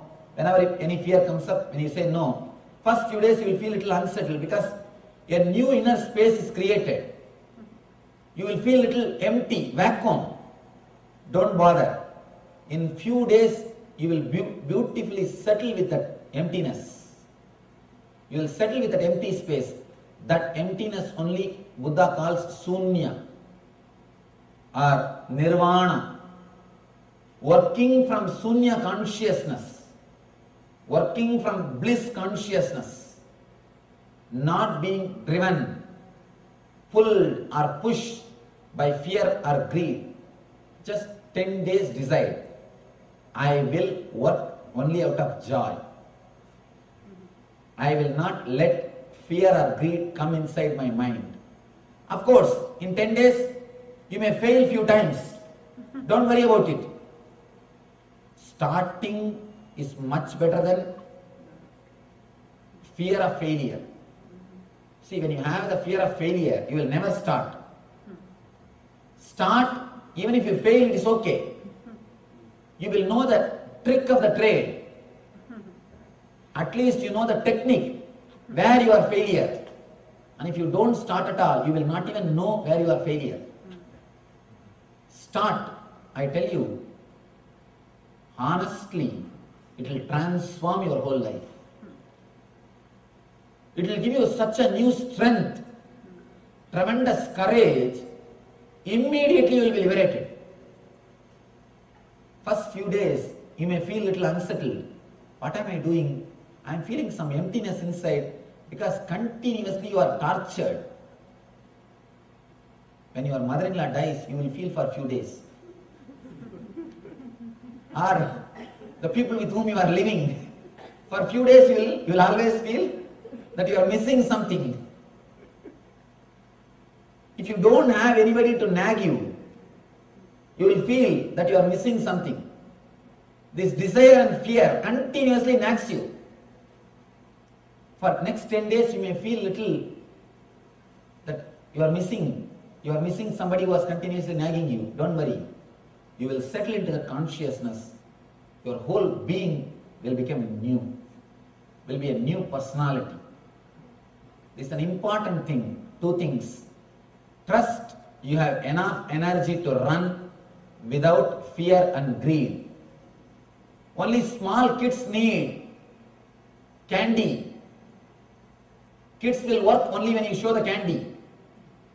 They will keep quiet if you threaten them that I will beat you. Of course, in this country nothing can be done. They will say 911. Nothing can be done. Only with kids, when you are a small child, you need fear or greed to make you work. Now you are a grown-up man. Still, why do you need fear or greed? Still, if you need fear or greed, you are mentally retarded. Please be very clear. We have grown physically, but not mentally. First few days, you will feel a little unsettled. One more thing. In 10 days, you will not lose your wealth. Is there anybody? 10 days, if I practice these ideas, I may lose all my wealth, Swamiji. Then the wealth is not worth having. Let you lose it. If it will last in 10 days, you think it is worth having? It's not worth having. If it can be lost so easily, then it is not worth having. The earlier it is lost, better for your being. Let you remove the tremendous stress and load from your inner space. Decide for 10 days, I'll do all my action out of deep bliss, out of settled mood. And I tell you an important thing which continuously exists in you, that constant irritation will disappear. Knowingly and unknowingly, you carry the constant irritation in you. That is why all of us are just waiting to burst, explode. Any small thing, you just shout, vomit. You are waiting for reasons to shout. Any small thing, you are irritated. You shout, don't you know? Don't you have sense? Why are you doing this? Why are you doing that? Constantly we carry that irritation mood in us. From morning till night, constantly, even for a small thing, we always shout, explode. Look into yourself. How many of you can honestly understand and agree that you carry the constant irritation in you? Raise your hand. Others are not honest, be very clear. Don't think you are not carrying. Constantly we are carrying that irritation. The irritation is being carried in your inner space constantly. It is because of fear and greed. Let you be liberated from today from that irritation which you are carrying constantly. Something or other, some reason or other you need to explode, that's all. You are waiting to jump on others because you are not settled within yourself. There is uneasiness between you and your being. That uneasiness always expresses continuously on others. That uneasiness, what I call dis-ease. That dis-easeness between you and your being is what I call disease. You carry that constant uneasiness, constant irritation because you are putting wrong fuel in your engine. If the wrong fuel is added into your engine, you know the sound, what type of sound you will have and what type of smoke you will have. If the fuel is not pure, the engine will create a different kind of sound. Small story. Husband and wife both were driving car. They stopped at a signal. Suddenly next to them they saw a Benz car standing. Husband said, yesterday night in dream I was driving like this beautiful Benz car. Wife said, yes, I heard the engine sound. Sound sleep. Sleep for them and sound for others. Be very clear. If the fuel is not pure, you will have different sound and different smoke. If you are carrying the constant irritation in you, the fuel is not pure. You are not working out of your consciousness. You are not working out of your bliss. Just 10 days, decide. Don't put the fuel of fear and greed in your vehicle. You will see suddenly the new energy coming up from your being. The enthusiasm, costless, auspicious energy. The costless, auspicious energy is what we call Shiva. Shiva means in Sanskrit, costless auspiciousness. Reasonless energy. If you live with that reasonless energy, means unmotivated energy, and I tell you, you can do that. First thing, trusting you have that energy. Next thing, start living it. Only these two things you needed to reach the divine consciousness. When you start working with that costless, auspicious energy, you become Shiva. Otherwise, you are Shava. Here, Krishna gives a beautiful technique to reach that ultimate Shiva consciousness, to reach the beautiful space of bliss. Saknodi haivayavasodum praksarira vimokshanat kama krododbhavam vegam sayuktas sasuginaraha. Saknodi haivayasodum praksarira vimokshanat kama krododbhavam vegam sayuktas sasuginaraha. Before giving this present body, if one is able to tolerate the urges of material senses and check the force of desire and anger, he is well situated and he is happy in this world. Exactly what I said he is repeating. If you can at least once settle inside, if you at least once settle inside your being, when you are attacked by this emotion of desire and anger, without moving your body, without cooperating, without taken away by that emotion, you are well situated, means you achieved what has to be achieved.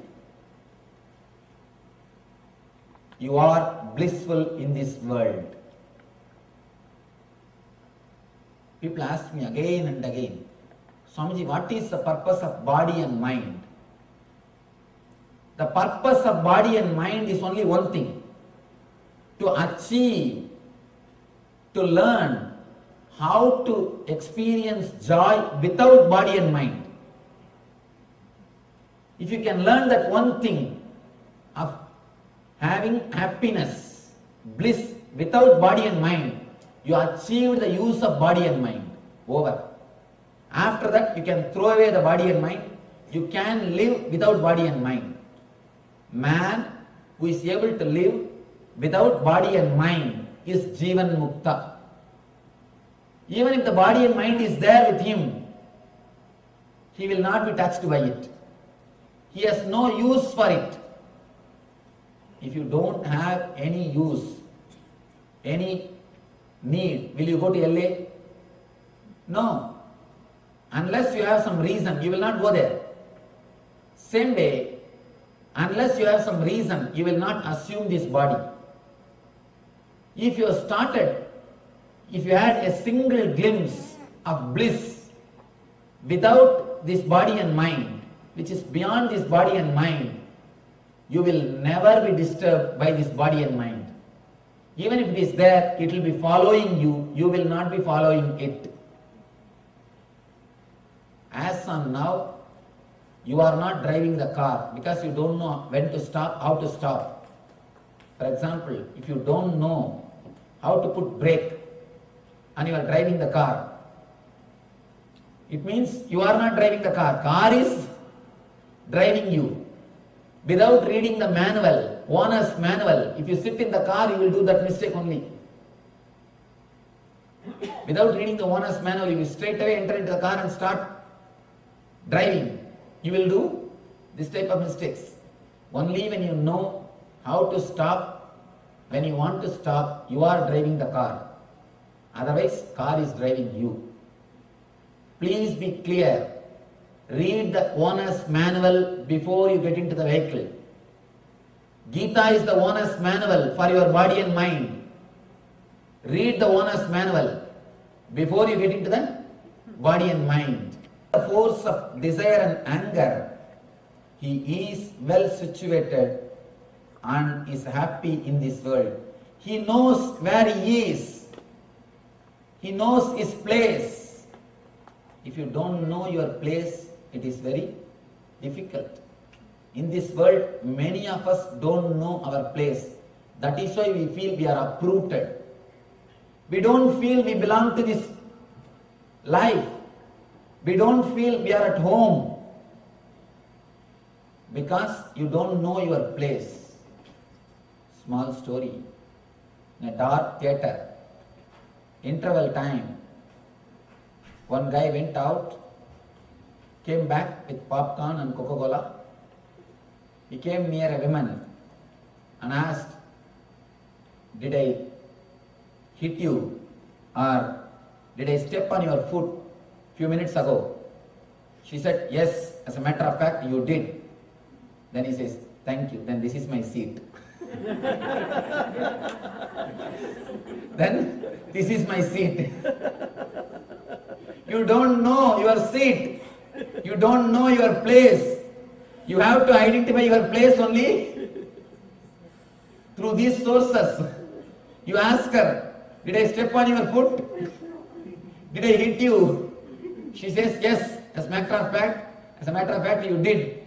Then he says, "Thank you." Then, "This is my chair. This is my seat." You don't know where you are situated. Only a person who has gone beyond greed and fear can relax into his being, will know what is his place on this planet Earth. If you don't fuel your being with fear and greed, suddenly you will see a new clarity. You will start working out of intelligence. You will start working out of divine consciousness. You will start working out of eternal bliss. Just decide, whatever I do out of greed, it only adds more and more greed. I am running. Enough. Same way, if you are escaping from something out of fear, all right, how much I can escape? How long I can run?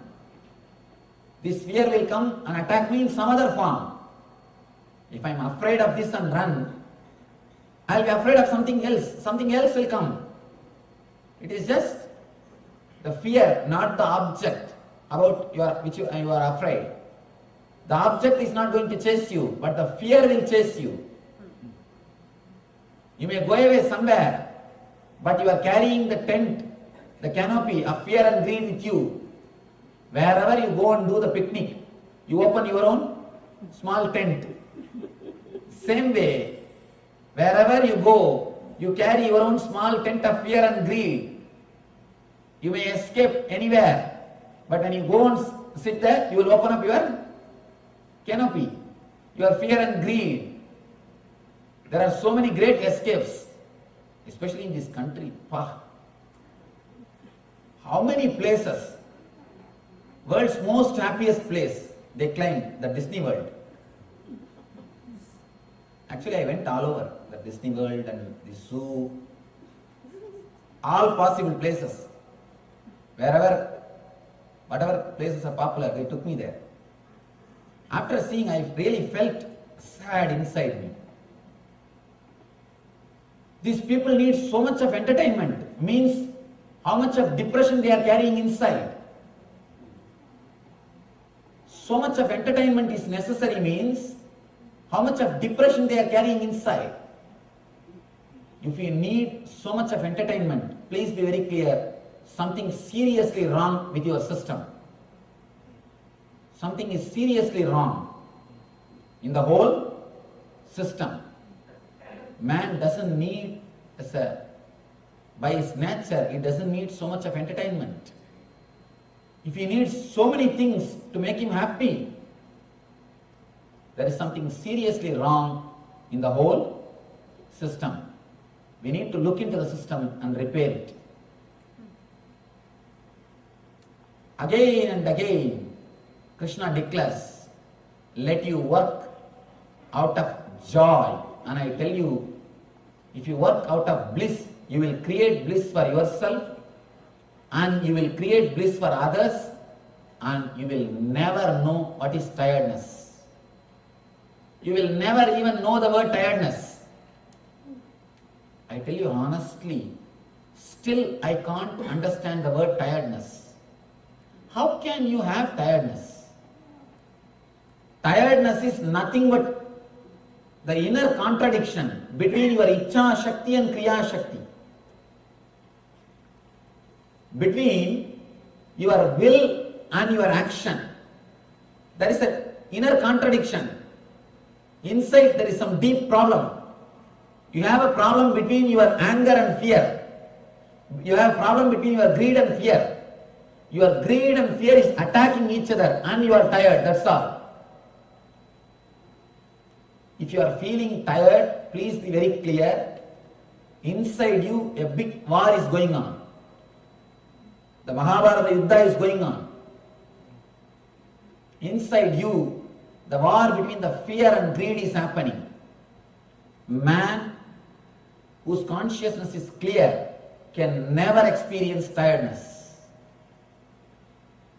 The very idea of tiredness is totally wrong. How can there be tiredness? Just what you want, you do, that's all. In my young age, when I was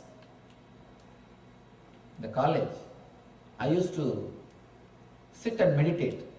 Morning I'll sit for 4 hours and evening I'll sit for 4 hours.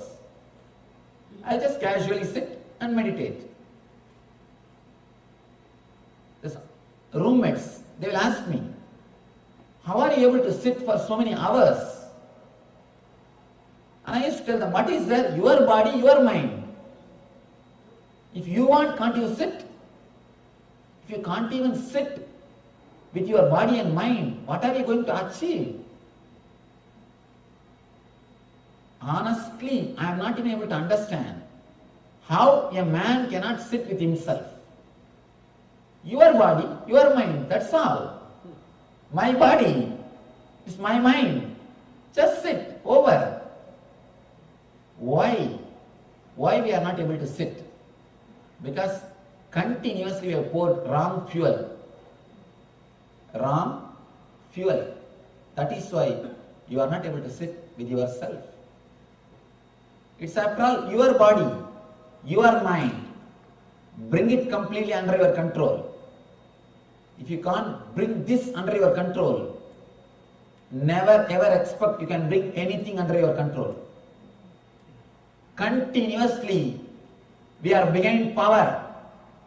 We want to control that, control this, control that, control this. The power hunger is so much in us. We are running behind always something to get the control over that. Understand, first let you bring your body and mind under your control. Let that be controlled by you. Then automatically you can bring anything under your control. If this is not under your control, whatever is under your control will not be under your control. So please be very clear. First thing which we need to do is bring your body and mind under your control.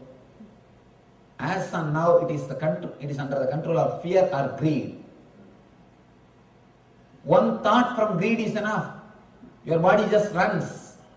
One thought from fear is enough. Your body just runs. Let it not happen. Let it be completely under you. Let it be completely under your consciousness. Let you fill your body and mind. Let your eternal bliss, eternal consciousness fill your body and mind.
Yes, welcome.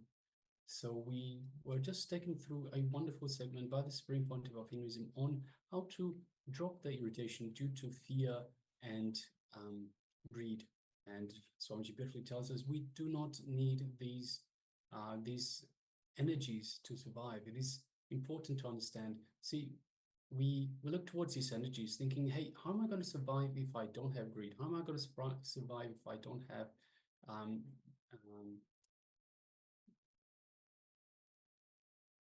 fear? Yes, thank you. Apologies for that. So yes, how am I going to survive if I don't have fear? Am I still going to to survive. If I don't fear something, does that not mean that I'm not going to look out for it and I'm going to get hurt by not being aware of it? So Swamiji beautifully tells us that these energies, we do not need these energies to survive. These are energies that we create, thinking that we need them to survive, but they're not relevant. So now let us move into the next segment, which is an internalization exercise related to this very topic. Yes, so as Maharaj shared, you don't need energy from fear or greed. So decide clearly, let me not be fueled by fear or greed. It will transform your whole life. It will give you such a new strength, tremendous courage. Invariably, you will be liberated.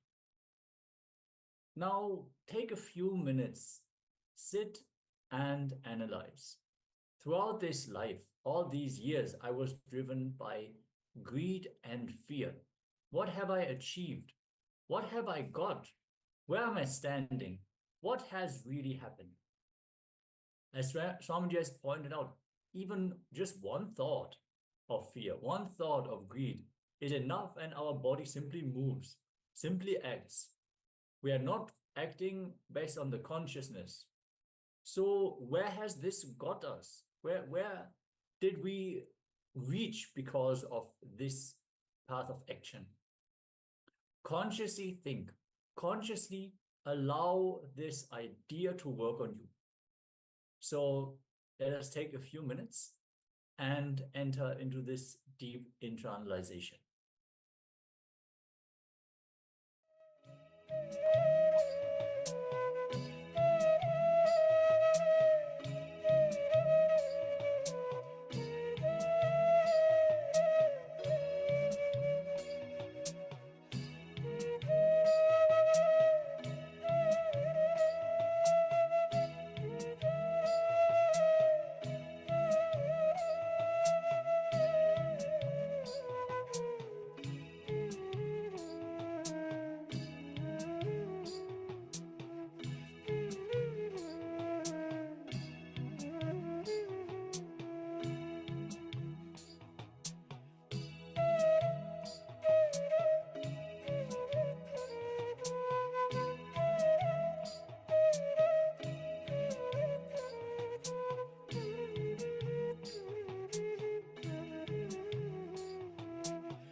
Now let us decide from today, I will not do anything out of greed or fear.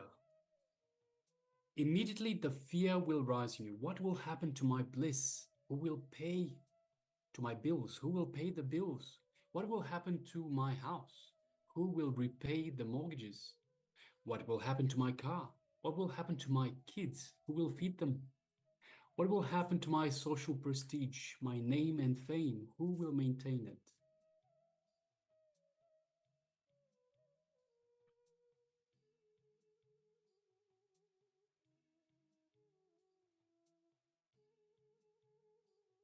Please be very clear. You have enough energy, you have enough strength to maintain yourself without fear and greed. The important thing you need to trust is you don't need energy from fear or greed to run your life. That's the first thing you need to understand. You have enough potential energy to live your life and to achieve what you want. So let us now go back and let us make that conscious decision, strong decision from today. I will not do anything out of greed or out of fear. So let us now continue. Just that, decide from today that you will not do anything out of greed or out of fear. Make it a strong declaration, a strong decision. Let's continue.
Yes.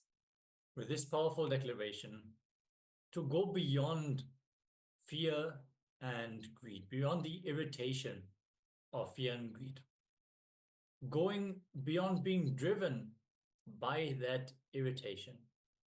Let us now move on to the next segment of the day, which is going to be the next round of today's power manifestation. We have had the beautiful Samyama, where we were meditating on the inner light. Now we are actually going to enter into the power manifestation of clairvoyance, mind reading. Requesting all the participants to please settle down and get ready.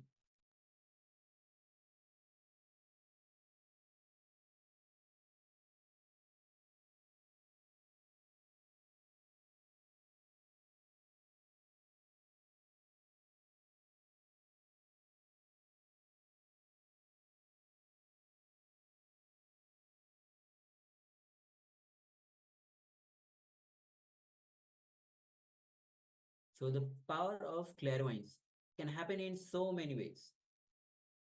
Dura drishti, seeing at far. It can be far off at very distance. Dura shruti means hearing from very far. So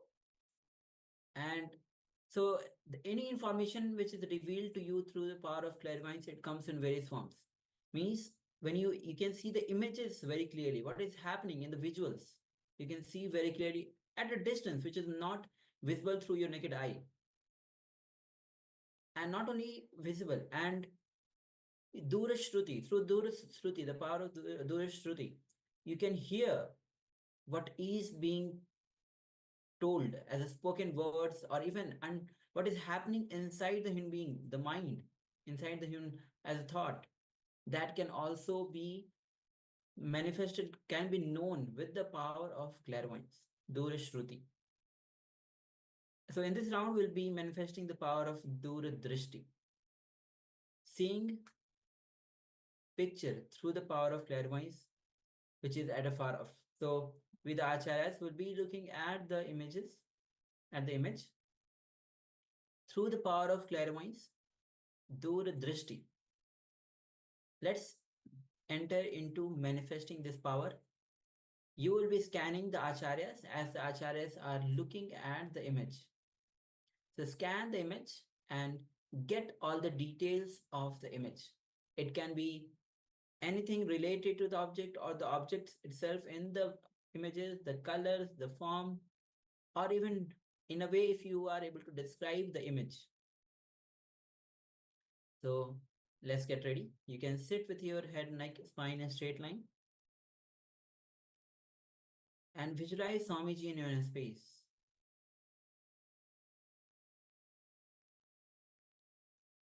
Have that deep feeling connection. Sit with that deep feeling connection with conscious declaration to manifest, to be in oneness with Swamiji.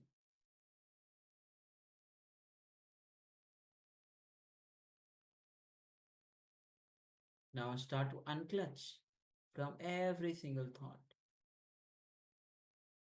Unclutch any fears that you have, any worries. Just go on unclutching. Now, let's start chanting the Mahavakya. Om Nityananda Paramashivoham. Om Nityananda Paramashivoham. Om Nityananda Paramashivoham. Now, with this deep feeling connection with Bhagavan, let's enter into the manifestation. As the acharyas are looking at the image, let's scan the image. Let's begin.